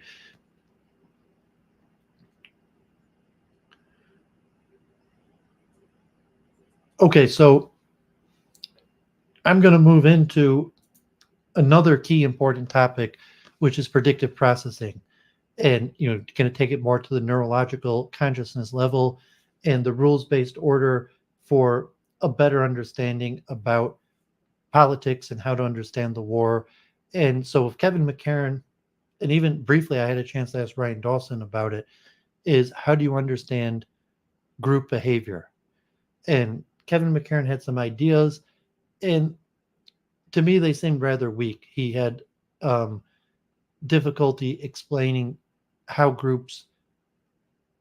individuals behave as groups, and how the cognitive neurological processes could even explain such a phenomenon. And especially like, okay, my failures as a Jew, cognitive dissonance, my understanding of Judaism, how I celebrate my Judaism, understand my role in the world versus how others, which comes to cognitive dissonance. And cognitive dissonance is an older theory, but has largely been accepted in cognitive science because it correlates to experimental results, psychometry, and neurological findings, mostly related to predictive processing or predictive coding, in the sense that cognitive dissonance is related to predictive processing. So I want to talk about predictive processing and a few other things that relates to what I talked about in past weeks with cognitive architectures. And I've talked about this in the past, but we'll try to tie this all together. So I have a few papers, and I have some stuff on flow states that I want to read through, but let's get some basic precursory information out about predictive processing and mental structures, cognitive structures, hopefully add some insight. Predictive coding. In neuroscience, predictive coding, also known as predictive processing, is a theory of brain function which postulates that the brain is constantly generating and updating a mental model of the environment. According to the theory, such a mental model is used to predict input signals from the senses that are then compared with the actual input signals from those senses. With the rising popularity of representational learning, the theory is being actively pursued and applied in machine learning and related fields. The phrase predictive coding is also used in several other disciplines such as signal processing technologies and law in loosely related and unrelated senses. Origins. Theoretical ancestors to predictive coding go back as early as the 1860s with Helmholtz's concept of unconscious inference. Unconscious inference refers to the idea that human brains fill with visual information to make sense of a scene. For example, if something is relatively smaller than another object in the visual field, the brain uses the information as a likely cue of depth, such that the perceiver ultimately and involuntarily experiences depth. The understanding of perception as the interaction between two sensory stimuli, bottom up, and conceptual knowledge, top down, continued to be established by Jerome Bruner, who, starting in the 1940s, studied the ways in which needs, motivations, and expectations influence perception, research that came to be known as New Look psychology. In 1981, McClellan and Rumelhart, in their seminal papers, examined the relationship between processing features, lines, and contours from which letters, which in turn form words. While the features suggest the presence of a word, they found that when the letters were situated in a context of a word, people were able to identify them faster than when they were situated in non-word without semantic content. McClellan and Rumelhart's parallel processing model describes perception as a meeting of top-down conceptual and bottom-up sensory elements. In the late 1990s, the idea of top-down and bottom-up processing was translated into a computational model of vision by Rao and Ballard. Their paper demonstrates that there could be a generative model of a scene, top-down processing, which would receive feedback via error signals, how much the visual input varied from the prediction, which would subsequently lead to updating the prediction. The computational model was able to replicate well-established receptive field effects as well as less understood extra classical receptive field effects such as end stopping. In 2004, Rick Grush proposed a model of neural perceptual processing according to which the brain constantly generates predictions based on the generative model, which Grush called an emulator, and compares that prediction to the actual sensory input. The difference, or sensual residual, would then be used to update the model so as to produce a more accurate estimate of the perceived domain. On Grush's account, the top-down and bottom-up signals would be combined in a way sensitive to the expected noise, aka uncertainty, in the bottom-up signal, so that situations in which sensory signal was known to be less trustworthy, a top-down predictor would be given greater weight and vice versa. The emulation framework was also shown to be hierarchical, with modality-specific emulators providing top-down expectations from sensory signals, as well as higher-level emulators providing expectations of the distal causes of these signals. Grosch applied this theory to visual perception, visual and motor imagery, language, and theory of mind phenomenon. Today, the field of computer science and cognitive science incorporate these same concepts to create the multi-layered generative models and underlying machine learning and neural nets. So people see where I'm going, this from the rules-based order and group behavior. So individual predictive processings would correspond with other individuals that you would have group predictive processing, and that would be related, so to say, to an international rules-based order where there were large portions of the globe that had similar predictive processing that would correlate to some sort of international rules-based order. General framework. Most of the research literature in the field has been about sensory perception, particularly vision, which is more easily conceptualized. However, the predictive coding framework could also be applied to different neural systems. Taking the sensory system as an example, the brain solves the seemingly intractable problem of modeling distal causes of sensory input through a version of Bayesian inference. It does this by modeling predictions of lower-level sensory inputs via backward connections from relatively higher level in a cortical hierarchy, constrained by the statistical regularities of the outside world and certain evolutionary prepared predictions. The brain encodes top-down generative models at various temporal and spatial scales in order to predict and effectively suppress sensory inputs rising up from lower levels. A comparison between predictions, priors, and sensory input likelihood yields a different measure: prediction error, free energy, or surprise, which, if it is sufficiently large beyond the levels of expected statistical noise, will cause the generative model to update so that it better predicts sensory input in the future. In general, it could more easily stated that it minimizes the amount of surprise, the measure of difference. This is also the reason for what nowadays called confirmation bias, or what might historically be prejudice, although the latter has a more negative connotation since it better fits one's individual experience accumulated so far and supports consistency. Therefore, this turns out to be rather a disadvantage in today's world. If instead the model accurately predicts driving sensory signals, activity at higher levels cancels out activity at lower levels, and the posterior probability of the model is increased. Therefore, thus predictive coding inverts the conventional view of perception as mostly bottom-up process, suggesting that it is largely constrained by prior predictions, where signals from external world only shape perception to the extent that they are propagated up the cortical hierarchy in the form of prediction error. In predictive coding, errors are neither good nor bad, but simply signal the difference between the expected and the actual input. The exception is in reward processing, where a better than expected reward produces a positive prediction error and a disappointing result produces a negative prediction error. So you can see active inference in like Carl Friston, and the free energy principle is a more advanced system of predictive processing with the Markov blankets. And it's also comparable to chunking theory and cognitive architectures, where chunk could be considered a unit of a predictive process. Precision weighting. Expectations about the precision or inverse variance of incoming sensory input are crucial for effectively minimizing prediction error, in that the expected precision of a given prediction error can inform confidence in that error, which influences the extent to which an error is weighted in updating predictions. Given that the world we live in is loaded with statistical noise, precision expectations must be represented as part of the brain's generative models, and they should be able to flexibly adapt to changing contexts. For instance, the expected precision of visual prediction errors likely varies between dawn and dusk, such that greater conditional confidence is assigned to errors in broad daylight than errors in prediction at nightfall.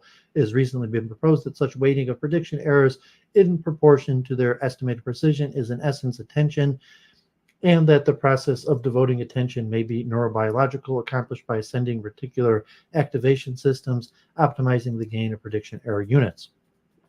Active inference. The same principle of prediction error minimization has been used to provide an account of behavior in which motor actions are not commands but descending proprioceptive predictions. In the scheme of active inference, classical reflex arcs are coordinated so as to selectively sample sensory input in ways that better fulfill predictions, thereby minimizing proprioceptive prediction errors.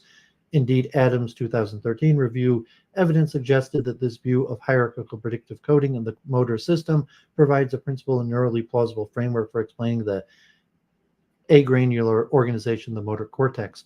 This view suggests that perceptual and motor systems should not be regarded as separate, but instead as a single active inference machine that tries to predict its sensory input in all domains: visual, auditory, somasensory,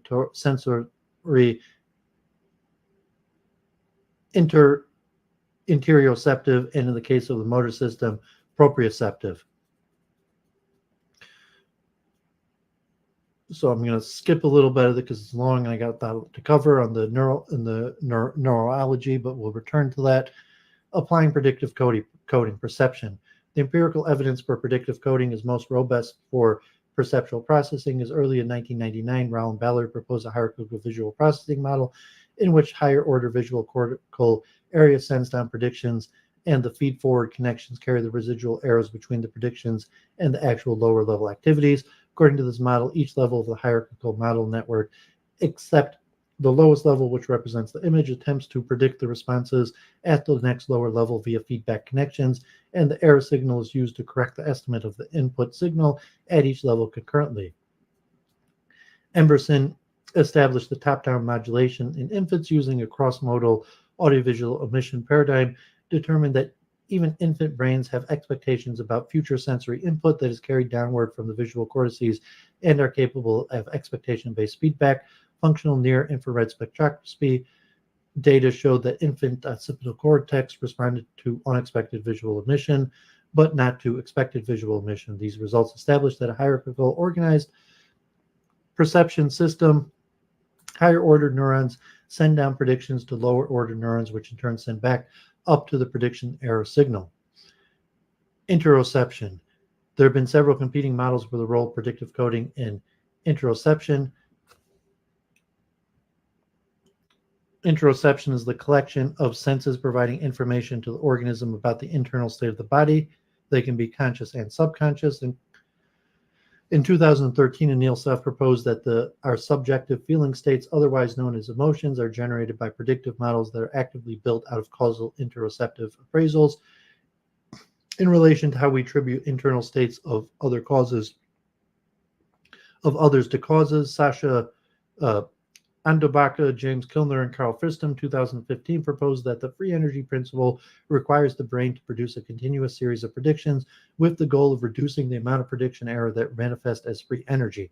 These errors are then used to model anticipatory information about what the state of the outside world will be and attributions of causes of that world state, including understanding of causes and other behaviors. This is especially necessary because to create these attributions, our multimodal sensory system need interoceptive predictions to organize themselves. Therefore, Andambaka posits that predictive coding is key to understanding other people's internal states. In 2015, Lisa Feldman Barrett and Kyle Simmons proposed that the embodied predictive interoceptive coding model, a framework that unifies Bayesian active inference principles with a physiological framework of codocortical connections. Using this model, they posited that agranular visceromotor cortices are responsible for generating predictions about interoception, thus defining the experience of interoception. Contrary to the inductive model that emotion categories are biologically distinct, Barrett proposes later that the theory of constructed emotion, which is the account that a biological emotion category is constructed based on the conceptual category, the accumulation of instances sharing a goal. In a predictive coding model, Barrett hypothesizes that in interoception, our brains regulate our bodies by activating embodied simulations, full embodied representations of sensory experience to anticipate what our brains predict that the external world will throw at us sensorially and how we will respond to it with action. These simulations are either preserved if based on our brain's predictions, they prepare us well for what actually subsequently occurs in the external world, or they and our predictions are adjusted to compensate for their error in comparison to what actually occurs in the external world and how well prepared we are for it.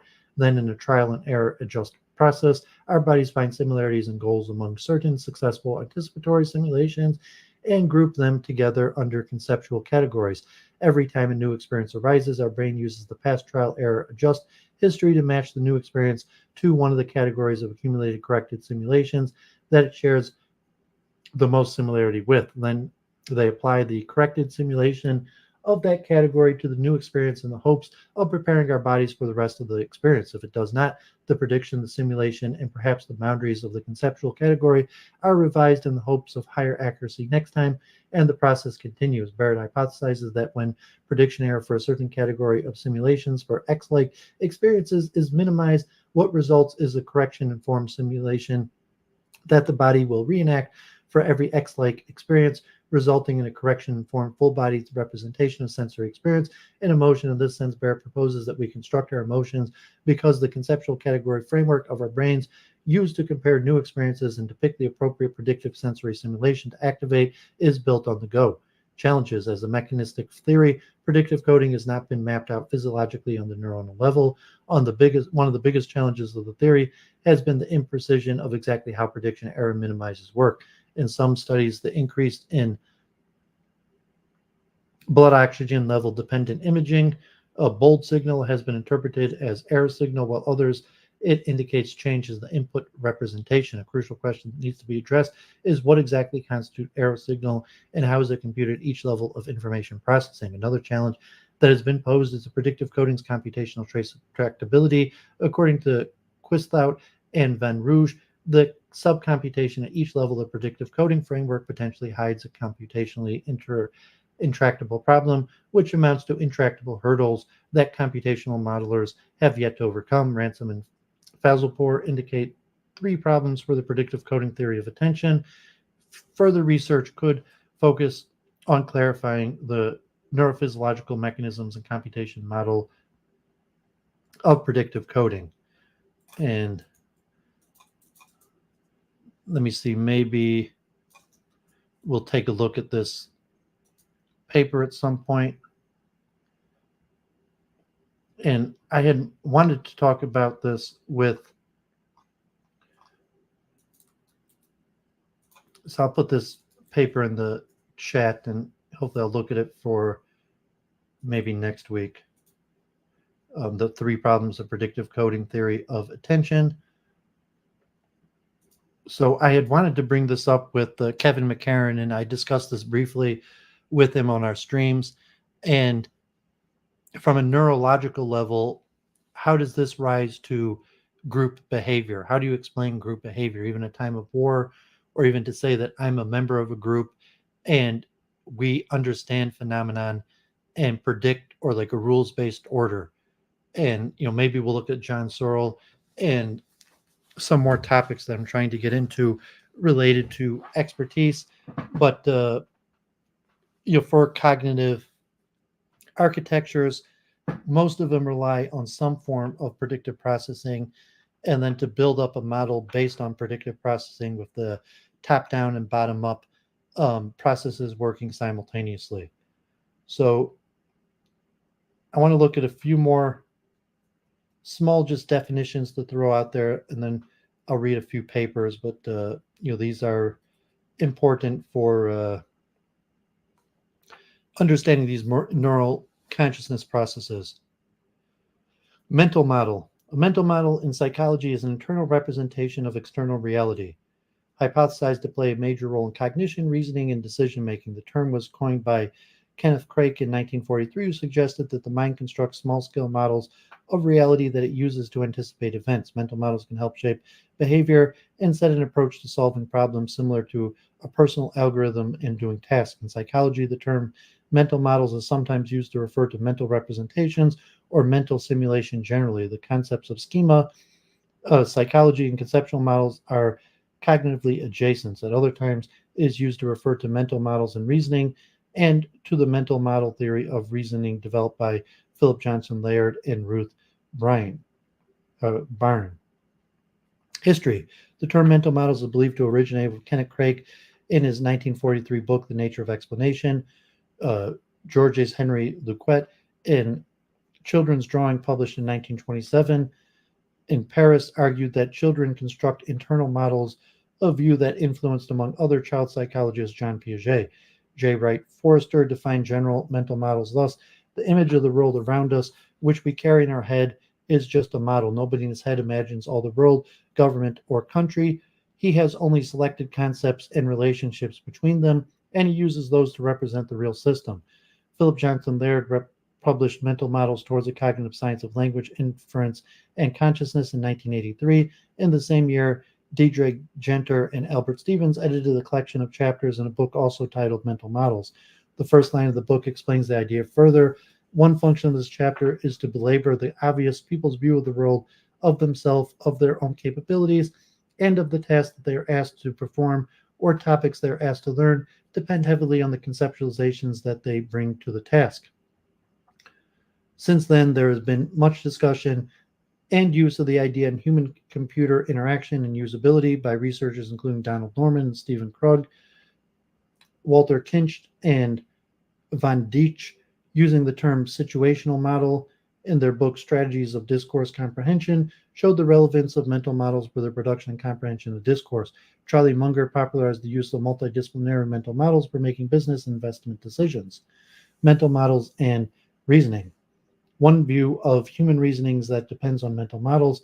In this view, mental models can be constructed from perception, imagination, or the comprehension of discourse. Such mental models are similar to architect models or to physicist diagrams in that their structure is analogous to the structure of the situation that they represent, unlike, say, the structure of logical forms used in formal rule theories of reasoning. In this respect, they are a little pictures in a picture theory of language described by philosopher Ludwig Wittgenstein in 1922. Philip Johnson Laird and Ruth Byron developed mental model theory of reasoning, which makes the assumption that reasoning depends not on logical form, but on mental models. Principles of mental models. Mental models are based on a small set of fundamental assumptions, axioms, which distinguish them from other proposed representations of psychology of reason. Each mental model represents a possibility. A mental model represents one possibility, capturing what is common to all the different ways in which the possibility may occur. Mental models are iconic. Each part of the model corresponds to each part of what it represents. Mental models are based on principle of truth. They typically represent only those situations that are possible. Each model of a possibility represents only what is true in that possibility according to the proposition. However, mental models can represent what is false, temporarily assumed to be true, for example, in the case of counterfactual conditionals and counterfactual thinking. You note the connection to multiple truth hypothesis. Also, the past one about predictive processing is going to be very related to the multiple truth hypothesis. Hopefully we'll discuss that more. Reasoning with mental models. People infer that a conclusion is valid if it holds in all the possibilities. Procedures for receiving with mental models rely on counterexamples and refute invalid inferences. They establish validity by ensuring that a conclusion holds over all the models of the premises. Reasoners focus on a subset of the possible models of multiple model problems, often just a single model, to erase the ease with which reasoners can make deductions is affected by many factors, including age and working memory. They reject a conclusion if they find a counterexample, a possibility in which the premises hold but the conclusion does not. Criticisms. Scientific debate continues about whether human reasoning is based on mental models versus formal rules of inference, domain-specific rules of inference, or probabilities. Many empirical comparisons on the different theories have been carried out. Mental models of dynamic systems, mental models and systems dynamics.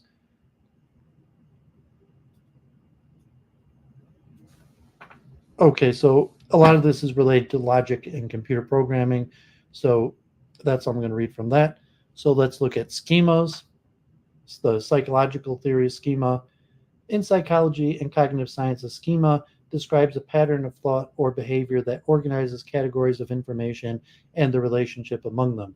It can be described as a mental structure of preconceived ideas, a framework representing some aspect of the world, or a system of organizing and perceiving new information, such as a mental scheme or a conceptual model. Schemata influences attention and the absorption of new knowledge. People are more likely to notice things that fit into their schema while reinterpreting contradictions to the schema as expectations or distorting them to fit. Schemata have a tendency to remain unchanged, even in the face of contradictory information. Schemata can help understanding the world in rapidly changing environment. People can organize new perceptions into schematic quickly, as most situations do not require complex thought when using schema, since automatic thought is all that is required.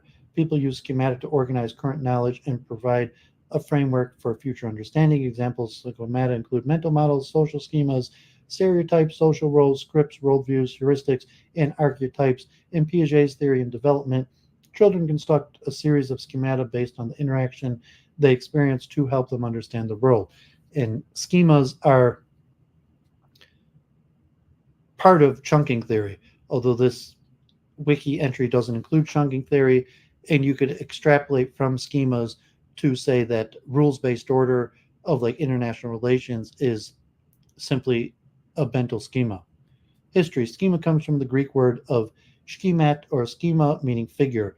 Prior to its use in psychology, the term schema had primarily been used in philosophy. For instance, schemata, especially transcendental schemata, are crucial to the archetyponic system devised by Immanuel Kant in Critique of Pure Reason. Early developments in the idea of psychology emerged with Gestalt psychologists, founded originally by Max Wertheimer and John Piaget. The term schema was introduced by Piaget in 1923. In Piaget's later publication, action operative or procedural schemas were distinguished from figurative representational schemas, although together they may be considered a schematic duality. In subsequent discussions of Piaget in English, schema was often a mistranslation of Piaget's original French scheme. The distinction has been of particular importance in theories of embodied cognition and ecological psychology. The concept was first described in the works of the British psychologist Frederick Bartlett, who drew on the term body schema used by neurologist Henry Head in 1932. In 1952, Jean Piaget was credited with the first cognitive development theory of schemas, popularized this ideology. By 1977, it was expanded into schema theory by educational psychologist Richard Anderson. Since then, other terms have been used to describe schemas such as frame, scheme, and script, like think frame games. Schematic processing. Through the use of schemata heuristic technique to encode and retrieve memories, the majority of typical situations do not require much strenuous processing. People can quickly organize new perceptions into schemata and act without effort. The process, however, is not always accurate, and people may develop illusory correlations, which is the tendency to form inaccurate or unfounded associations between categories, especially when the information is distinctive. Nevertheless, schematic can influence and hamper the uptake of new information, such as when existing stereotypes give rise to a limited or biased discourse and expectations, lead to an individual to see or remember something that has not happened because it is more believable in terms of the schema. For example, if a well-dressed businessman draws a knife on a vagrant, the schemata of onlookers may lead them to remember the vagrant pulling the knife. Such distortion of memory has been demonstrated. Furthermore, it has also been seen to affect the formation of episodic memory in humans. For instance, one is more likely to remember a pencil case in an office than a skull, even if both were present in the office when tested on certain recall conditions. Schemata are interrelated, and multiple conflicting schemata can be applied to the same information. Schemata are generally thought to have a level of activation which can be spread among related schemata, though different factors such as current activation, accessibility, priming, and emotion, a specific schema can be selected. Accessibility is how easily a schema can come to mind and is determined by personal experience and expertise. This can be used as a cognitive shortcut, meaning it allows the most common explanation to be chosen for new information. The availability heuristic. When priming an increased sensitivity to particular schema due to recent experience, a brief imperceptible stimulus temporarily provides enough activation to a schema so that it is used for subsequent ambiguous information. Although this may suggest the possibility of subliminal messages, the effect of priming is so fleeting that it's difficult to detect outside laboratory conditions. Background research. Frederick Bartlett. The original concept of schemata is linked with that of a reconstructive memory as proposed and demonstrated in a series of experiments by Frederick Bartlett, a previous Knight and St. John's College graduate. Bartlett began presenting participants with information that was unfamiliar to their cultural backgrounds and expectations while subsequently monitoring how they recalled these different items of information. Bartlett was able to establish that individuals' existing schemata and stereotypes influence not only how they interpret schema foreign new information, but also how they recall the information over time. One of the most famous investigations involved asking participants to read a Native American folktale, The War of the Ghost, and recall it several times up to a year later. All the participants transformed the details of the story in such a way that it reflected their cultural norms and expectations, in line with their schemata. The factors that influenced the recall were omissions of information that was considered irrelevant to a participant, transformation of some of the details or of the order in which the events were recalled, the shift of focus and emphasis in terms of what was considered the most important aspects of the tale, rationalization, details and aspects of the tale that would not make sense would be padded out and explained in an attempt to render them comprehensible to the individual in question. Cultural shifts, the content and style of the story were altered in order to appear more coherent and appropriate in terms of the cultural background of the participant. Bartlett's work was crucially important in demonstrating that long-term memories are neither fixed nor unchanging, but are constantly being adjusted as schemata evolve with experience. His work contributed to a framework of memory retrieval, which people construct the past and present it in a constant process of narrative discursive adjustment. Much of what people remember is confabulated narrative, adjusted and rationalized, which allows them to think of the past as a continuous and coherent string of events, even though it is probably that large sections of memory, both episodic and semantic, are irretrievable or inaccurate at any given time. An important step in the development of schema theory was taken by the work of Rumelhart describing the understanding of narrative and stories. Further work on the concept of schemata was conducted by Brewer and Chants, who demonstrated that the schema-driven expectation of the presence of an object was sometimes sufficient to trigger its incorrect recollection. An experiment was conducted where participants were requested to wait in a room identified as an academic study and were later asked about the room's contents. A number of participants recalled having seen books in the study, whereas none were present. Brewer and Chants concluded that the participants' expectation that the books are present in academic studies were enough to prevent their accurate recollection of the scenes. In the 1970s, computer scientist Marvin Minsky was trying to develop machines that would have human-like abilities. When he was trying to create solutions for some of the difficulties he encountered, he came across Bartlett's work and concluded that if he were ever going to get machines to act like humans, he needed them to use their stored knowledge to carry out processes. A frame construct was a way to represent knowledge in machines. While this frame construct can be seen as an extension and elaboration of the schema construct, he created the frame knowledge concept as a way to interact with new information. He proposed that fixed and broad information would be represented as the frame, but it would also be composed of slots that would accept a range of values. But if the world did not have a value for a slot, then it would be filled by a default value. Because of Minsky's work, computers now have a stronger impact on psychology. In the 1980s, David Rumelhart extended Minsky's ideas, created an explicitly psychological theory of mental representations and complex knowledge. Robert Schenck and Robert Abelson developed the idea of script, which is known as a generic knowledge of sequences of actions. This led to many new empirical studies, which found that providing relevant schema can help improve comprehension and recall on passages. Schemata also have been viewed from a socio-cultural perspective, with contributions from Lev Vygotsky, in which there is a transactional relationship between the development of a schema and the environment that influences it, such that the schema does not develop independently as a construct in the mind, but carries all the aspects of the history, social, and cultural meaning which influences its development. Schemata are not just scripts or frameworks to be called upon, but are active processes for solving problems and interacting with the world. However, schemas can also contribute to influential outside sociocultural perspectives like the development of racist tendencies, disregard for marginalized communities, and cultural misconceptions. Modification. New information that falls within an individual schema is easily remembered and incorporated into the worldview. However, when new information is perceived that does not fit in a schema, many things can happen. One of the most common reactions is for a person to simply ignore or quickly forget the new information they acquired. This can happen on an unconscious level, meaning unintentionally, as an individual may not even perceive the new information. People may also interpret the new information in a way that minimizes how much they must change their schemata. For example, Bob thinks that chickens do not lay eggs. He then sees a chicken laying an egg. Instead of changing the part of his schema that says chickens don't lay eggs, he is likely to adopt the belief that the animal in question that is just seen laying an egg is not a real chicken. This is an example of disconfirmation bias, the tendency to set a higher standards for evidence that contradicts one's expectation. This is known as cognitive dissonance. However, when the new information cannot be ignored, existing schemata must be changed or new schemata must be created. Accommodation.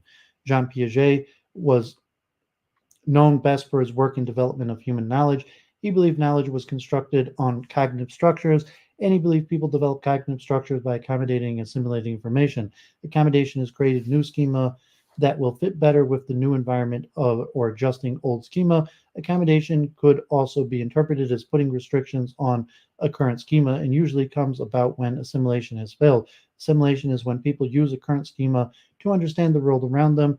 Piaget thought that the schemata are applied to everyday life, and therefore people accommodate and assimilate information naturally. For example, if this chicken has red feathers, Bob can form a new schemata that says chicken with red feathers can lay eggs. The schemata in the future will either be changed or removed entirely. Assimilation is the reuse of schemata to fit the new information. For example, when a person sees an unfamiliar dog, they would probably just integrate it into their dog schema. However, the dog behaves strangely and in ways that did not seem dog-like. There will be accommodation as a new schema is formed for that particular dog. With accommodation and assimilation comes the idea of equilibrium.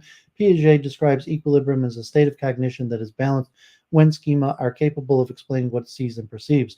When information is new and cannot fit into the previous existing schema, disequilibrium can happen.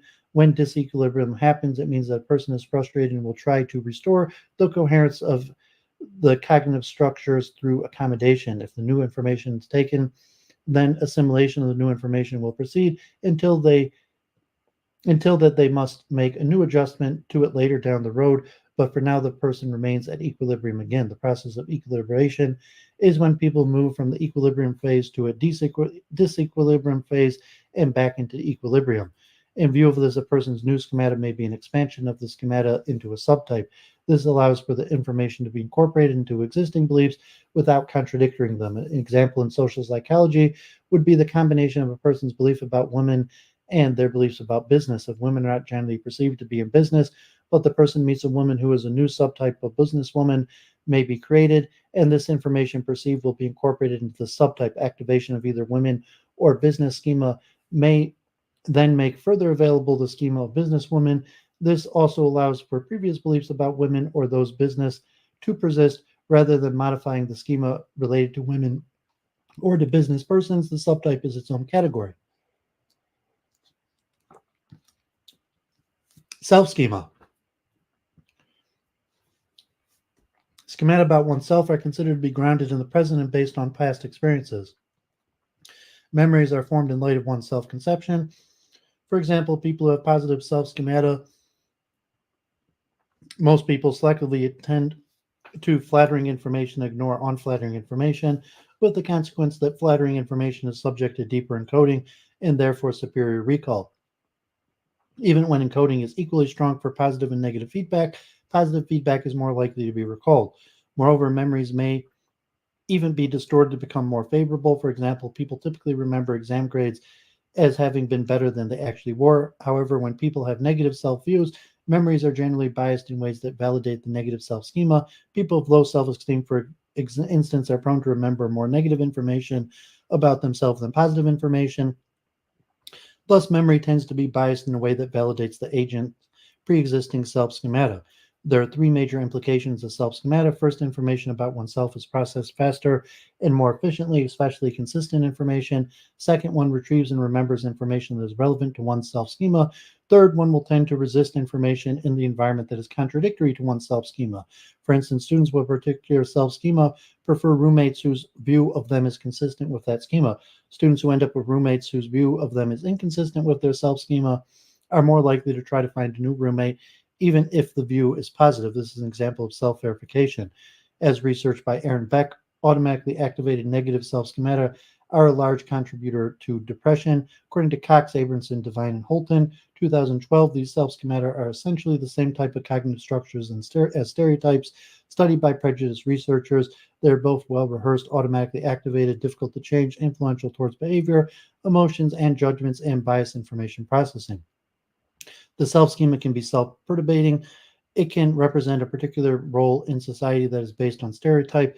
For example, if a mother tells her daughter she looks like a tomboy, her daughter may react by choosing activities that she imagines a tomboy would do. Conversely, if the mother tells her that she looks like a princess, her daughter might choose activities thought to be more feminine. This is an example of self-schema becoming self-perpetuating when a person at hand chooses an activity that was based on expectation rather than desires.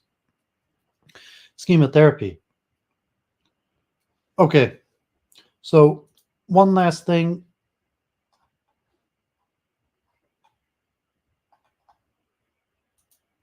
Okay, so that was all my definitions and stuff I wanted to get through. So let me grab a quick drink, see if I have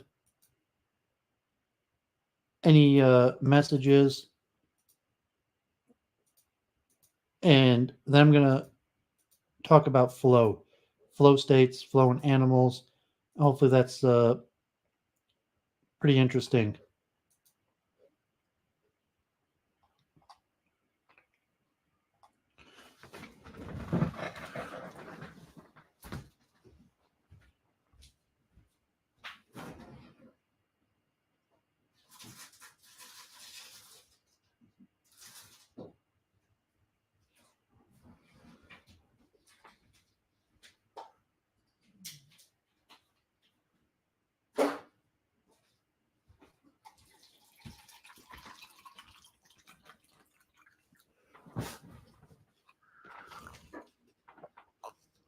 My maple water.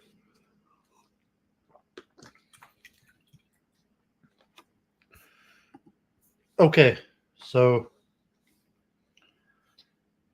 I got 4 papers I pulled out. Let's hope we get through at least 2 of them. So I talked about flow states, I think, before the Jewish holidays, and I said I was going to do a whole stream on flow. And it's a little different than the predictive processing. It'll go back to the theory of expertise. But flow is a pretty interesting field. So let's go. A review of the role of neuroscience and flow states in the modern world. Flow states have been shown to help people reach peak performance, yet these elusive states is not easily attained. The review describes the current state of literature on flow by addressing the environmental influences as well as the cognitive and neurocognitive elements that underlie the experience. In particular, the research focuses on the transition of cognitive control from an explicit to an implicit process. This is further expanded upon to look at the current yet related neurocognitive research of high performance associated with the implicit process of automaticity. Finally, the research focuses on transcranial direct current stimulation as a novel method to facilitate an induction of flow states. Implications are aimed at a general technique to improve on skill acquisition and overall performance. Introduction to flow. The scientific community has of late began to explore the field of expertise and its components. One element, however, that has begun to gain a growing amount of attention is the peak performance found in flow states.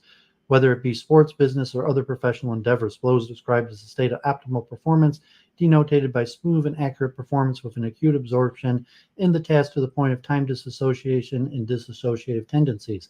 In the modern workplace, there are so many distractions from messages to meetings that they result in a reduction of productivity. Yet a 10-year longitudinal study by Cranston and Keller showed that people in flow states were 500% more productive. Whilst much research has been performed on the personality components of flow, there's still much to explore when it comes to neurocognitive underpinnings of flow to better understand the workings and catalysts for this elusive state. This review focuses on describing the current state of flow research on neurocognitive understandings and provides an insight into the key theories and experimental implications being presented in the research surrounding flow states. Transcendent spiritual experiences similar to the flow state have long shared reports with countless of religious references dating back to centuries by spiritual authors. Flow then found its entrance into the mainstream with Maslow, peak experiences, and has since been appropriated into popular culture of many names, including in the zone and in the moment. Although a long history exists of this high-functioning state, much of its inner workings and route to initiation is shrouded in mystery. Shikjen Mi Alali first described the flow state and noticed the conditions for entering this experiential state includes a balance of challenges or action opportunities within individual skills, as well as clear and well-defined goals with immediate feedback. According to Csikszentmihalyi flow theory, the flow experience relates to a set perceived to be processed by the individual relative to the perceived challenges of the activity. Challenges can be considered as opportunities for action. Thus, flow is produced by any situation that requires skill. The phenomenology of flow further suggests that the enjoyment of a task is due to a discovery found within the interaction of the task. For instance, at first the task might appear boring or anxiety provoking, but if the action opportunities become clearer or the skill level improves, the task becomes more engaging and finally enjoyable. The discovery of more complex behaviors resulting in emergent motivation that transforms a previously unengaging task into that which is intrinsically motivating. Therefore, complexity of the skill must increase to meet the increasing complexity of the task challenge in order for a person to remain in flow. Csikszentmihalyi developed the flow state model to help illustrate this state change as seen in figure 1. For instance, when the challenge and skills are low, a person will likely experience apathy, considered an experience of the lowest quality and lowest intensity on the flow state model, whereas when the skills are greater than those needed for the challenge, the person is more likely to experience boredom, relaxation, considered an experience of higher quality than apathy. As the level of challenge increases, the experiences moves towards control. In contrast to this, when a challenge are greater than the skills required by the person, the experience of worry, anxiety is more likely. Then as the skill increases, the experience moves towards arousal. Therefore, based on this model, flow states are believed to be assessed when skills and challenges are both high in equilibrium, resulting in experience of the highest quality. So you have a skill level versus challenge level, and flow is where the skill level and the challenge level are equally high.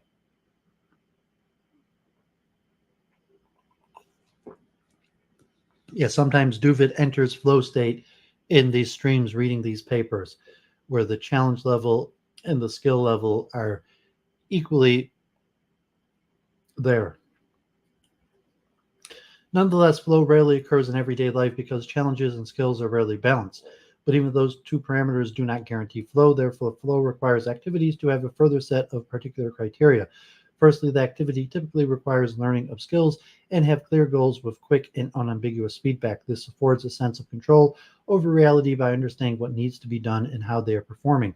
This activity design also works best when concentration and involvement is facilitated by separating a person from their everyday existence by focusing on the particular reality of the activity, such as particular uniforms and special rules of the activity that are not necessarily relevant to everyday living. People in flow mention that they become so absorbed in the activity that they do not have any attention to spare to become more distracted by anything else.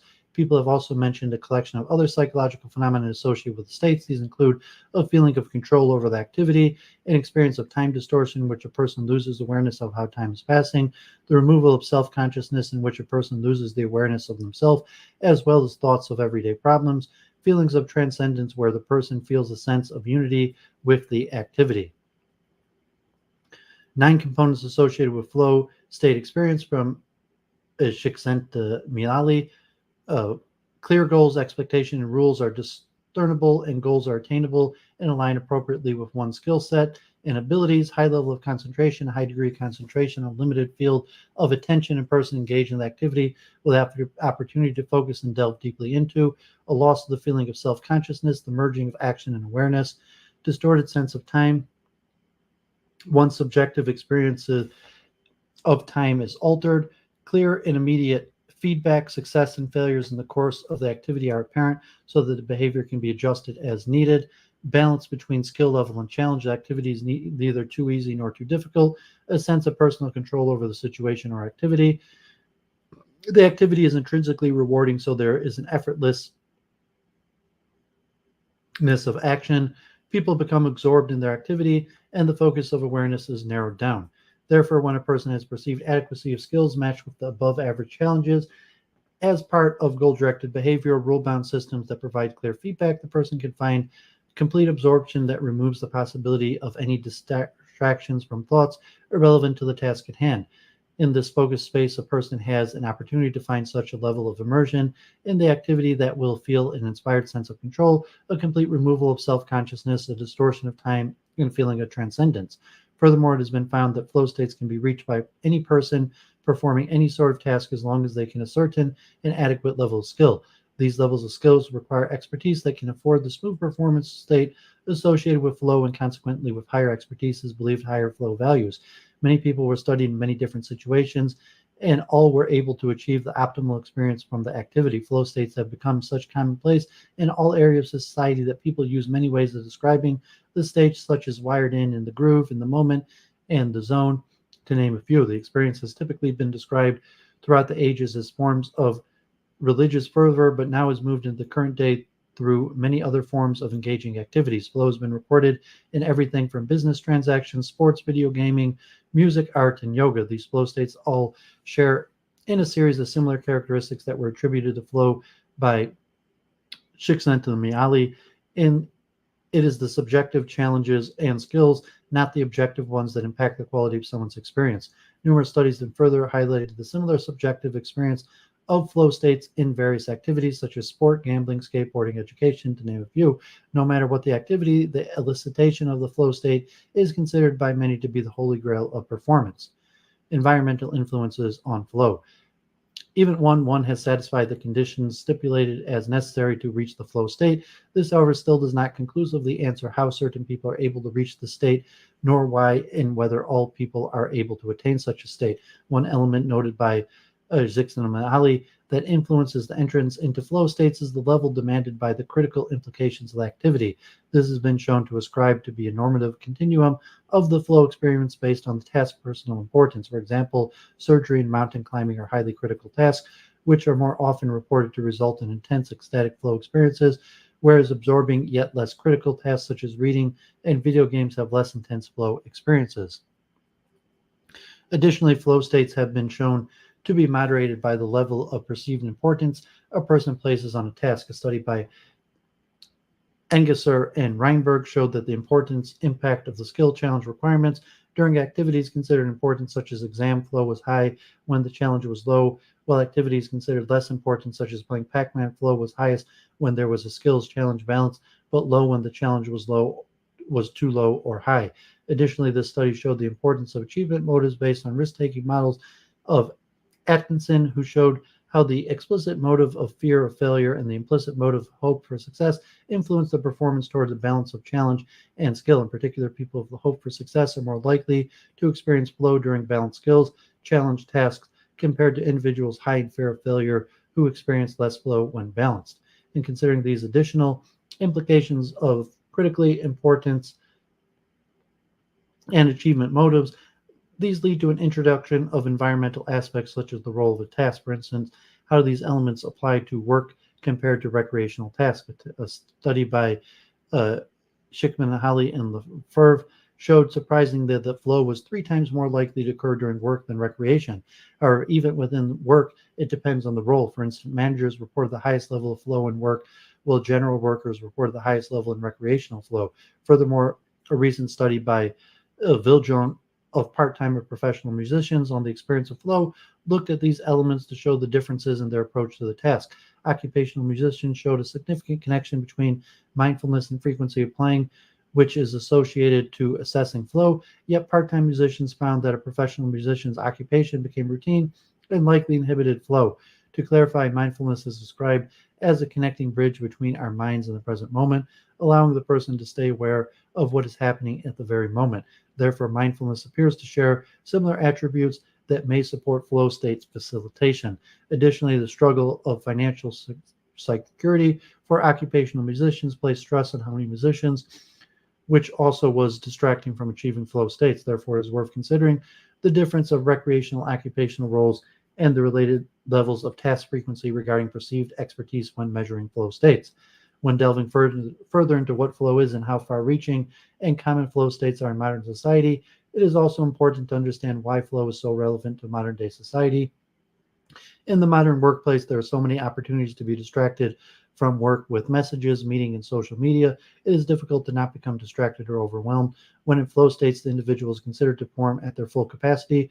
Flow has commonly been associated with intense concentration, higher behavioral efficiency and creativity, and heightened sense of playfulness. Furthermore, the intrinsic rewards associated with autotelic experiences is likely to increase learning efficiencies, as well as better remembering of the experience, and also more likely to seek such experiences more often. This helps drive the person to ever higher levels of complexity in the challenge of the activity, ultimately improving their skill level. Such increases have also been shown to impact positively on the associated group with many successful scientists, sports stars, and artists mentioning flow is relevant to their work and improving their performance, whether it be in sports, arts, or workplace productivity. Flow is also characterized by an elevated sense of self-control and higher positive subjective experiences. Flow measurement. The primary method of studying flow has been through questionnaires as well as interviews for more qualitative explorations. For example, Larson and Shikzonami developed the experience sample method, which would ask participants to mark in real time at certain times throughout their day of their flow experience. The problem with this is, and other methods is, as was already stated, flow states require acute concentration to the point where little or no attentional resources is misallocated. Also, the individual experiences a loss of self-consciousness where self-reflective thoughts and fear of social evaluation are not present. Therefore, the introspection necessary for these measuring techniques has the danger of inhibiting the flow experience, as it requires resources to be allocated to a different cognitive set, as these are retrospective by nature. Since the experience sample method, the flow state scale was introduced, which operationalizes flow by transforming its 9 elements into dimensions that load equally on a composite flow score. The flow state scale considers flow as the degree of flow on a continuum instead of a discrete peak experience, which can be used to portray the experience quality as a level of intensity of flow within the activity. The intensity of the flow experience is considered to elevate as more of the 9 elements increase in score. The flow state scale is typically given at the end of the task in order not to force the participant out of the state during the task. However, people will experience a range of affective states across trial periods. Self-reported flow experiences scales at the end of the task measure the experience across the whole task rather than for the particular time period.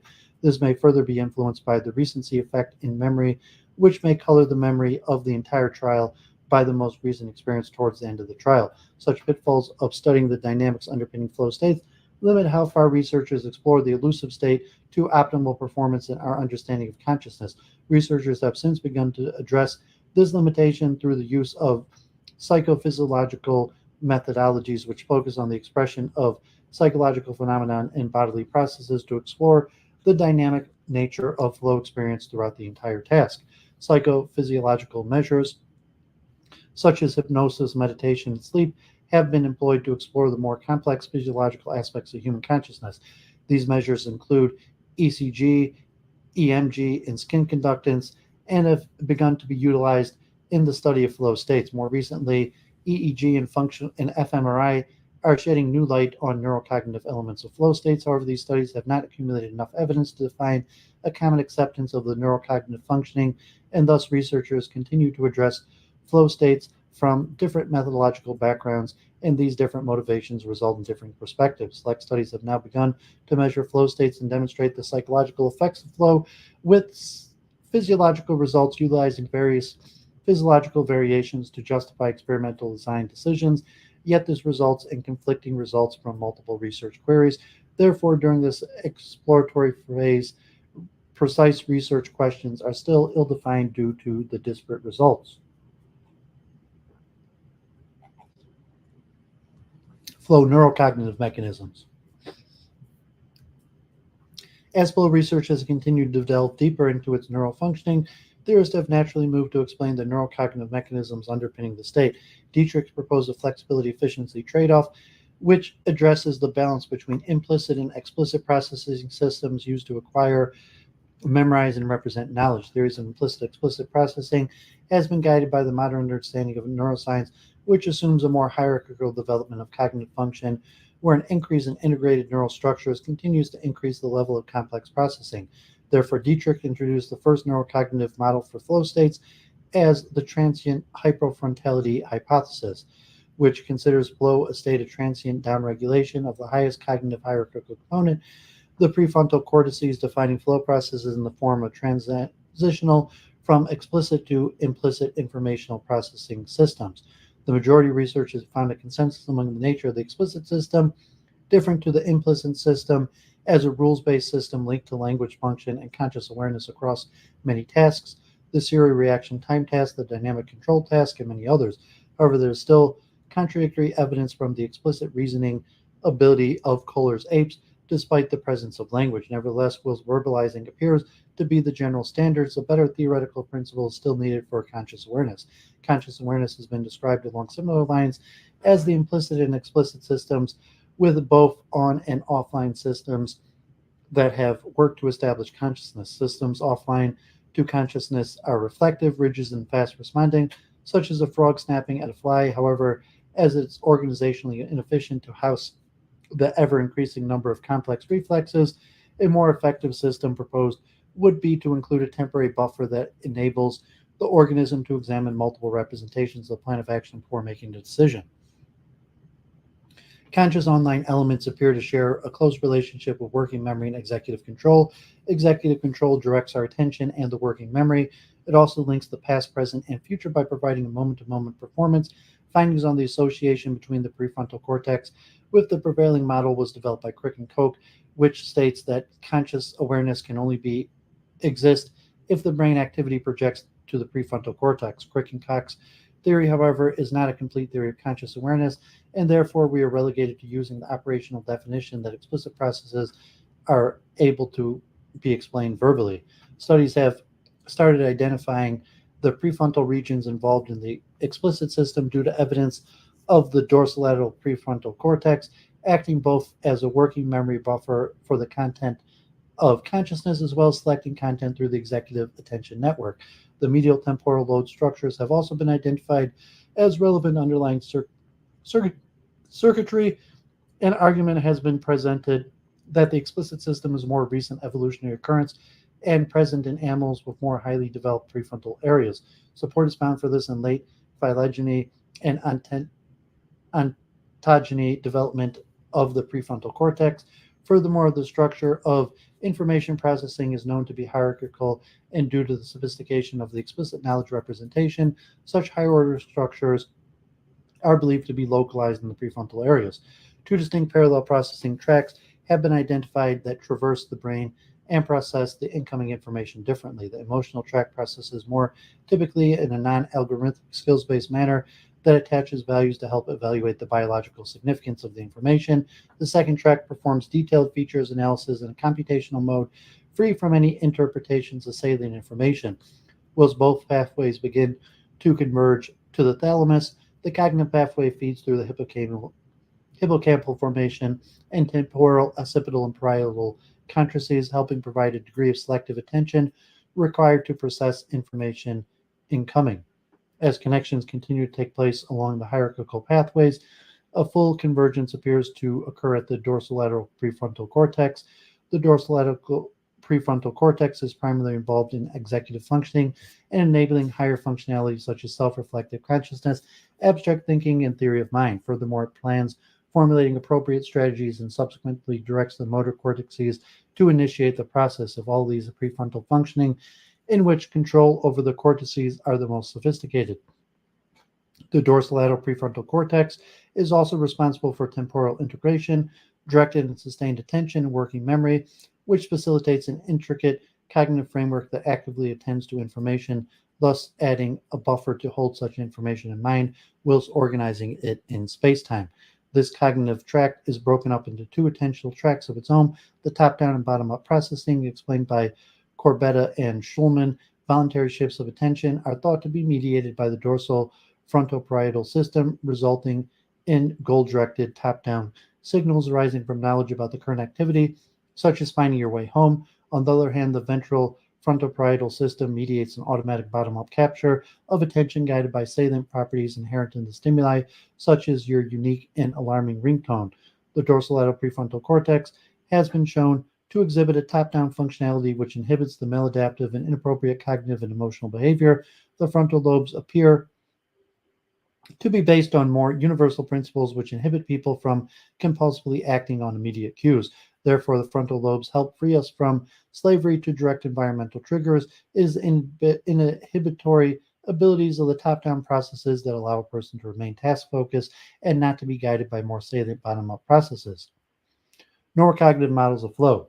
The two predominant neurocognitive theories of flow states have helped guide flow research to better understand its function in order to be able to further support access and entry into flow. The first, transient hyperfrontality hypothesis by Dietrich, proposes that during flow states, the explicit executive function of the frontal cortices are inhibited. The reduction of frontal activity is expected to reduce interference from explicit processing such as self-referential thought, and thereby freeing up more resources to be dedicated to faster implicit processing systems such as actioning of automized processes.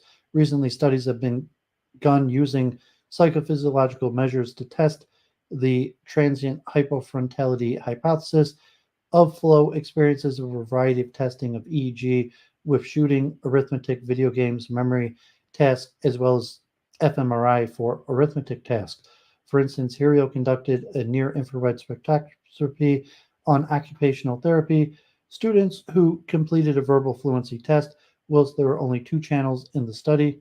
The results supported the transient hypofrontality hypothesis, in which a negative correlation was associated between higher flow states resulting in a suppression of prefrontal activity. However, the synchronization theory of flow proposed by Weber and Tamburini disputes the transient hypofrontality hypothesis due to the many flow-like activities such as hypnosis and meditation showing strong frontal activity in neuroimaging studies occurring when these altered states of consciousness as well as flow studies. Therefore, the synchronization theory of flow instead focuses on the neuronal efficient future binding processes synchronizing neurons and networks to more efficiently communicate and create holistic higher order experiences that resemble flow states. Synchronization theory of flow's foundation is based on Posner, a tripartite theory of attention that focuses on neurocognitive structures of attention, including the frontal and parietal cortices relating to alerting, the process of becoming aware of stimulus, the top-down componentry of the dorsal attention network, including the superior and inferior parietal lobes, the frontal eye fields, and the superior colliculus for orienting, allocating attentional resources to a stimulus, and the prefrontal executive regions for goal-directed processes. A few studies to date have provided support for the synchronization theory of flow, with one of them the first fMRI studies by Klassen, who broke down a video game into 5 operationalized elements of flow that can be observed as characteristics of the activity to find activation in relevant attention and reward structures that support the synchronization theory of flow.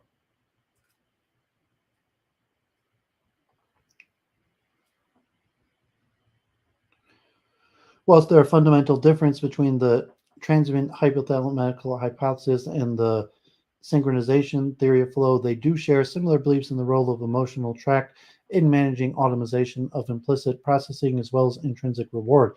Implicit categorization has found less agreement with these theories that what has been found for the explicit system, while the role of explicit knowledge and consciousness is thought to create more behaviorally flexible global workspace to test hypotheses. The role of implicit knowledge is believed to be more task-specific and thus less flexible due to the difficulty to assess from other parts of the system.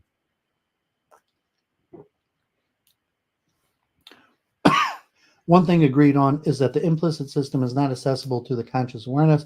However, unlike memory theorists who hold that implicit implies no conscious awareness of the details or even that a memory was stored, a weaker criterion is used for category learning, which only requires that the nature of learning has no conscious access. However, there may be awareness of some learning occurrences because trial by trial feedback is typically present.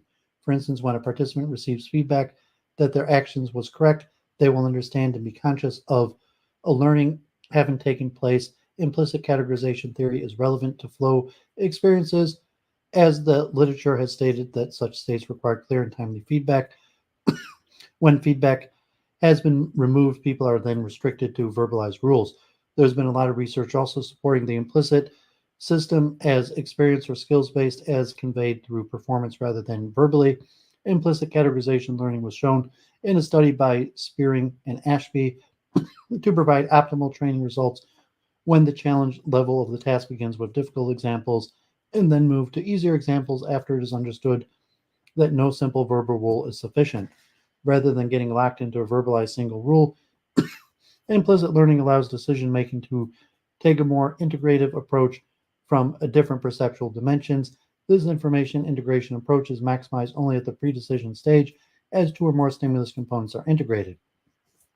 While it's typically been assumed that exemplar similarity-based systems should dominate information integrated tasks, COVIS instead assumes a procedural learning system. COVIS is an acronym for competition between verbal and implicit systems, pardon me, which describes the process of verbal systems dominating initially due to the strength of its connections, but with task repetition, the implicit system supersedes the explicit verbal system bias. Yet both systems remain active, retaining a sufficient proportion of the categorization judgments after learning is complete. Although the neural substrates are less clear for the implicit system, the basal ganglia have most often been critically associated with implicit system. The basal ganglia are interconnected masses of gray matter positioned at the interior regions of the limbic cortices of the upper part of the brainstem. The key region of the basal ganglia receives all extravasate visual cortex projections with about 10,000 visual glutaminergic connections to each caudate cell in the striatum. Projections are then sent to various cortical premotor and prefrontal regions via two synaptic pathways of convergences. The first synaptic connection is via the globus pallidus and the substratia nigra pars rectilia, which has dopaminergic connections, while the second synapse of the ventral anterior nucleus and the thalamus projects off to premodal areas, specifically Brodmann's area 8. COVIS places an emphasis on the synaptic convergence as a critical site of procedural learning. In particular, it appears that all three factors which contribute to cortical stratial strengthening via long-term potentiation, strong presynaptic and postsynaptic activation, as well as dopamine release, while presynaptic and postsynaptic activations are considered to play an important role for the LTP via stimulus-driven high-threshold sensory cortical cells. Dopamine is considered more as a reward-mediating trained signal. These synapses, however, weaken through the long-term depression if either postsynaptic activation or dopamine release is not present. This could occur, for example, if an incorrect response is given, resulting in the absence of a dopamine release, or if only a weak response is recorded by the visual cortical cell. Maddox showed support for an interesting prediction by the three-factor model that if feedback was delayed by more than 2.5 seconds, then information integration learning would be severely inhibited. This appears to lend support to the notion that flow states require timely and accurate feedback, whereas explicit learning and rule-based tasks of equal difficulty could sustain delays. Implicit systems are believed to process parallel tasks due to the limitations of bandwidth that exist in the working memory of the explicit systems. Cohen presented evidence for working memory capacity with a 4 plus or minus 1 limit after rehearsal and chunking were catered for. Therefore, the explicit system appears to be capacity limited, where information demands are too great. Parallel tasks are collapsed into fewer chunks, deeming some information inaccessible. Implicit systems, on the other hand, seem to not share the same limitations when learning a new task as driving a car that is a multidimensional task with many elements working in parallel, while the cortex is considered to be utilized for the managing the input of novel information due to the requirement of goal-directed attention and flexibility. Working memory typically would be overwhelmed as instructions typically involve more than 4 independent bits of information. Therefore, instructions could be broken down into similar components that could be combined into larger chunks once the skill is sufficiently acquired. The explicit instructions would form a mental representation of the task that requires a premotor, primary motor, and parietal cortex, as well as the cerebellum to execute it. Because of the limited ability to combine them into chunks, learning slows down due to capacity restrictions. The basal ganglion was believed to be passive observer during the time building its own representation of the action. After sufficient practice, neural control is gradually shifted to the basal ganglion, and also to the supplementary motor cortex, thalamus, and hippocampus. Ultimately, that internalizes the pattern of the activity into muscle memory and thereby affords the basal ganglion primary control without much reliance upon the prefrontal explicit regions. This internalization frees up computational space of the executive function for other activities such as observing the surrounding environment due to a lessening of demand from working memory. This may be useful for flow states as it frees the person from needing to focus on the skill of the task and gives more buffering room for anticipating the potential challenges of the task. Furthermore, a basic level of skills acquisition is needed to have flow experience, and the implicit systems requires a series of learned, specialized, and independent responses patterns to output. These automated stimulus responses procedures are believed to require many hours of highly dedicated practice. Learning of automated responses takes time because of the limited ability of the explicit working memory to transfer specialized and reflexive responses patterns to the implicit system due to capacity restrictions. Automaticity, in which thoughts and behaviors occur without the need for conscious guidance, can be both conscious and unconscious. Unconscious automaticity are defined as automatic processes that do not require any willful initiation and operate independent of conscious control. This is exemplified with the priming that biases further processing of an event without the person necessarily even consciously aware of the connection, such as seeing a beer advertisement along with a hot day and suddenly realizing you're thirsty and want a beer. Hey, blessings, Rune. Good to see you. Consciousness automaticity are automatic thoughts and behaviors that provide efficient implementation of an action by providing faster processing through the removal of conscious monitoring as well as the use of minimal attention capacity. The modern standard for determining automaticity is if the behavior can be produced in parallel and without attention. Skill acquisition is generally conscious, labored, and slow, but becomes automatic with consistent and frequent practice. These mentally disparate processes are then repackaged into fluid arrangements of actions that can be set off by a single thought. Furthermore, automaticity enables the assumption to be made based on experience, which creates greater outcome predictability. The more a person monitors their intentions throughout their actions, the more their experience will be consciously willed and non-automatic. A low component of the basal ganglion, the dorsal striatum, has been associated with the role of automatized implicit learning, in particular both the synchronization theory of flow and the thalamic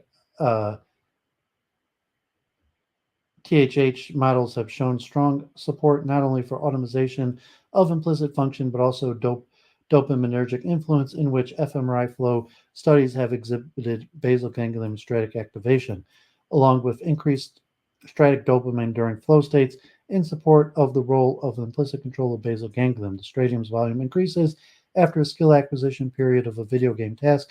It is also assumed that the striatum is an early development in human evolution because of its central location and its action as input nucleus for the basal ganglion. The caudate nucleus of the striatum has also been shown to be the primary input structure of the procedural learning systems in the Covis model.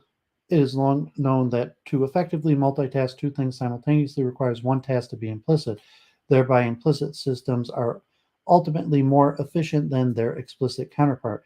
People that have entered flow states often refer to automatic processing, in which they report task-focused behavior without conscious thinking, which suggests a form of frontal inhibition required for successful entry into the state. Furthermore, a key site of pleasurable experience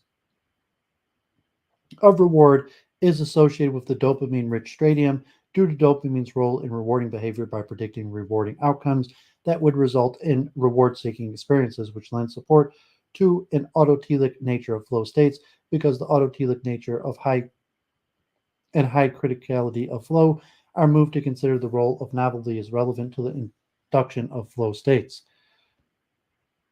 In the novelty hypothesis, during a period of high criticality, when a person exposed to a new situation that resolves in a challenge that's equal to the skill level, the person may be pushed up into a level in which their skill is just below the level of challenge being presented.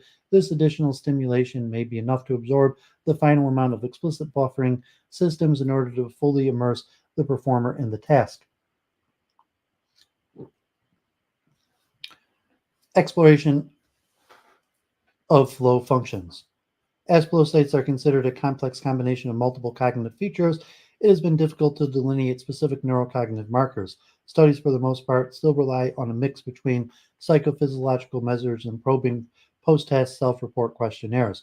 The conflict still remains that as soon as the participant is asked about their experiences, they're forced to self-reflect, which will move them out of the flow state. We can therefore begin to break down some of the key neurological elements to test whether they can be defined as key elements of the flow state in order to further identify key elements that may be relevant to the neurocognitive functionality of flow states. Particular elements of flow to be defined are that occurs within an activity which is balanced with an individual's ability, whilst fully immersed in the task and self-referential thoughts are completely inhibited. However, we can look at previous studies looking at similar cognitive functions such as expert performance, creativity, focused attention, and mental workload to help delineate neurocognitive landmarks that will help us identify the elements of flow activity. The EEG is a well-validated measure for examining psychological states during skilled motor performance. In particular, results have highlighted the left frontal and temporal regions as playing key roles in expert performance, with increased alpha power in EEG occurring in expert marksmen compared to novice shooters. EEG has also been used across a range of activities, including weightlifting, golf, and archery, all revealing a reduction in left hemispheric activity. In a recent study, a comparison of neural anatomical characteristics also showed that expert divers have significantly increased cortical thickness in the left superior temporal sulcus compared to the non-athlete group. The superior temporal gyrus houses several important cortical structures, including Wernicke's area, known to be involved in the comprehension of language. To follow on this pattern of increased alpha activity in the left temporal region has been most commonly interpreted as representing a reduction in the cortical activations, reducing verbalizations associated with the left brain, and enabling more resources to be allocated to the visual spatial processes of the right brain. This has been further supported by lower coherence estimates of the left temporal regions with the motor regions by expert marksmen. This pattern suggests less cortical communication and a suppression of analytical processing influence, thus simplifying a complex process and alleviating the need for a division of cognitive resources. Additionally, a key antecedent of flow utilizes the challenge skills balance, which indicates a state of high mental workload from deep involvement in the task. This has been shown in the psychophysiological studies of flow, in which decreased heart rate variability was shown during challenge skills balance and work in a knowledge task. The EEG has also been used to evaluate mental workload, in which a reduction of alpha activity and an increase in the theta is present due to the task increased difficulty level. Alpha frequencies are characterized into three frequency bands. Alpha activity in the general 8 to 13 hertz represents lower levels of consciousness and awareness, while an alpha reduction results in increased mental activity. The low alpha band, 8 to 10 hertz, is associated with the mechanisms of arousal, attention, and effort, as well as general cognitive processing, with high alpha, 11 to 13 hertz, selectively acts according to the encoding of the stimulus. Sports performance has also been shown to improve when implementing hypnotic techniques using flow state suggestions. It is not yet understood how hypnosis increases performance or the experiences of flow. One suggestion by Crawford and Guzlier is a shift is made from an analytical think style to become more holistic after hypnosis, allowing access to processes that are important for athletic performance. Shifts from the left analytical, verbal, and conscious side of the brain to the right hemispheric, holistic, nonverbal, imaginative side of the brain have been shown during hypnosis. It has been further shown that there are strong correlations between hypnosis with absorption. A correlation has also been shown between absorption and disassociation, in which the ability to become absorbed in a task is another way to induce dissociative control. Task absorption and disassociation are considered key components of the higher levels of flow phenomenology. Additionally, theta activity has been shown as relevant for evaluating cognitive processing during flow-like tasks such as meditation. Lutz experienced meditators and novices were tested at the beginning and end of the 3-month meditation retreat using an attention blink test. In experienced meditators, results can significantly improve whilst presenting increased theta phase locking, a reduced variability of theta phases across trials. These results are considered to show more stable execution of neural processing. Further, multiple fMRI studies have highlighted attention networks providing support for increased activity in prefrontal networks during focused meditation like attention. positive effects in motivational and orientation. Two elements associated with flow phenomenology have also found links in the changes in frontal EEG asymmetry. In particular, increased left alpha frontal activation was correlated with approach-related motivation. This is also shown to by higher activity in the frontal left association with trait measures of behavioral activation. Specifically, positive emotions were correlated with high left frontal activity, while negative emotions were correlated with increased relative right frontal activity. Ultimately, a pattern of the relationship between the frontal EEG asymmetry, motivational direction, and effective valence has been shown for performance settings. Flow facilitation. To further test the neurocognitive mechanisms of different states, and in particular flow states, technologies such as transcranial direct current stimulation have been utilized to provide a clear understanding of the underlying processes. Transcranial direct current stimulation is a non-invasive form of brain stimulation that alters cortical excitability based on the direction of current flow at the subthreshold levels of the neuronal membrane potential.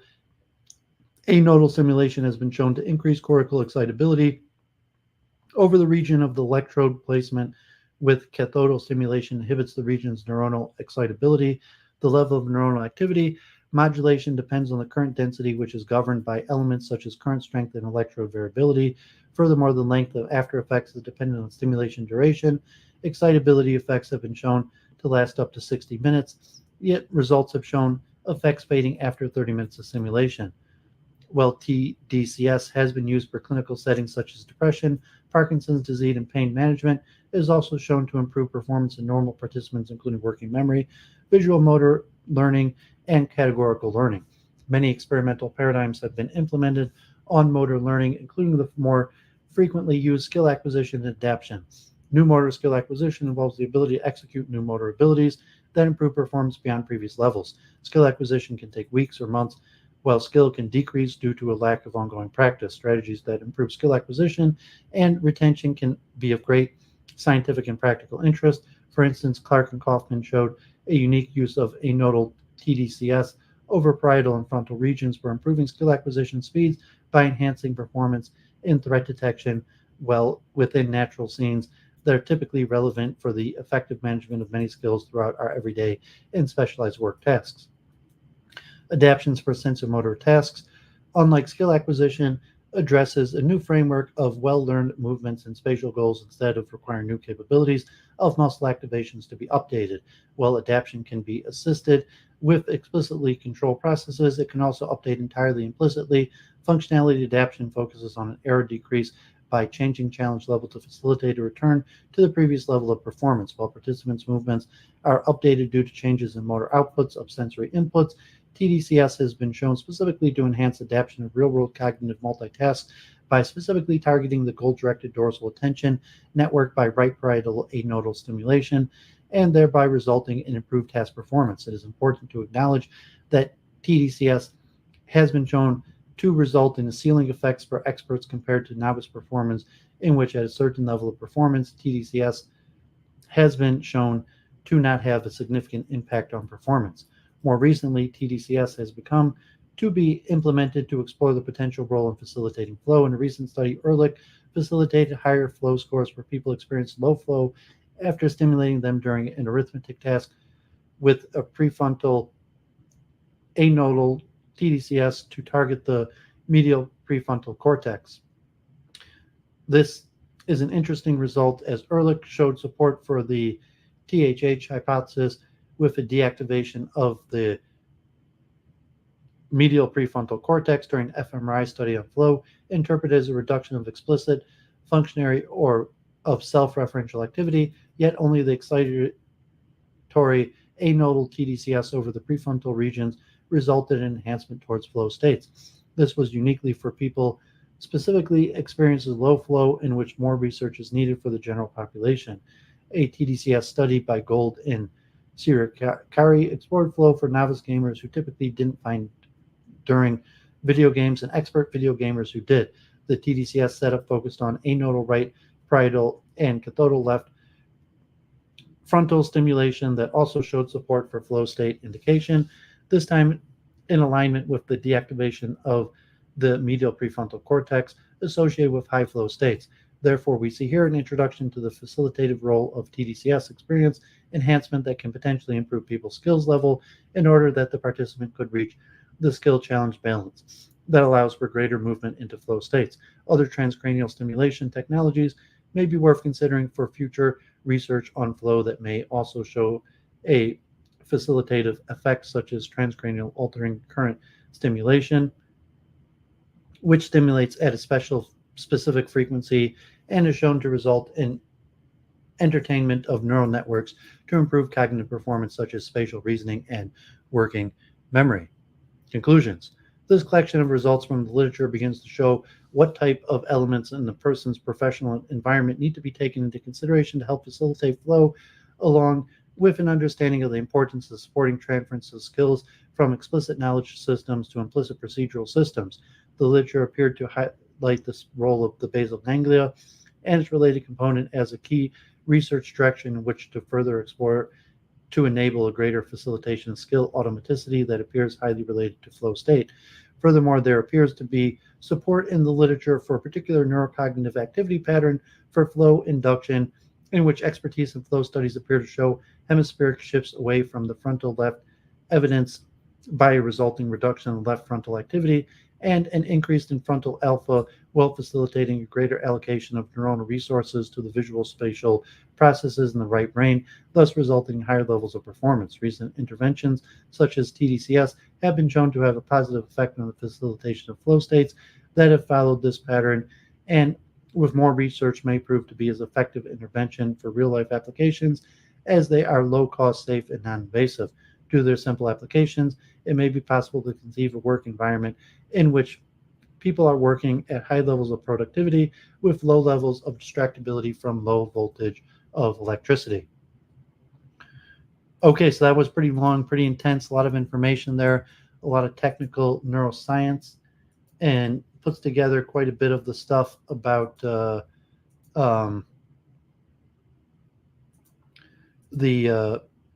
predictive processing and other information. So let's look at one more paper on flow.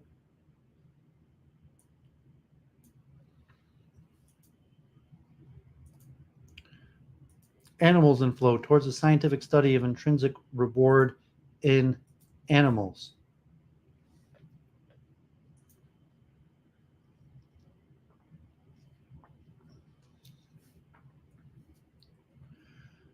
The concept of flow, a state of complete absorption in an intrinsically rewarding activity, has played a pivotal role in advancing notions of human well-being beyond minimizing suffering towards promoting flourishing and thriving. While flow has played a fundamental role in human positive psychology, it has not yet been explored in non-human animals, leaving an enormous void in our understanding of intrinsic motivation in animals.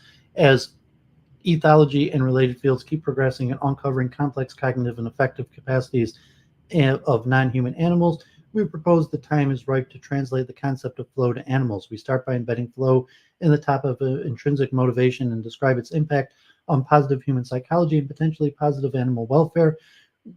We then disambiguate flow from related concepts discussed in the animal literature. Next, we derive experimental approaches in animal from the canonical characteristics of flow in humans and provide guidelines for both inducing and assessing flow by focusing on two characteristics that do not necessarily depend on self-report, namely resistance to distraction and time distortion. Not all aspects of the flow experience are yet translatable, but those that are may improve quality of life in captive non-human animals. If you remember, I think it was last week or 2 weeks ago, I read the paper about expertise, animal expertise. Introduction. Humans have an intuitive understanding of engaging in activity out of pure enjoyment because the very engagement itself is fun, not necessarily because it results directly in some desired outcome. Many people will spend money, sometimes a lot of it, or make painful sacrifices to engage in activities like rock climbing, surfing, or golf. While there are many ways for humans to assess these kinds of experiences, there are very few that can provide to non-human animals in our custody. In companion animals like dogs, we train them with treats or provide them with toys or chewing material. We provide farmed animal with access to resources like bedding materials, brushing stations, or objects to manipulate. Animals kept in the laboratory are commonly motivated to perform tests with rewards of fruit juice, sugar, pellets. However, these examples are likely insufficient in stimulating animals to levels of enjoyment that humans attain through recreational activities. Can we provide animals with the same access to a sense of enjoyment that we as humans value so dearly? Human motivational psychology proposes that pursuit of happiness can be fueled in two ways. The first involves motivational stance centered on achieving intrinsically rewarding outcomes that play an instrumental role in aiding survival. Early theories of human motivation proposed that all behaviors are motivated by basic physiological drives such as hunger, thirst, and sex. However, researchers began to uncover phenomena that revealed the insufficiency of drive theories, for example, noting that rats with their basic drives fulfilled would still explicitly cross electrified grids to explore a new area of the cage. Reviewing this evidence, White introduced what has become a second way of understanding motivation as driving from intrinsic psychological sources. In contrast to extrinsic motivation, intrinsic motivation leads to the performance of an activity that is interesting and rewarding for its own sake. Decades of systematic experimentation in humans has provided a clear picture of the bidirectional causal relationship between competence and autonomy on the one hand and intrinsic motivation on the other, with each augmenting the other in a feed-forward manner. Findings from both cross-sectional and longitudinal studies suggest that while fulfillment of intrinsic goals enhances well-being, fulfillment of extrinsic goals does not, or so to a lesser extent. Moreover, when people performing intrinsically motivated activities are given extrinsic reward for their performance, this tends to undermine their motivation to continue rather than reinforce it. Thus, a strong case can be made for, at least for humans, the cultivation of intrinsic motivation is the key determinant of well-being. Can we be sure that the distinction between intrinsic and extrinsic motivation is more than a pedantic one? If the distinction is meaningful and consequential, careful experiments to elucidate proximate mechanistic differences should be able to recapitulate it. However, while there are many ample mechanistic studies on extrinsic motivation, there are few that target intrinsic motivation. The few studies employing neuroimaging to reveal patterns of brain activation in response to mild intrinsic motivation have repeatedly shown activity in the striatum during time subjects felt more intrinsically motivated in the task. Striatal activity is a hallmark of reward processing, and its presence during the performance of intrinsically motivated tasks is a strong indication that both types of motivation share overlapping mechanisms. However, the only study to directly test differences in brain activation is a function of the presence or absence of intrinsic motivation. Intrinsic motivation was associated with a unique activation of the anterior insular cortex, as well as heightened connectivity between the anterior and interior cortex and the striatum.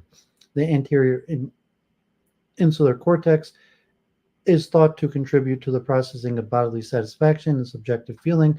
Its unique development during intrinsic but not extrinsic tasks indicates that the distinction between the two types of motivation is worth further pursuit.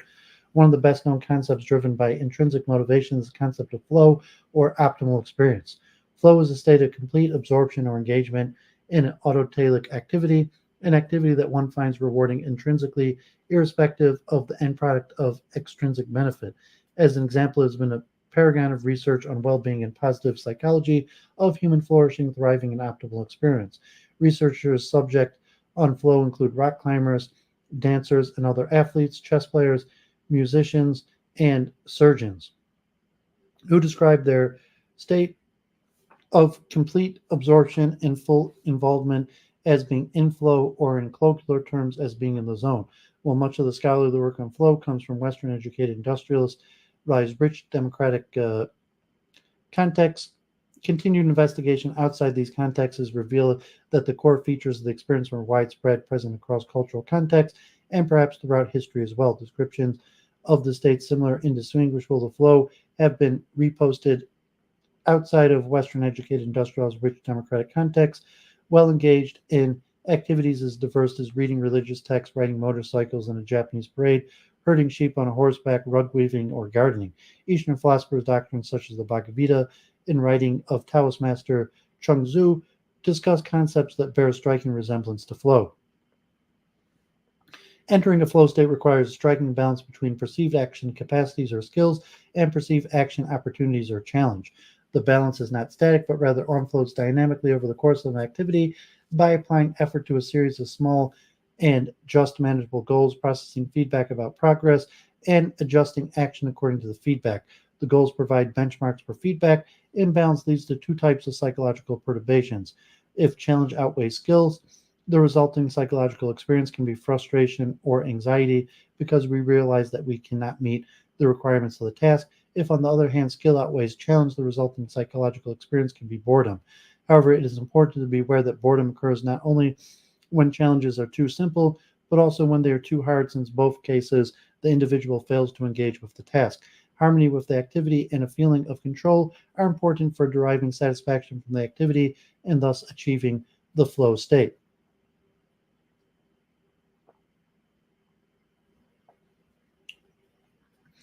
Well, we know this conceptualized flow is a state that unfolds over the course of activity. The dynamic interplay between skill and challenge can also unfold over the ontogenic time scale. When skill increases across ontogeny, the individual gradually develops mastery within a given domain of challenge. While flow experiences are thought to facilitate and accelerate mastery, it remains in question whether they are necessary to achieve it. So far, studies on flow have all been conducted with human subjects. To our knowledge, no empirical data on the flow in non-human animals exist. Here we propose translating the concept of flow to non-human animals to explore flow from a broader perspective than just the human one and to provide another approach to improve animal welfare. We start by describing how the study of flow in non-human animals may be a quantum leap forward for both positive psychology and positive animal welfare, and how it is related to other concepts in animal research, namely play, curiosity, agency, and competence, effectiveness, contra freeloading, and the eureka moment. We continue by describing methodological approaches to assess flow. To this end, we first characterize flow in humans as a basis to identify which of these characteristics have the potential to be applied to non-human animals. We suggest how to study the concept of flow in animals by differentiating between flow induction and flow assessment. Both components are presented with practical considerations and a discussion of their potential risk and benefits. Why study flow in non-human animals? Methodological advantage of the study of flow in non-human animals. Studies of flow in human have mostly relied on self-report, including the flow questionnaire, experience sampling method, as well as scales capturing flow as a multidimensional state trait variable. While self-report is clear advantage, there are also several limitations: reported bias, or the differentiation from other constructs such as motivational or mindfulness. If we aim to investigate flow in the animal kingdom, different methodological approaches, that is, on a behavioral, physiological, neural, or cognitive level, will be required. These approaches may not only enable us to study flow in non-human animals, but may also broaden our understanding of the concept by looking at it from a different perspectives. Moreover, the methodological approach used to study flow in animals may also be translated back to humans, which may stimulate research on the convergent validity of the methods used so far. That is, whether and to what extent commonly used indicators are related to the new indicators intended to measure the same construct, namely flow. Thus, studying flow in non-human animals will not only provide deeper knowledge of intrinsic motivation drawn from a broader range of species, but will also advance the methodological study of flow in humans. Advancing the field of positive animal welfare. The desire to study flow in non-human animals derives also from the desire to improve their lives. Until the beginning of the millennium, animal welfare sciences predominantly focused on how to avoid and assess negative experiences, including stress and pain. More recently, the study of positive experiences gained momentum, reflecting society's expectation of how we should keep and treat animals. The unique focus on positive welfare research can be characterized as a desire to describe the conditions under which animals thrive, not simply survive. While the vast literature on motivation deals with extrinsic goals, research on intrinsic motivation in non-human animals is almost completely lacking. Considering the fundamental role intrinsic motivation has shown to play in creative subjective well-being and a life worth living in humans, it may be fair to say that these topics have yet to be truly systematically investigated in non-human animals. While scholarship on effectiveness and competence indicate an interest in understanding providing positive animal welfare, the near complete abstention from acknowledging the potential for intrinsic motivation in animals has left the field in a state of arrested development. Introducing the concept of flow to non-human animals may add a promising novel layer to the emerging field of positive animal welfare. Integrating the concept of flow into the archipelago of related concepts in animal research. The concept of flow stems from the psychology of human well-being and flourishing. For clarity, we refer to flow as the state one enters during an autotelic activity that offers repeated opportunities for skill and challenge to come into balance. An autotelic experience is one in which the subject having it feels intrinsically rewarded by having it and continues to do so in the absence of extrinsic reward. Intrinsic motivation is the drive to engage in a set of actions for their own sake rather than the sake of indirect gain. In animal welfare science, flow has been mentioned by a few authors, and empirical data do not exist. We do not claim that flow is an isolated concept, but rather argue that it forms part of an archipelago of related themes that have been studied theoretically and or empirically in non-human animals and that link to the concept of flow. Here we provide a brief overview of these related themes and conclude that while there are many concepts relevant to the study of flow already discussed in the literature, we propose that they are necessary but not sufficient for a full-blown flow experience. Play. Play is the first activity which comes to mind when considering flow, and both are often linked in the literature, as much in the seminal work on flow is set against the backdrop of play. While they're undoubtedly linked, play refers to activity, while flow refers to the mind-body state experience when the activity takes on a certain dynamic. More importantly, however, we contend that both should remain conceptually distinct, since play does not necessarily lead to flow, and flow can be induced by activities other than play. Although it is widely accepted that play is enjoyable in both humans and non-human animals, this enjoyment can arise through mechanisms independent of flow. For example, play can be enjoyable because the social component many games have, or because one feels comfortable with the rules and just wants to focus on something other than a daily routine. Furthermore, a prerequisite hallmark of flow, being consistently challenged, is not necessarily to enjoy playing. Conversely, flow can emerge through activities other than those typically categorized as play, such as solving math problems, reading, or performing surgery. Thus, both play and flow may precipitate each other, but neither is absolutely necessary for the other to be invoked. While both often work together in the course of daily life, we believe that there is utility in keeping the terms conceptually distinct. Curiosity. As with the wide-ranging concept, there is no universal definition of curiosity, but rather a variety of definitions with different emphasis and associated taxonomy of curiosity-related topics, including exploration, reinforcement learning, latent learning, and play. Different descriptions of curiosity, including to explore for the sake of exploring and to reduce a perceived gap in knowledge, emphasize a core information-seeking element to curiosity. A common thread linking curiosity and flow is that both are often described as arising out of intrinsic motivation. However, whereas curiosity is a basic motivational state, flow is the state that results from motivations that have been continuously and iteratively satisfied. Their close conceptual relationship makes it plausible that they frequently play important roles in regulating each other. In support of this, curiosity has been shown to trigger and maintain a flow state in humans. Agency and competence. There's no doubt that agency and autonomy are relevant for human well-being. While philosophers still debate whether or not animals are agents, animal welfare scientists have begun to consider the concept. In the context, agency is defined as an active engagement with the environment whose aim is to gather knowledge and build competencies to prepare for novel challenges in the future. As such, agency is very closely related to the concept of curiosity. One difference between agency and flow is that entering a flow state requires a balance between skill and challenge, whereas a sense of agency can be obtained regardless of the challenge level. For example, provisions of rooting material or other enrichments in animals' housing environments, if frequently provided in regular change, may enhance a sense of agency, but will only induce flow if the use of the enrichment is linked with the challenge match to a skill level, as in the case of cognitive enrichment items designed for primates. This difference also holds true for competence. Only if an animal can apply their competence to a challenging activity that matches their competencies can they assess a flow state. Agency and competence are often viewed as a means to cope with negative situations in a more resilient manner. For example, to be better prepared for stressful situations like regrouping, transport for slaughter. Complementarity, we propose enhancing agency and competence so that animals can master a challenging but intrinsically rewarding task.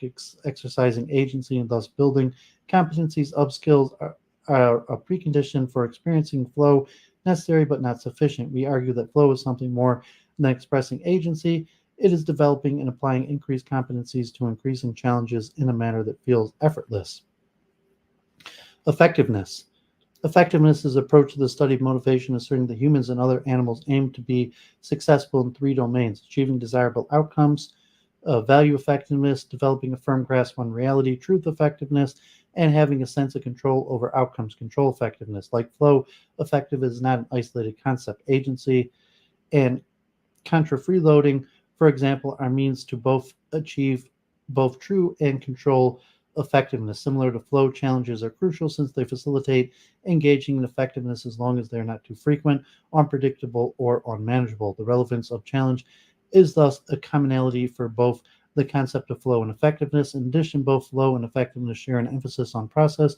However, the difference between the two hinges on the idea that for effectiveness to follow, the focus is still on what is achieved, that is a desired outcome, whereas for flow, the focus is on the activity itself, independent of the final outcome or the end product resulting from having performed the activity. Further research into both concepts may shed light on the extent to which the desired outcome of effectiveness, truth, and control are related to the intrinsic motivation to engage in activity for its own sake. Contra freeloading. Contra freeloading refers to the phenomenon in which an animal is willing to work for food or other resources when at the same resources is freely available. It has been the subject of decades of research and has been described in a range of different species, including animals housed in zoos and in laboratories or on farms.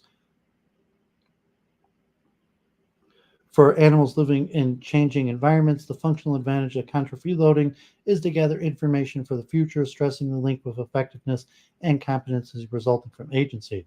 The phenomenon of contra freeloading includes an important aspect of flow, namely developing resistance to distraction, or in the case, ignoring the freely available resources. However, we do not necessarily view all contra freeloading phenomena as flow inducing, since in some contexts the effect to achieve access to the resource leads to a rote repetition of the same behavior or exploration rather than mastering a challenge. Nevertheless, studies on contra freeloading may generate ideas for how to construct special devices that allow the degree of challenge to be systematically modulated according to the changing competency mastery of the individual and thus to enter a flow state. Eureka or aha moment. The eureka aha moment refers to the experience of suddenly or unexpectedly arriving at a solution to a previously intractable problem. In contrast to a more deliberate course of problem solving, it is accompanied by a sense of surprise or a burst of positive emotion, spanning from satisfaction to euphoria. Due to the unpredictable nature, studying the eureka moment is challenging, but first attempts have been made to identify behavioral and physiological signatures in non-human animals. In a yoke control experiment, Hagen and Broom found that heifers who learned to press a panel to obtain access to a food reward had higher heart rates and tended to show more vigorous behavior at the very moment in which they learned the contingency. This finding was interpreted as the first indication of an emotional reaction to the heifer's own learning performance. It was only a decade later that Broom used the term eureka effect when referring to the study.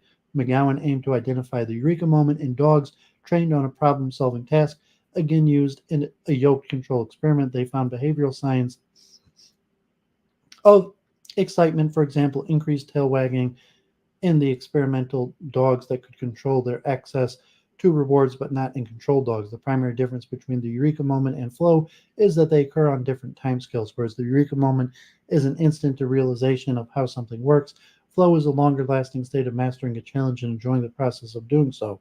However, both have in common that the subject needs to realize their connection between their behavior and the consequent outcome. We speculate that flow might thus be accompanied by a series of eureka micro moments, one for every different level of the challenge, which are necessary for experiencing flow. We propose that achieving a full-blown flow state requires one eureka moment for every new challenge that needs to be overcome, and therefore many eureka moments for the final flow state to be achieved.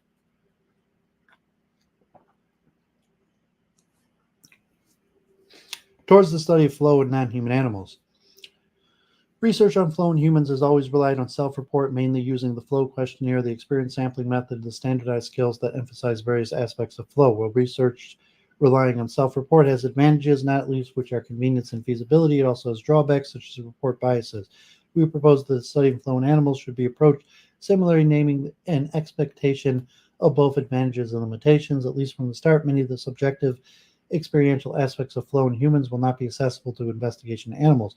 For example, the subjective feelings of heightened control and effortless reported in humans by humans in flow seem empirically out of reach at present. However, we believe such limitations should not preclude the study of flow in animals altogether.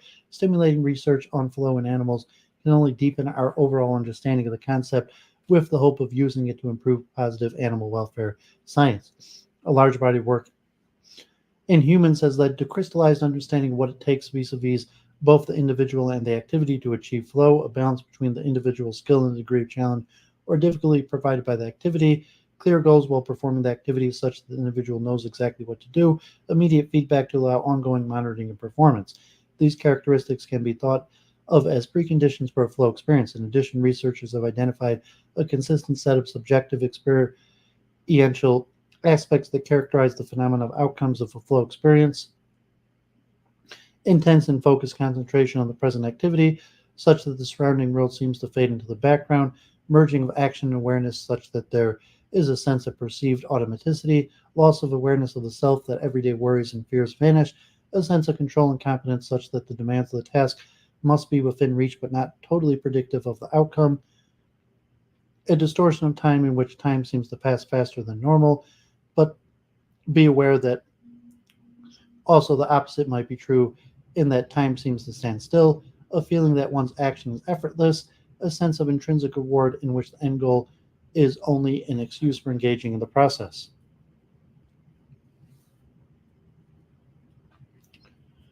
We propose that these characteristics can be classified according to two categories. The first is flow induction, that is, how to induce a flow state. The second is flow assessment, how to detect a flow and assess the flow experience. Below, we discuss both flow induction and flow assessment based on the flow characteristics described for humans and proposed approaches to study flow empirically in non-human animals.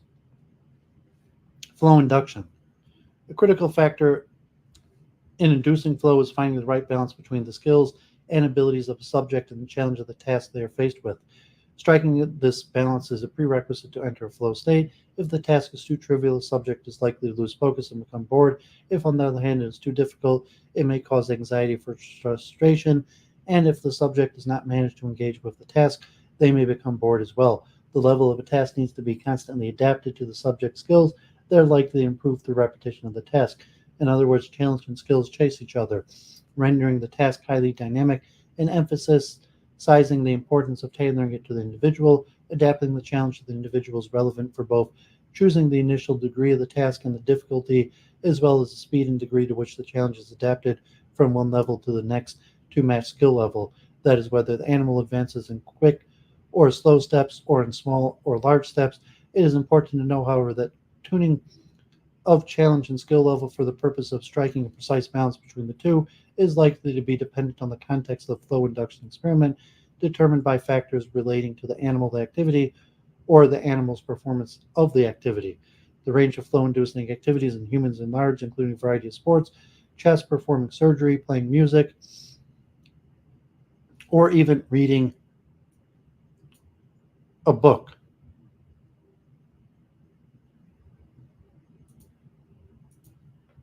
Performing surgery, playing music, or even reading a book.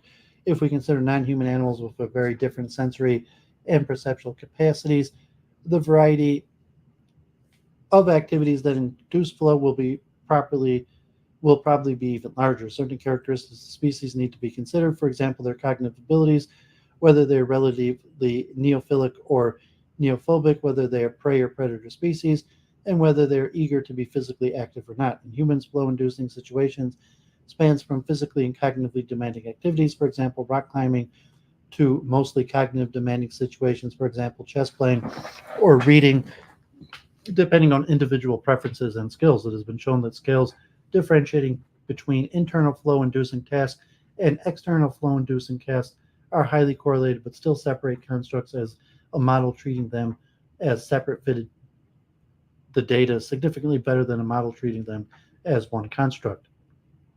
Some species or individuals may require both cognitive and physical challenge to be induced into a flow state.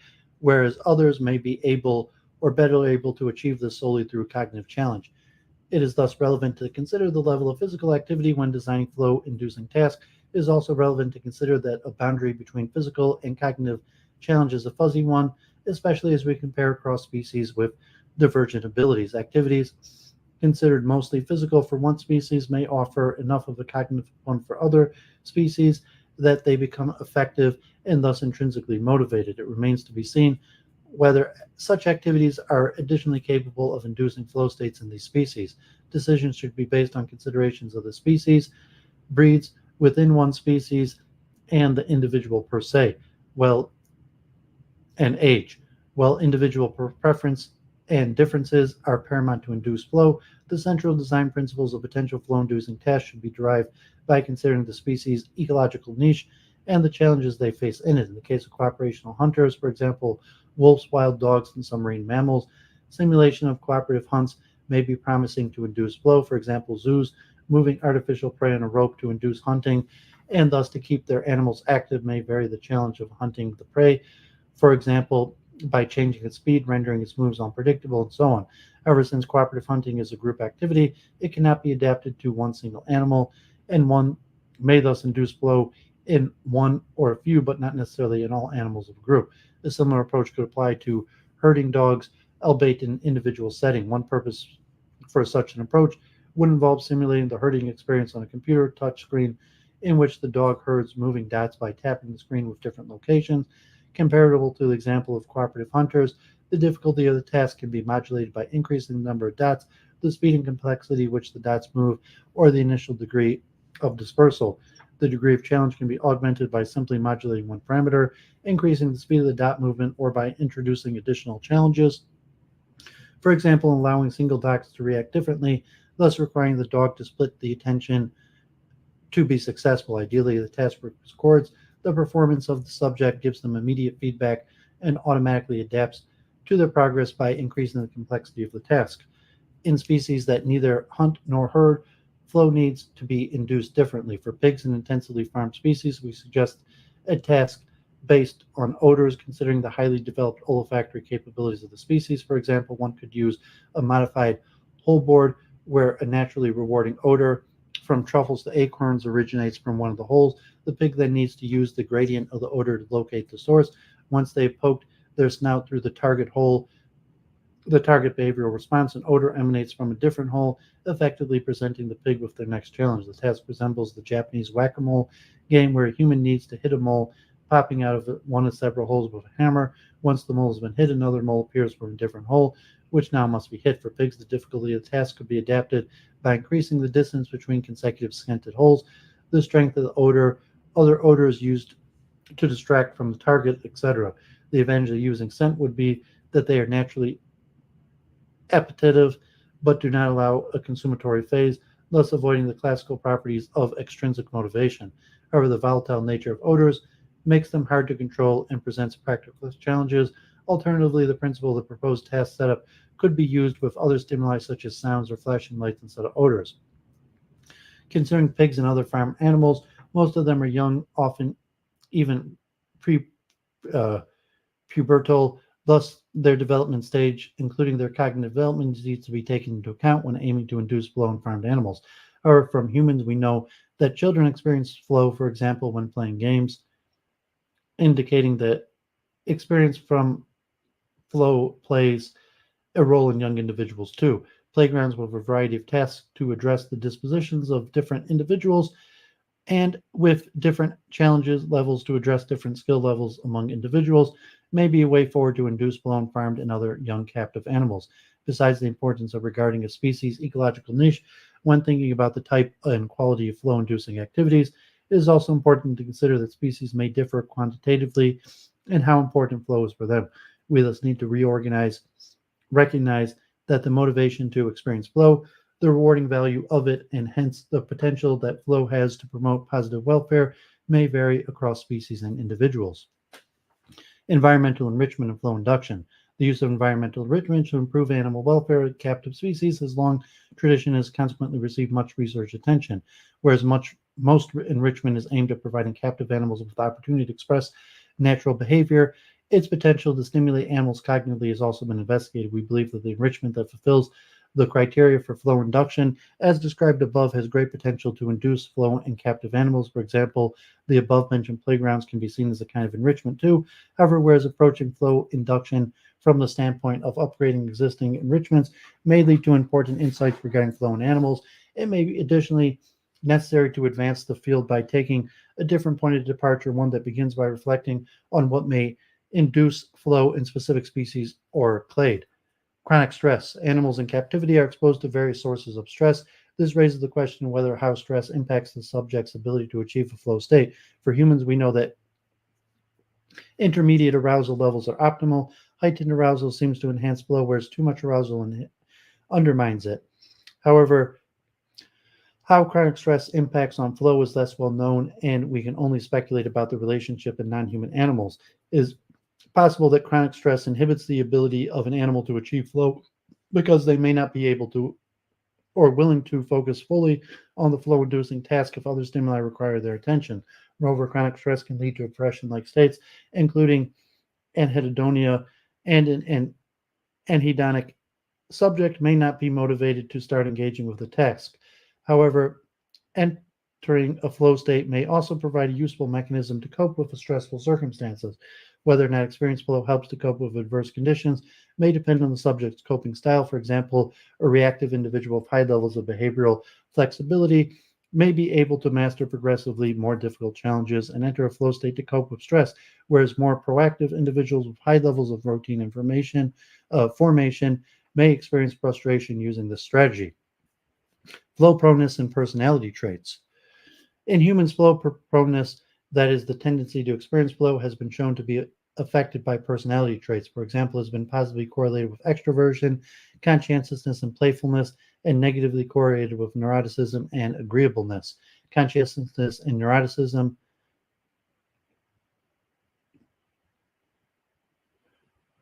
In addition, the human literature has introduced the concept of autotelic personality to describe individuals who tend to seek out intrinsically rewarded activities. Psychometric tools have been developed to operationalize autotelic personality and flow propensity, and recent work finds that positive associations between autotelic personality and well-being are mediated by experiences of flow. However, the intensity of the flow experience is less affected by characteristics of the person and more by the flow-inducing situation. To what extent flow tendency and intensity are affected by individual differences in non-human animals remains a subject for future research. Furthermore, when evaluating flow proneness in animals, one must consider the possibility of rather large species differences. Flow may be a powerful avenue for enhancing welfare for some species, but not others. Flow assessment. To check whether flow has successfully been induced, we need to be able to identify it. As with flow induction, we suggest deriving ways to assess flow from our understanding of flow in humans. Flow can be characterized by certain subjective experiences, including but not limited to loss of reflective self-consciousness, loss of sight of oneself, effortless and heightened sense of control and competence. Unfortunately, non-human animals cannot verbally express their feelings or subjective experiences, making it possible to study the characteristics of flow experiences with most of the methodological approaches used in humans. However, two of the characteristics to assess flow can be applied to non-human animals: resistance to external distraction and time distortion. Resistance to distraction. We propose to measure the degree of engagement or absorption in activity by introducing a series of graded stimuli intended to distract the subject from performing the activity. The ability to ignore increasingly attractive stimuli, strange noises, moving objects, food rewards, will indicate the degree with which the individual is having an autotelic, intrinsically rewarding experience, one of the characteristic outcomes of the flow state. Thus, we suggest a novel test in which intrinsic motivation is measured by how difficult it is to stop the individual from performing the task.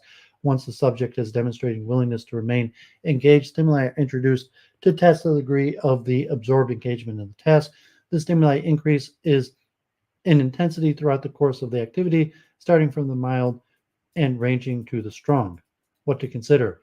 Our proposal to operationalize flow by incorporating into its definition a resistance to distraction forces us to consider other psychological states that may include similar degree of absorption activity, for example, obsession, addiction, and stereotypical behavior. Below, we describe these different phenomena and how to differentiate between them if possible. The American Psychological Association defines an obsession as a recurrent and persistent thoughts, urges, or images that are experienced as intrusive and unwanted. Since one of the main goals of cultivating flow in animals is to improve their effective well-being, cultivating it in a way that avoids obsession and the associated anxiety, distress, or discomfort is critical to the implementation for the purposes of animal welfare, whereas obsession over thoughts, ideas, or images, such as irrational concerns over contamination, are not relevant to the current discussions. Cultivation of flow states in animals may well involve engendering strong impulses to perform certain activities. Any activity that generates such strong impulses may develop into what social psychologists call passions, defined as a strong inclination towards an activity that people like, that they find important, in which they invest time and energy. In their studies of passion, Vollmer provides empirical evidence for a dualistic conceptualization of passion into harmonious passion and obsession passion. Although they define these concepts largely by the way of passion and internalized into the subject's identity, something that is either irrelevant or unobtainable in non human animals, features of the distinction may yet provide useful guidance. Harmonious passions are ones in which the subject is in control and engagement and the activity is flexible, leading to the minimal conflict between the passion activity and the other activities in the subject's life. By contrast, obsessive passions are ones in which an internal compulsion leads the subject to engage in the activity even when they should not, thus causing a conflict between the passion activity and the other important activities. Therefore, in attempting to cultivate flow in animals for the purpose of improving welfare, care should be taken to avoid achieving a degree of resistance to distraction that ultimately renders the animal obsessively passionate and incapable of engaging in other important daily activities. For example, while ignoring a tasty treat in an otherwise well-fed dog may be a good indicator of flow, refusal to eat normal meals may indicate a dog that has developed an obsessive passion. Another state capable of engendering a degree of absorption resistance is distraction is addiction. Addiction is the most severe form of substance use disorder and is described as a state of uncontrolled psychological or physical dependence or both on a chemical substance or behavior despite harmful consequences or impairment of daily life function. While aspects concerning dependence of a chemical substance are relevant to this discussion, the term is also commonly applied to behavioral disorders such as sex, internet, or gambling addiction. The topic of online gaming has challenged the conceptual boundary between the flow state and addiction. Online gaming has experienced enormous growth in recent years and represents a sizable portion of economic activity, with highly skilled players able to make lucrative careers out of their play. As an activity, it lends itself extremely well to the cultivation of a flow state. The majority of studies demonstrate a positive association between the degree of flow and the addictive tendencies in online gaming, as well as physical activities like surfing and further show a stronger positive association in the most skilled individuals. Thus, addiction is a valid concern for any attempt to induce flow in animals, while flow-inducing provisions can be removed more easily from animals than from humans who are more capable of providing it for themselves. Denied access to desired provisions is aversive and should not be taken lightly if an addiction starts to develop. Another behavioral concern involving resistance to distractibility is stereotypical animal behavior. Stereotypical animal behavior is studying captive animals and typically seen as an animal welfare concern, even though the various proposed mechanisms underlying this behavioral disorder are associated with different types of concerns. Once established, stereotypical animal behavior is difficult to interrupt and discourage. It becomes resistant to distractors, posing the question what differentiates stereotypical animal behavior from behavior performed when in flow, in contrast to obsession and addiction that have been shown to be associated with the experience of flow in humans. Stereotypical animal behavior and flow differ fundamentally in both the characteristics of the performed behavior and the context in which they develop. Whereas stereotypical animal behavior is by definition repetitive and invariant, behavior performed during a flow state needs to be highly flexible to adapt to the progressively evolving challenges.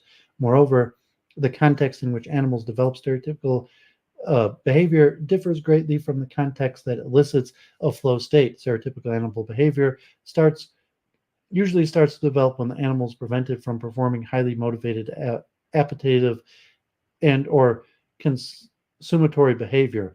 By contrast, a flow-inducing context allows the subject to have control over the situation, is challenging, and flexibly adapts to the subject's advancing skill. In short, stereotypical animal behavior develops in contexts of deprivation, while flow develops in contexts that offer opportunities for skill enrichment. Ensuring resistance to Distraction flow can be both conceptually and practically difficult to distinguish from obsession, addiction, and stereotypy. Differentiating them involves invoking a functionalist perspective that examines how the activity impacts the overall well-being and quality of life of the individual, while typical discussions in a positive context work on the dark side of flow, or dark side has recognized the potential negative impact on the cultivation of flow states can also have. Indeed, formative discourse on flow recognizes that self becomes captive of a certain kind of order and is then unwilling to cope with the ambiguities of life. In this way, engaging in flow-inducing activity can lead to neglect essentially life-sustaining activities. Thus, animal caretakers attempting to cultivate flow states should carefully monitor behavior for notable changes that may indicate a collapse into dark flow. Distortions of time. Altered state perception is one of the key characteristics of flow experiences. We tend to judge time as passing more quickly or as flying by when we experience flow, and we tend to judge time as passing more slowly or dragging when we are bored. In humans, time distortion is typically assessed by interviewing the study subjects about how quickly time seemed to pass while being in a flow, or more specifically by asking them to judge how much time has elapsed from the beginning to the end of their flow experiences. This methodological approach relies on verbal communication. It cannot be used in the study of non-human animals, but other approaches to study time perception can overcome this challenge. Retrospective time perception can, for example, be investigated with the temporal bisection task, which has been translated from humans to non-human animals, including mice, rats, and dogs. In this test, subjects are trained to associate a long stimulus, for example, a long tone, with an operant response, for example, pressing the right lever, and to associate a shorter stimulus, for example, a shorter tone with a different operant response. For example, pressing the left lever. After subjects have mastered the association, they're given tones of intermediate length, thus presenting them with a perceptual dilemma. Whether subjects go right or left, therefore, informs us about whether they perceive the intermediate tone as long or short. Perspective time perception can be assessed in non-human animals as well. In the peak procedure, for example, subjects first learn to show an operant response to a conditioned stimulus only after the stimulus has been on for a specified interval. In fixed interval trials, subjects receive reinforcement only when they press the button after the specified interval has elapsed. Thus, during probe trials, the duration of the signal is extended without reinforcement, allowing the experimenter to observe the gradual increase in response rate as it reaches a maximum at the time when the subject expects reinforcement. This reveals their perceived state of time and is referred to as peak time. The aim of the task is essentially to ask the subjects, tell me when 30 seconds are over, and has been translated to pigeons. What to consider. As for reduced distractibility, the limitations of time distortion as an indicator of flow need to be discussed. Unfortunately, even though time during flow is usually compressed, flies by, the opposite is also possible. Intense attention to detail can also make time feel as though it's standing still. The fact that the relationship between a flow experience and time distortion can go in both directions is less of a problem in human studies, since the expansion of time during flow has different qualities. Liberation from time during flow compared to time dragging when bored. This difference in quality can be easily assessed in humans, but may render the interpretation of the results from time perception tasks such as the temporal bisection task and the peak procedural challenging. However, it has been suggested that time stands still during the flow experiences where afterwards it feels like it is flying by, as the proposed time perception task would only be performed after the flow experience. We'd expect animals to respond as if time was flying by, as hypothesized above. Unfortunately, the assessment of time distortion, once the flow experience has elapsed, is challenging since it is unclear for how long this effect lasts, whereas we can ask humans how they perceived the time during their flow experience retrospectively. The proposed outline above rely on the flow experience producing a lasting effect that does not vanish with the start of the subsequent testing procedure in non-human animals. However, to date, this limitation is due to a lack of research rather than a conceptual hurdle, and we are thus optimistic to gather insights into the duration of time distortion in the future. Identifying the behavioral, psychological, and neurophysiological signature of flow. Once flow-like states in non-human animals have been validated by measures of distractibility and time distortion, this opens up the possibility to explore other correlates less accessible to investigation, whether behavioral, physiological, or neurophysiological, identifying correlates with strong discriminant validity could be used further to identify flow-like states in animals in situations that are not conducive to measuring distractibility or time distortion. Flow assessments based on self-report play the largest role in human studies. Only a few studies have explored behavior correlates of flow experience, mainly with children involved in musical activities. More recently, flow observational grid has been developed and validated in people playing video games. The grid consists of 3 dimensions: concentration, enjoyment, and frustration, which are each rated on a scale 0 to 3 or 4 by the observers. We suggest that such an approach could easily apply to non-human animals using, for example, the methodology of qualitative behavior assessment, which is well established in animal welfare science. The qualitative behavioral assessment, the qualitative expressions the animal's behavior are described using adjectives, and these expressions are then quantified using visual analog scales. This approach is comparable to flow observational grid and thus offers a suitable starting point in the search for behavioral correlates of flow in non-human animals. In addition, we suggest detailed analysis of body postures and facial expressions, thereby not only focusing on durations of frequency, but also on the simultaneous occurrence of postures and their sequence over time. Physiological correlates of flow have been explored in humans and may also be fruitful in animals to identify physiological patterns indicative of flow-like states. In humans, flow seems to be associated with moderate co-activation of both parasympathetic and sympathetic branches of the autonomous nervous system. However, the relationship between flow and sympathetic arousal is U-shaped, whereas flow and parasympathetic activity are linearly and positively correlated. This supports the notion that too much and too little arousal challenge inhibit flow, and perceptions of effortlessness thought to be associated with parasympathetic activity increase with increasing flow, in line with the idea that co-activation of both branches supports flow states. Arhart found a strong positive correlation between sympathetic and parasympathetic measures in dogs that were gradually introduced to a game, but a negative correlation in dogs that were hastily introduced to the same game. It also suggests that, unlike dogs that were hastily introduced to the game and thus prone to frustration, dogs from the first group developed a better match between challenge and skills, and perhaps experienced a flow-like state characterized by a similar physiological signature as found previously in humans. While further research is necessary, co-activation of automatic nervous system branches may well mediate the affective paradox widely discussed as a hallmark of human flow, in which energetic effort is highly but perceived effort is lower than expected. Several studies conducted in humans have investigated the neurophysiological correlates of flow relevant to using resistance of distraction as an assessment tool. Flow has been associated with neurophysiological indices that suggest improved top-down attentional control, a prerequisite for the ability to ignore distraction. Regions associated with the multiple domain network, which regulate top-down attentional control, demonstrate greater activation during flow states.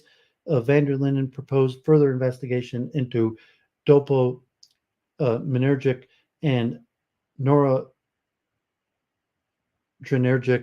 neuromodularity systems, as well as the salient central executive and default mode resting state networks to provide neurobiological accounts for subjective aspects of the flow experience, such as deciding whether to stay on a task or move on to something else, shown to be regulated by the noradrenergic system. Another study reported greater dopamine D2 receptor availability in individuals prone to flow states, given that the greater D2 receptor availability has been associated with greater impulse control and response inhibition. The property of dopaminergic regulation may mediate an individual's inability to ignore distractions during flow. Given the practical challenge of inducing flow in animals in neural injury setting, further investigation on the neurophysiological correlates of flow in animals could follow the strategy of Di Manzano by studying animals prone to experiencing flow in their daily lives. Once the experience of flow has been validated, longer-lasting effects of flow can be investigated. From studies in humans, we know that the experience of flow leads to positive effects in the short term, and that it is correlated with high life satisfaction and hedonic balance in the long term. Flow may affect mood in non-human animals too, which may be assessed in a judgment-biased task, where more optimistic subjects judge ambiguous stimuli more positively than pessimistic subjects. Conclusion. While a large part of human enjoyment occurs through engaging in intrinsically rewarding activities, we have a limited understanding of the intrinsic reward of non-human animals and thus no way to systematically providing it. The time is ripe to translate the concept of flow and intrinsic motivation to non-human animals. Studying flow in non-human animals will advance methodological approaches to intrinsic motivation beyond self-report, thereby advancing both the fields of positive human psychology and positive animal welfare. Where there are roadblocks and challenges to study flow and intrinsic motivation in non-human animals, observations scattered across the field of biology suggest these concepts are not unique to humans, focusing on a subset of operationalizable characteristics, namely resistance to distraction and time distortion, provides an avenue to deepen investigations of positive well-being across the animal kingdom. Okay, so those were pretty long. I pulled out a few more papers, but I think that's all I got. So let me just look here for this reference on the chess study, and then I might wrap up. I'll try to come up with some concluding words. They got a handful of people watching, so appreciate people tuning in, and hopefully some of this was interesting. So it was Tasman 2017.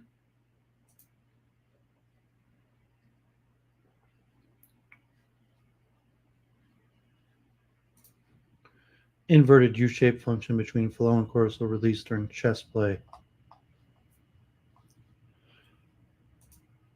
Okay, so look at that paper.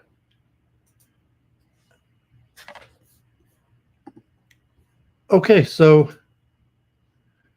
there you have it.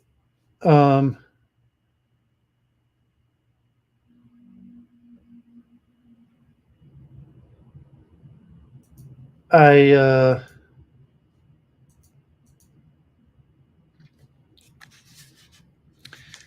had a lot of thoughts. So, God forbid the war rages on, and we'll see what happens.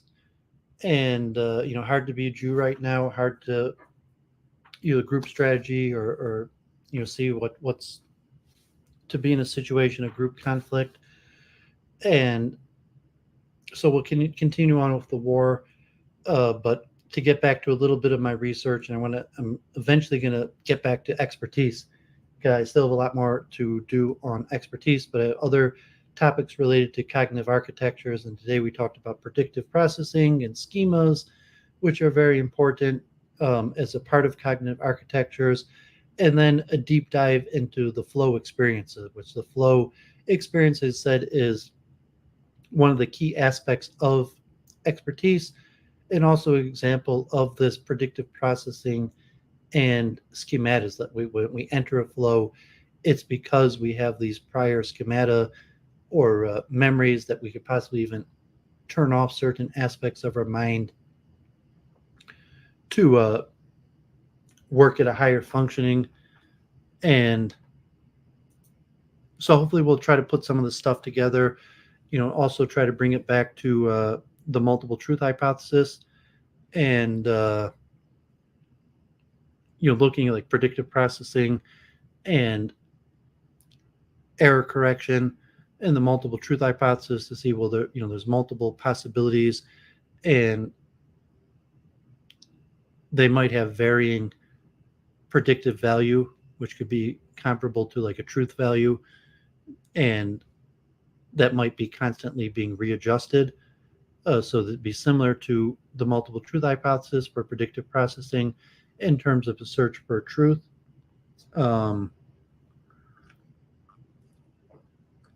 We'll see if me and Kevin McCarran end up talking again this week. Because he's got expertise in neuroscience, so discussing some of these ideas. So a little on overload with like all the war in Israel. Relating to like predictive processing when things go awry and you have to cognitive dissonance and you have to make reassessments. So, war, presumably, I mean, some people are warriors or, God forbid, always preparing for negative things that might come up. But, generally, no one wants war. And, say we're not predicting for war, or but war comes up, then you have to re-examine the predictive power of our schemata in our brain, and then he would bring it back to like the rules-based order. So of group strategy, what does it mean? How do people work and function as groups? And does that mean that groups collectively have similar predictive processing? And then we're, bringing up things like the rules-based order, or things like virtue signaling, power signaling, polemics, and to put these things into psychological, neurological terms, and also like Doooovid as a dualist. So I'm going over mainstream science from a materialistic level by saying like, no, I mean, Doooovid understands these things to be operating on a non-physical platform, such as group strategy. It's not a product of mind.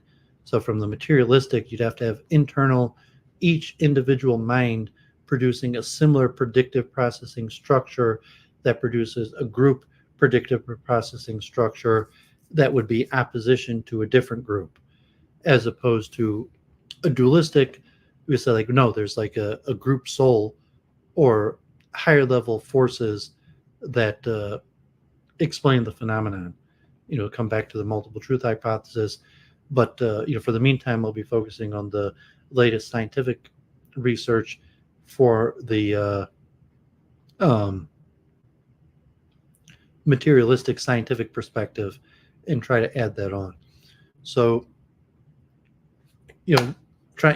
keeping these weekend reviews over 5 hours, continue the research. Like the war is dragging on my mind, taking a lot of my energy.